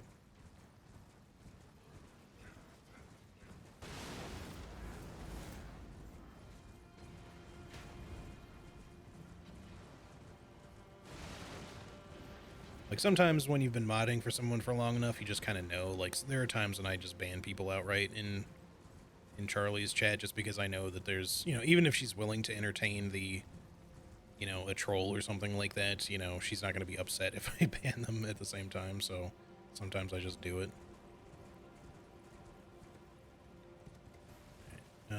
Vulgar militia or shadow militiaman. I mean, I wouldn't mind your armor set, although we're probably not really going to wear it on this character, so maybe we'll try to get some pieces of it later, unless I already have some, which I might. Because I feel like, oh, hi, me. Well, this bald bro in here.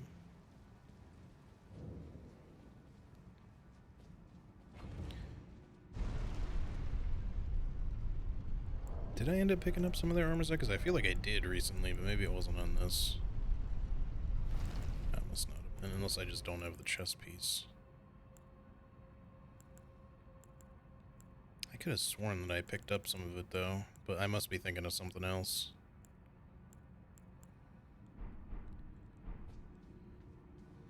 Or maybe I dreamed it, I don't know.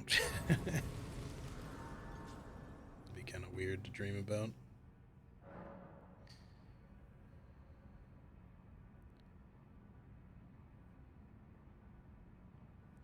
You go make a big pot of rice now, prep for tomorrow. All right, nice. Enjoy. Do a lot more tolerance for that kind of stuff than I do, so I'm not gonna start blasting. Yeah, it's like I said, there's just generally not really much of a need to worry about if someone's being an asshole in chat. Like, I'm pretty quick to just let people know usually when they're being an asshole. If it's actually bothering me.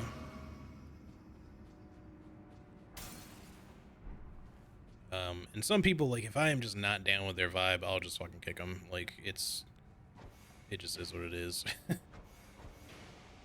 because I just don't really need them here.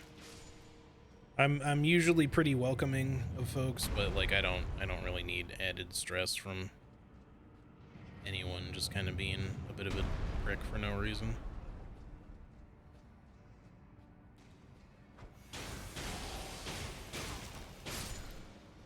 I gotta remember to allocate my flasks, and I forgot to do that. This might be a little bit rough getting through here because I don't have any extra FP stuff, so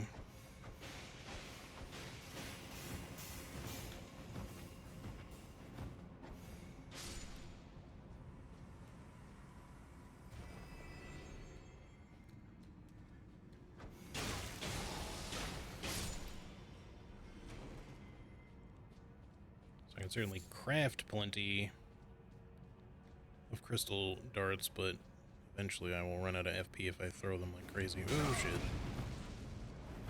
I knew there was an imp there. For some reason I was thinking of him as one of the just fire pot throwing ones and not a So, you know, these guys should just be called Big Mouth Imps because that's the name of their ashes, but their actual name is Dragon Imp. At least that's the official name they've decided to go with anyway. Which I do find strange. Because, you know, again, it's in the ashes, but that wouldn't be the first enemy they've done, like, a weird naming convention or name change with. Like, probably otherwise the most notable that I can think of in the base game would be, the Dominula Dancers, as they call them, when clearly all of their weapons and shit are called Celebrant something or other. So you'd think that, you'd assume that they'd just be called Celebrants. Alright, that should give us, so here you are. Yeah, red lightning, the regular red lightning pots, so we can also make those. And those have the chain lightning effect on them, which is kind of cool. So we could potentially use that.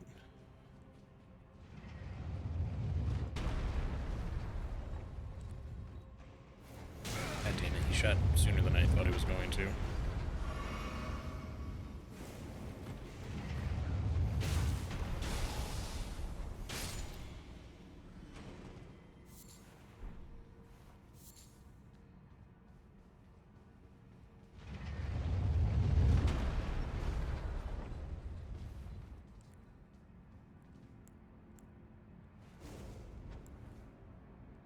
That is not where I threw that. What the fuck?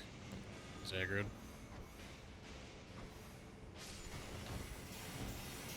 Oh shit, I like rolled into the main projectile. I somehow didn't really get punished for it, so I guess it's fine, but...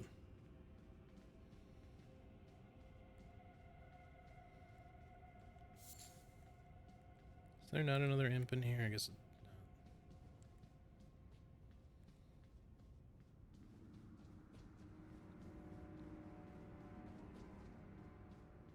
Pretty strange because of the ashes. Yeah, some of the names they end up choosing are a little weird, but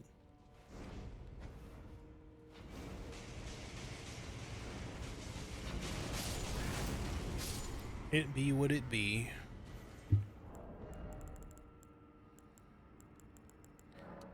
Getting more shit to craft, and then shit gets... It ends up in spots I'm not expecting. What does it take to make these anyway? These are ritual pots, I guess. I'm curious how strong they are against Black Knights like this, because they should be relatively weak to lightning, I think.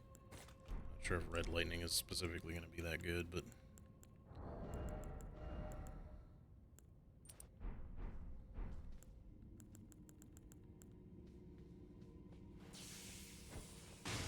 Woo! Been blocked, that does pretty good damage. Get wrecked, bitch.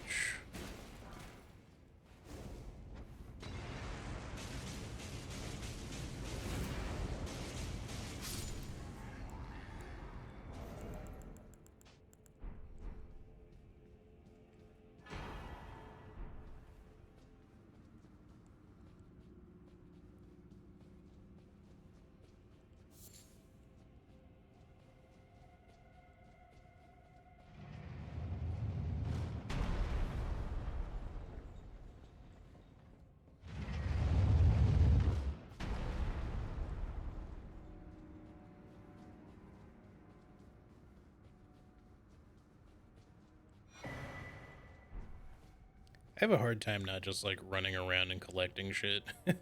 I not like so much of this stuff is not at all useful to me, but I just gotta.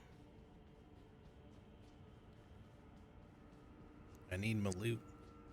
What's your favorite new armor set? Good question. I really like the Death Knight set, although I like it obviously specifically more with the Dragon Cults build that I was using, like just big lightning, you know, but I think, oh yeah, this way. I was going backwards for a second there.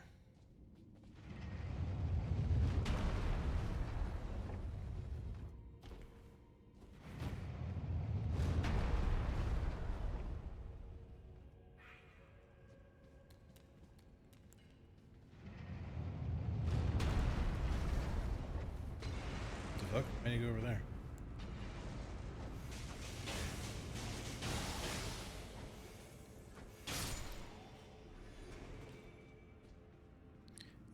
I like the Death Knight set. I like the Rakshasa set. Both of those do nice things for different stuff. As far as appearance is concerned, they're also really nice looking. What else? I like the I like most of the Shadow Militiaman armor. I don't really like the pants very much. I mean, I like that they're like stitched together, but I don't like how like poofy they are. But it's kind of cool to have like a more human-shaped thrall sort of appearance. What for like just kind of a, I don't know, roguish type sort of character, I guess. The glowy eyes. It's kind of cool. It also feels like something out of like a Tim Burton or Nightmare Before Christmas sort of thing in its own way. It's got some what's his name? Boogie Boogie, the Boogeyman. It's got some Boogeyman vibes.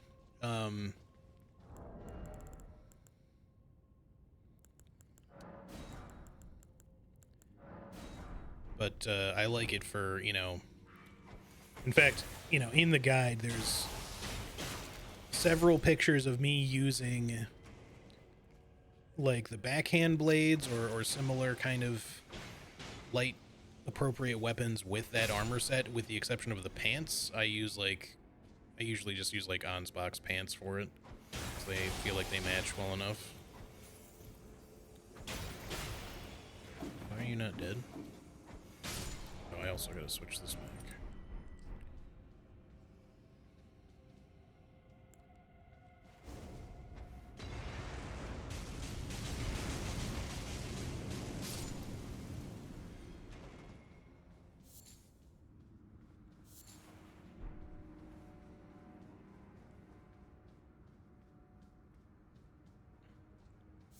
Anyway, obviously that's all DLC specific.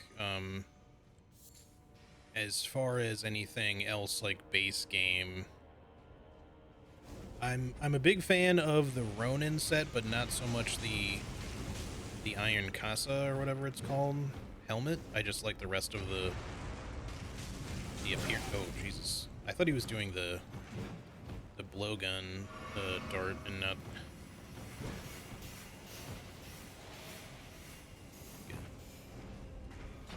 Yeah, that. That fucking bullshit. Stuck.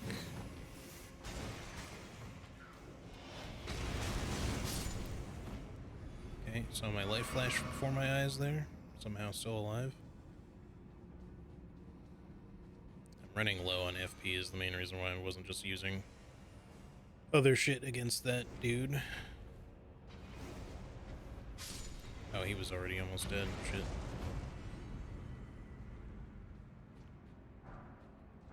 All that for some glove ward I don't need. Anyway, I'm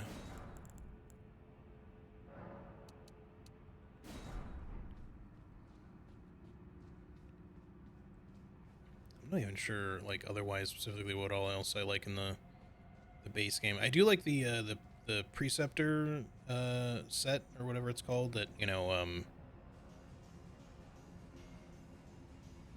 Celovus has, but I'm not a huge fan of the hat of that one either. I usually use the I'll use like the preceptor's trousers, gloves, and chest piece, long gown, and then I'll for like the hat I'll use like the skeletal mask to give it kind of like a Grim Reaper hood sort of appearance.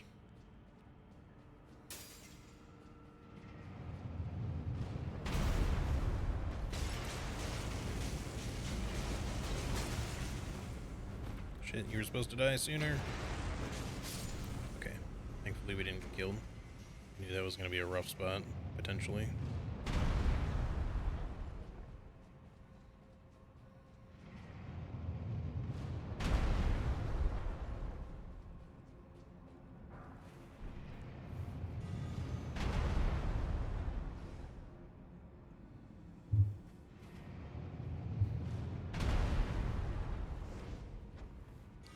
Oh yeah, speaking of dingy chest pieces, I like the, I do like the, what the fuck is it called? The Fellowman cloak, I think is pretty nice. Usually, one of my first, like, kind of builds that I went through, the game with was, I ended up using the Fellowman cloak for my chest piece, and I used, like, a bunch of, like, bandages for all my other bits, so... the blood-soaked mask for the head, and I think it was the bandit's manchettes, which I don't have on me, but similar to the blood-soaked ones. For the hands, and then for the legs, I used like the old sorcerer's leg wraps, which I don't have either, but those are the only bits that don't super well match, just because they're slightly differently colored, but they still looked good.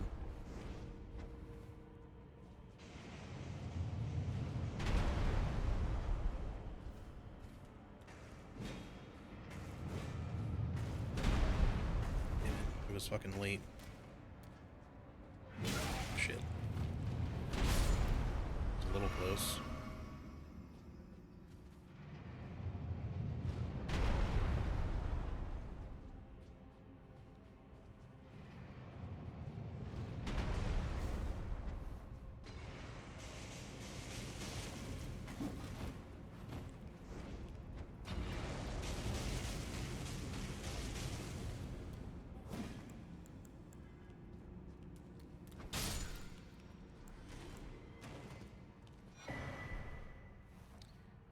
Why do I fucking need to pee again? I just went not that long ago. I don't know, I did drink like a bunch of water. And coffee too. Don't get me started with the Glovewort and Smithing Stones loot when I'm stacked with it. Should I give more crushable runes as resources? Yeah, loot in this game, I think it's just because, you know, it's kind of the nature of open world games. It's hard to always find like or put in like satisfying loot, but given this was their first like big open world game too, I think they just kind of struggled a little bit with finding stuff that would be appropriate to put in. Okay, game. I know I'm cheesing him too, but come on. Did that really have to hit me through the floor there?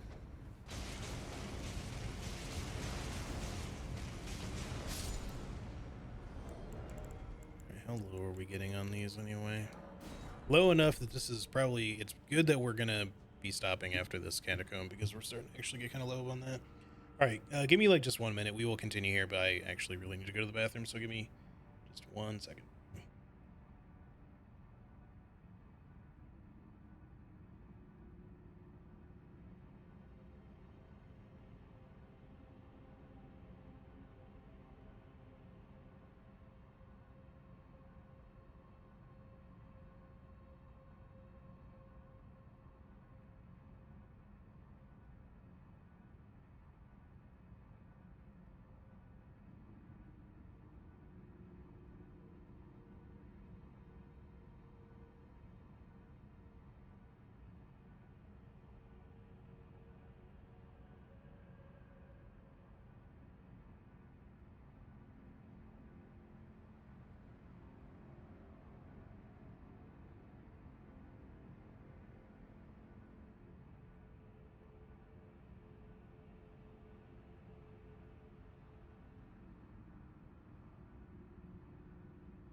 All right, I'm back.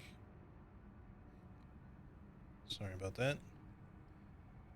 Their credit, the crafting system was pretty strong with the, as was the horse execution.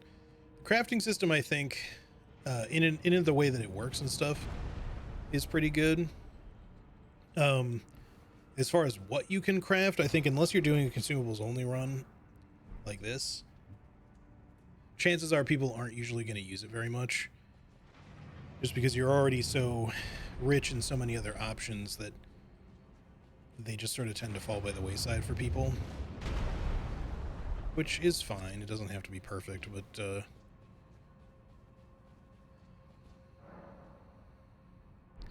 sorry, we can make the dark sword here and the light sword in. I think we picked up the sword in the ancient ruins of Rao, so that would mean that the ruins of Unte are now the transformation to light. Oh yeah, this room. I don't know why, but this room always gives me troubles.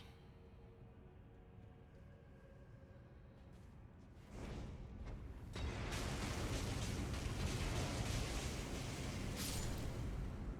that's one dude dead. Is the other one aggroed, or... My main issue is more just fighting both of these in this tiny little room. They just have a tendency to corner you, which I hate. Even is the other one. There he is.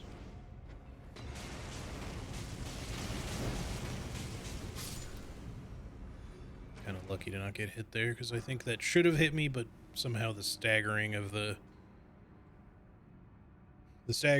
volcano pot kind of made him, like, not hit me. I thought that was going to hit me in the head for a second there. Specifically where I was angled.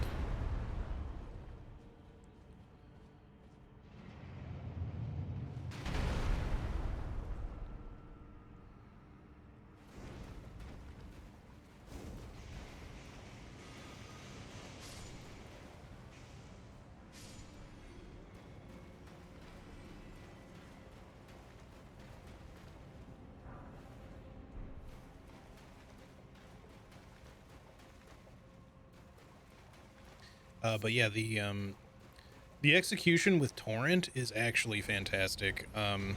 So right before we did the guide for Elden Ring, we also, like Charlie and I and GD and everyone else that worked on the Elden Ring guide, we didn't work on all or the other people that worked on the Elden Ring guide didn't all work on the other one, but yeah, we worked on Horizon, the three of us that I just mentioned, myself included, right before that. And you know, you can mount the machines in that, or some of them anyway, to use as, you know, just mounts, just to kind of like run around. And while they are kind of better than they were in the first game, you know, in Horizon Forbidden West, I mean, compared to Horizon Zero Dawn, they're still kind of awkward to control in this giant open world environment. Torrent, on the other hand, is like super simple. The double jump is super smooth. Like, yeah, Torrent's also kind of a little bitch and he gets, you know, staggered constantly, but as far as like his movement and stuff is concerned, it's so nice and easy to use. You know, every once in a while he'll do something kind of weird, but generally speaking, he works like super nicely. And for honestly, basically just about any open world game I've played, it's probably one of the best to be designed. Even compared to shit like Red Dead Redemption 2 and stuff. Now, to be fair, they were kind of going with more aspects of quote-unquote realism in Red Dead Redemption 2. So some elements of that are supposed to be kind of awkward in a way because of the way it's set up.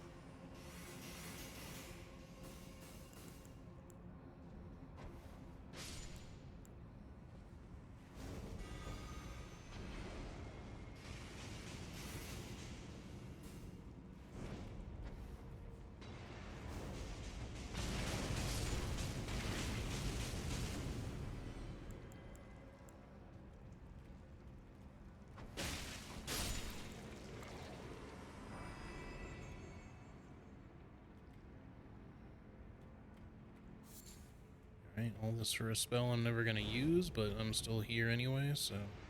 Okay, I can't really angle this up any higher, so...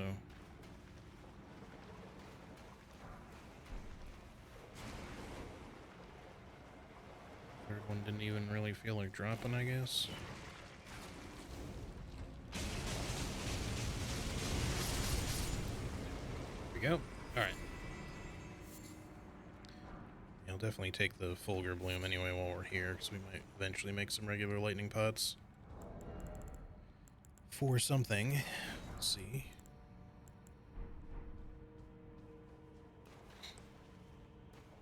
Alright. Got on up through here. I think I've gone everywhere, at least I hope so. I'm thinking back now to a room with another ladder in it that I don't remember if I climbed or not, but get the snake eater booty while we're climbing here, and there we go.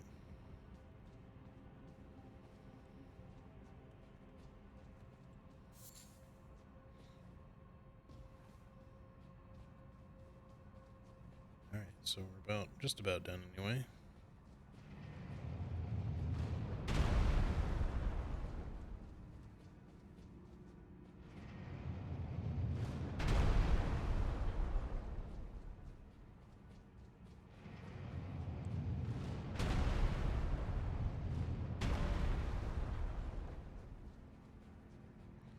Do you like God of War 2018? 2018 was just the regular God of War one, right? Like Ragnarok came out just, what was it, like 2 years ago? I haven't actually played either of them firsthand. I've played all the other, well, main release God of War games, so all the like PlayStation ones and whatnot. So I haven't played like the one that was like on PS Vita or whatever the hell it was. But that's like the only one, I think. So I haven't played them. I actually own the first one for like PS4, but I just never got around to playing it. I was gonna stream it and just kind of never did. I might eventually, but it's the thing of it is like I think that the first one, you know, well, the 2018 one, I should say, Chains of Olympus and Ghost of Sparta. Yeah. I didn't play those just because I didn't own the PSP, but for 2018, I liked what there was of that. I do feel like there were elements of it being a little backseaty that would have annoyed me, but I think part of the reason I don't even especially want to play it now is because I didn't, like, I watched a playthrough of Ragnarok, maybe even more than a playthrough. I probably watched some people stream it as well. I think Charlie did. I can't remember now anymore. But they are so backseaty in the new one in Ragnarok that, like, I hope that they learn from how much people complained about that, because they don't give you time to solve puzzles and shit before they just start blurting out what you're supposed to do. Like, they just, I get that a lot of AAA game developers, you know, understandably don't have tons of faith in every gamer on the planet, because some people genuinely just don't get what should otherwise be very simple stuff, which is why you see yellow paint and stuff everywhere. But then you get games like this that don't hold your hand at all with that kind of shit, and people figure stuff out just fine, or they use the community to kind of help each other out. And that's really the way it should be. Now, I've got no problem with accessibility options that can help you like visualize certain things and, you know, give you little clues or whatever if you really need it. But as far as like just the base gameplay, don't fucking tell me constantly how to solve puzzles. Don't fucking constantly tell me how to fight the thing I'm fighting. Use your shield, brother. Like, yeah, no shit. I know. You know, and I realize that that's going to bother some people less and some people more, but yeah, that kind of stuff, it gets a little annoying.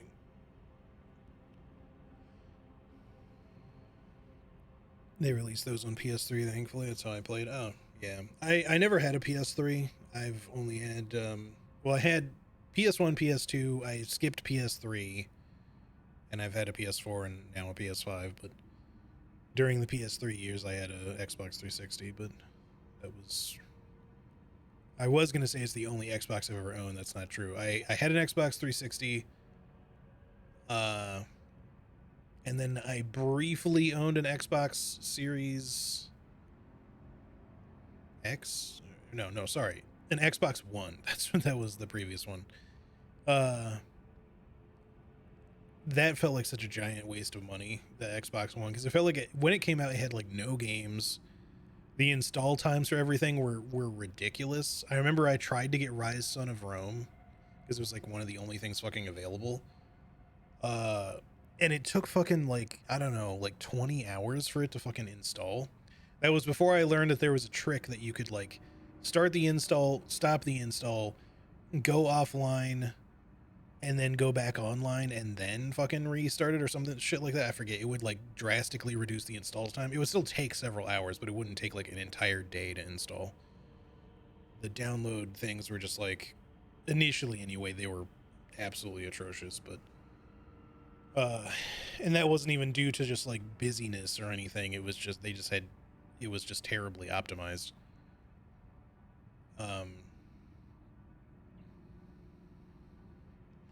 Didn't mind the callouts in the context, but to each their own for sure. Yeah, they all do them. I get that, and I'm not even specifically like, I know Mimir is just one. I just was using that as an example, but the thing is, I prefer to have very little backseating from the game itself. If it does start to backseat a little bit or whatever, I don't necessarily mind it that much. It's just that in Ragnarok, it does it constantly. It feels like, even when you're just normally playing the game or whatever, like they're just constantly yelling at you to do this, do that, do this. And I'm just like, I know, man. I understand how to play the game. I feel like it was way less bad in God of War 2018 compared to Ragnarok. In Ragnarok, it just feels like they're constantly talking. They're all yapping away.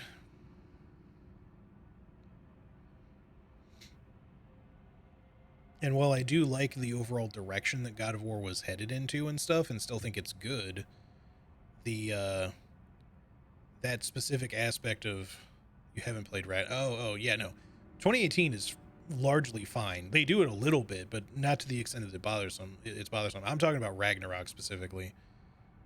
I didn't play Ragnarok because I haven't played 2018.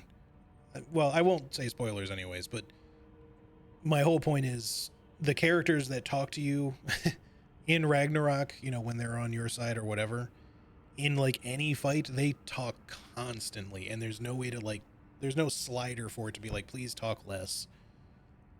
To the point too where like you'll walk into a room that's obviously meant to be a puzzle, and they'll start blurting out how you're meant to do the puzzle after like literally 5 seconds. Like you're just taking in the room to be like, I think what I need to do is move this over here and then do this or something. And then the moment you start doing any of that shit, they just start telling you what to do. It's just like, can I have a second to just do the puzzle and figure it out on my own? Like, I don't need you to tell me the solution after literally 5 seconds. And they won't necessarily always say the entire solution of the puzzle, but they'll just be like, maybe you should try this on that thing over there. And it's just like, well, yeah, obviously. I was about to do that, but you didn't give me time to even try. Rice is done, but I feel like I might have put too much heat on it. I don't know if I should add some water and keep going. Or is it like a bit hard still? Is it, what kind of rice are we talking about here? Is it like white rice or brown rice?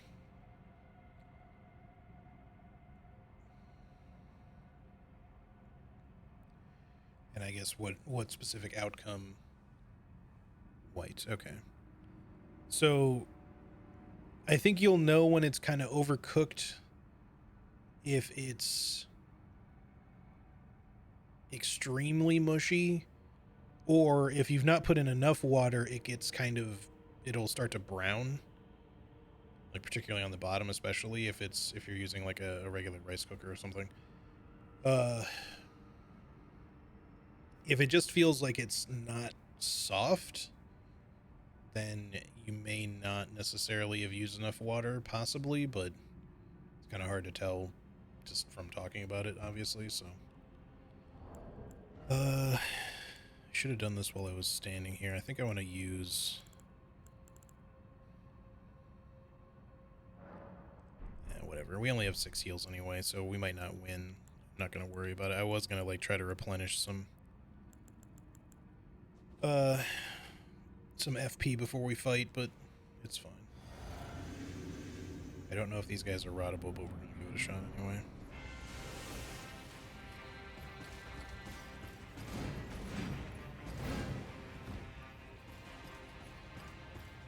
Find a good moment to throw a rot pot at you to find out our little test here. Fortunately, my lock-on got lost there and I couldn't really see. Okay, he is rotten. That's good. Shit. Okay. he be spamming alright.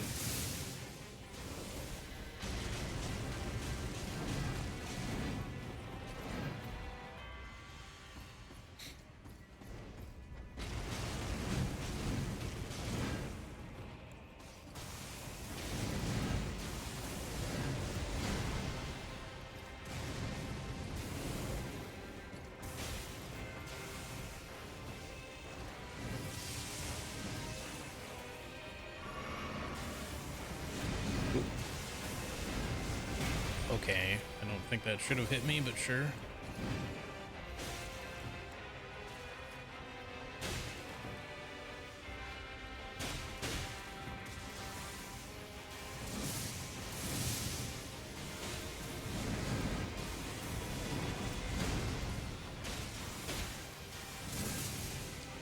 Screwed myself there. I kind of ran out of stamina.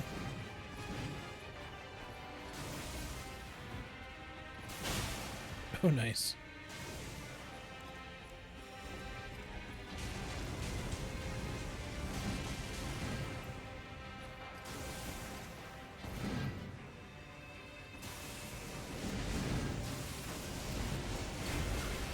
What? Okay. Oh no, it was a buffered attack.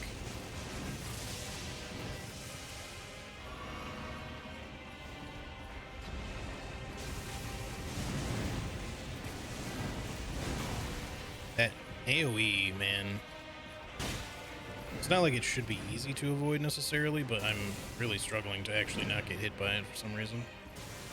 I don't remember the exact way you're meant to dodge it in the first place.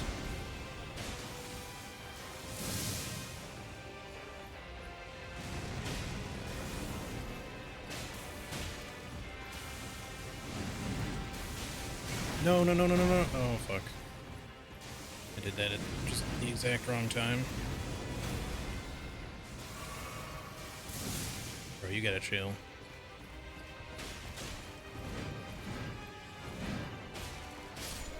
Alright. Spamming.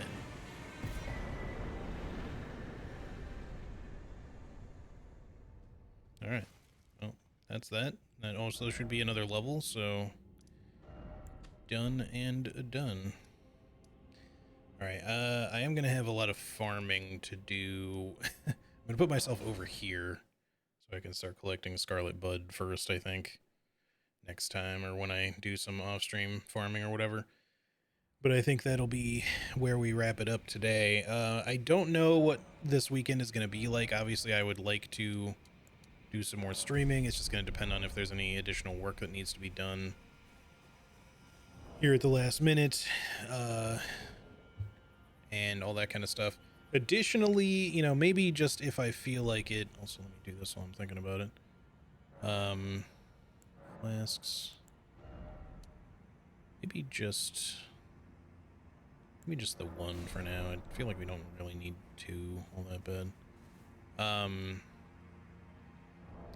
But yeah, I might try streaming conscript just for fun, even though I won't really be blind with it. It's a fun game. I'd kind of like to show it off. I'm sure some other people have streamed it at this point, but I don't know if it's been an especially popular stream game. But it's interesting enough that I feel like it should kind of get out there if people don't really know about it. So, not that I have a specifically huge audience, but if you're interested in kind of Resident Evil inspired horror type games, but with more of a World War I focus rather than specifically most other horror genre type stuff.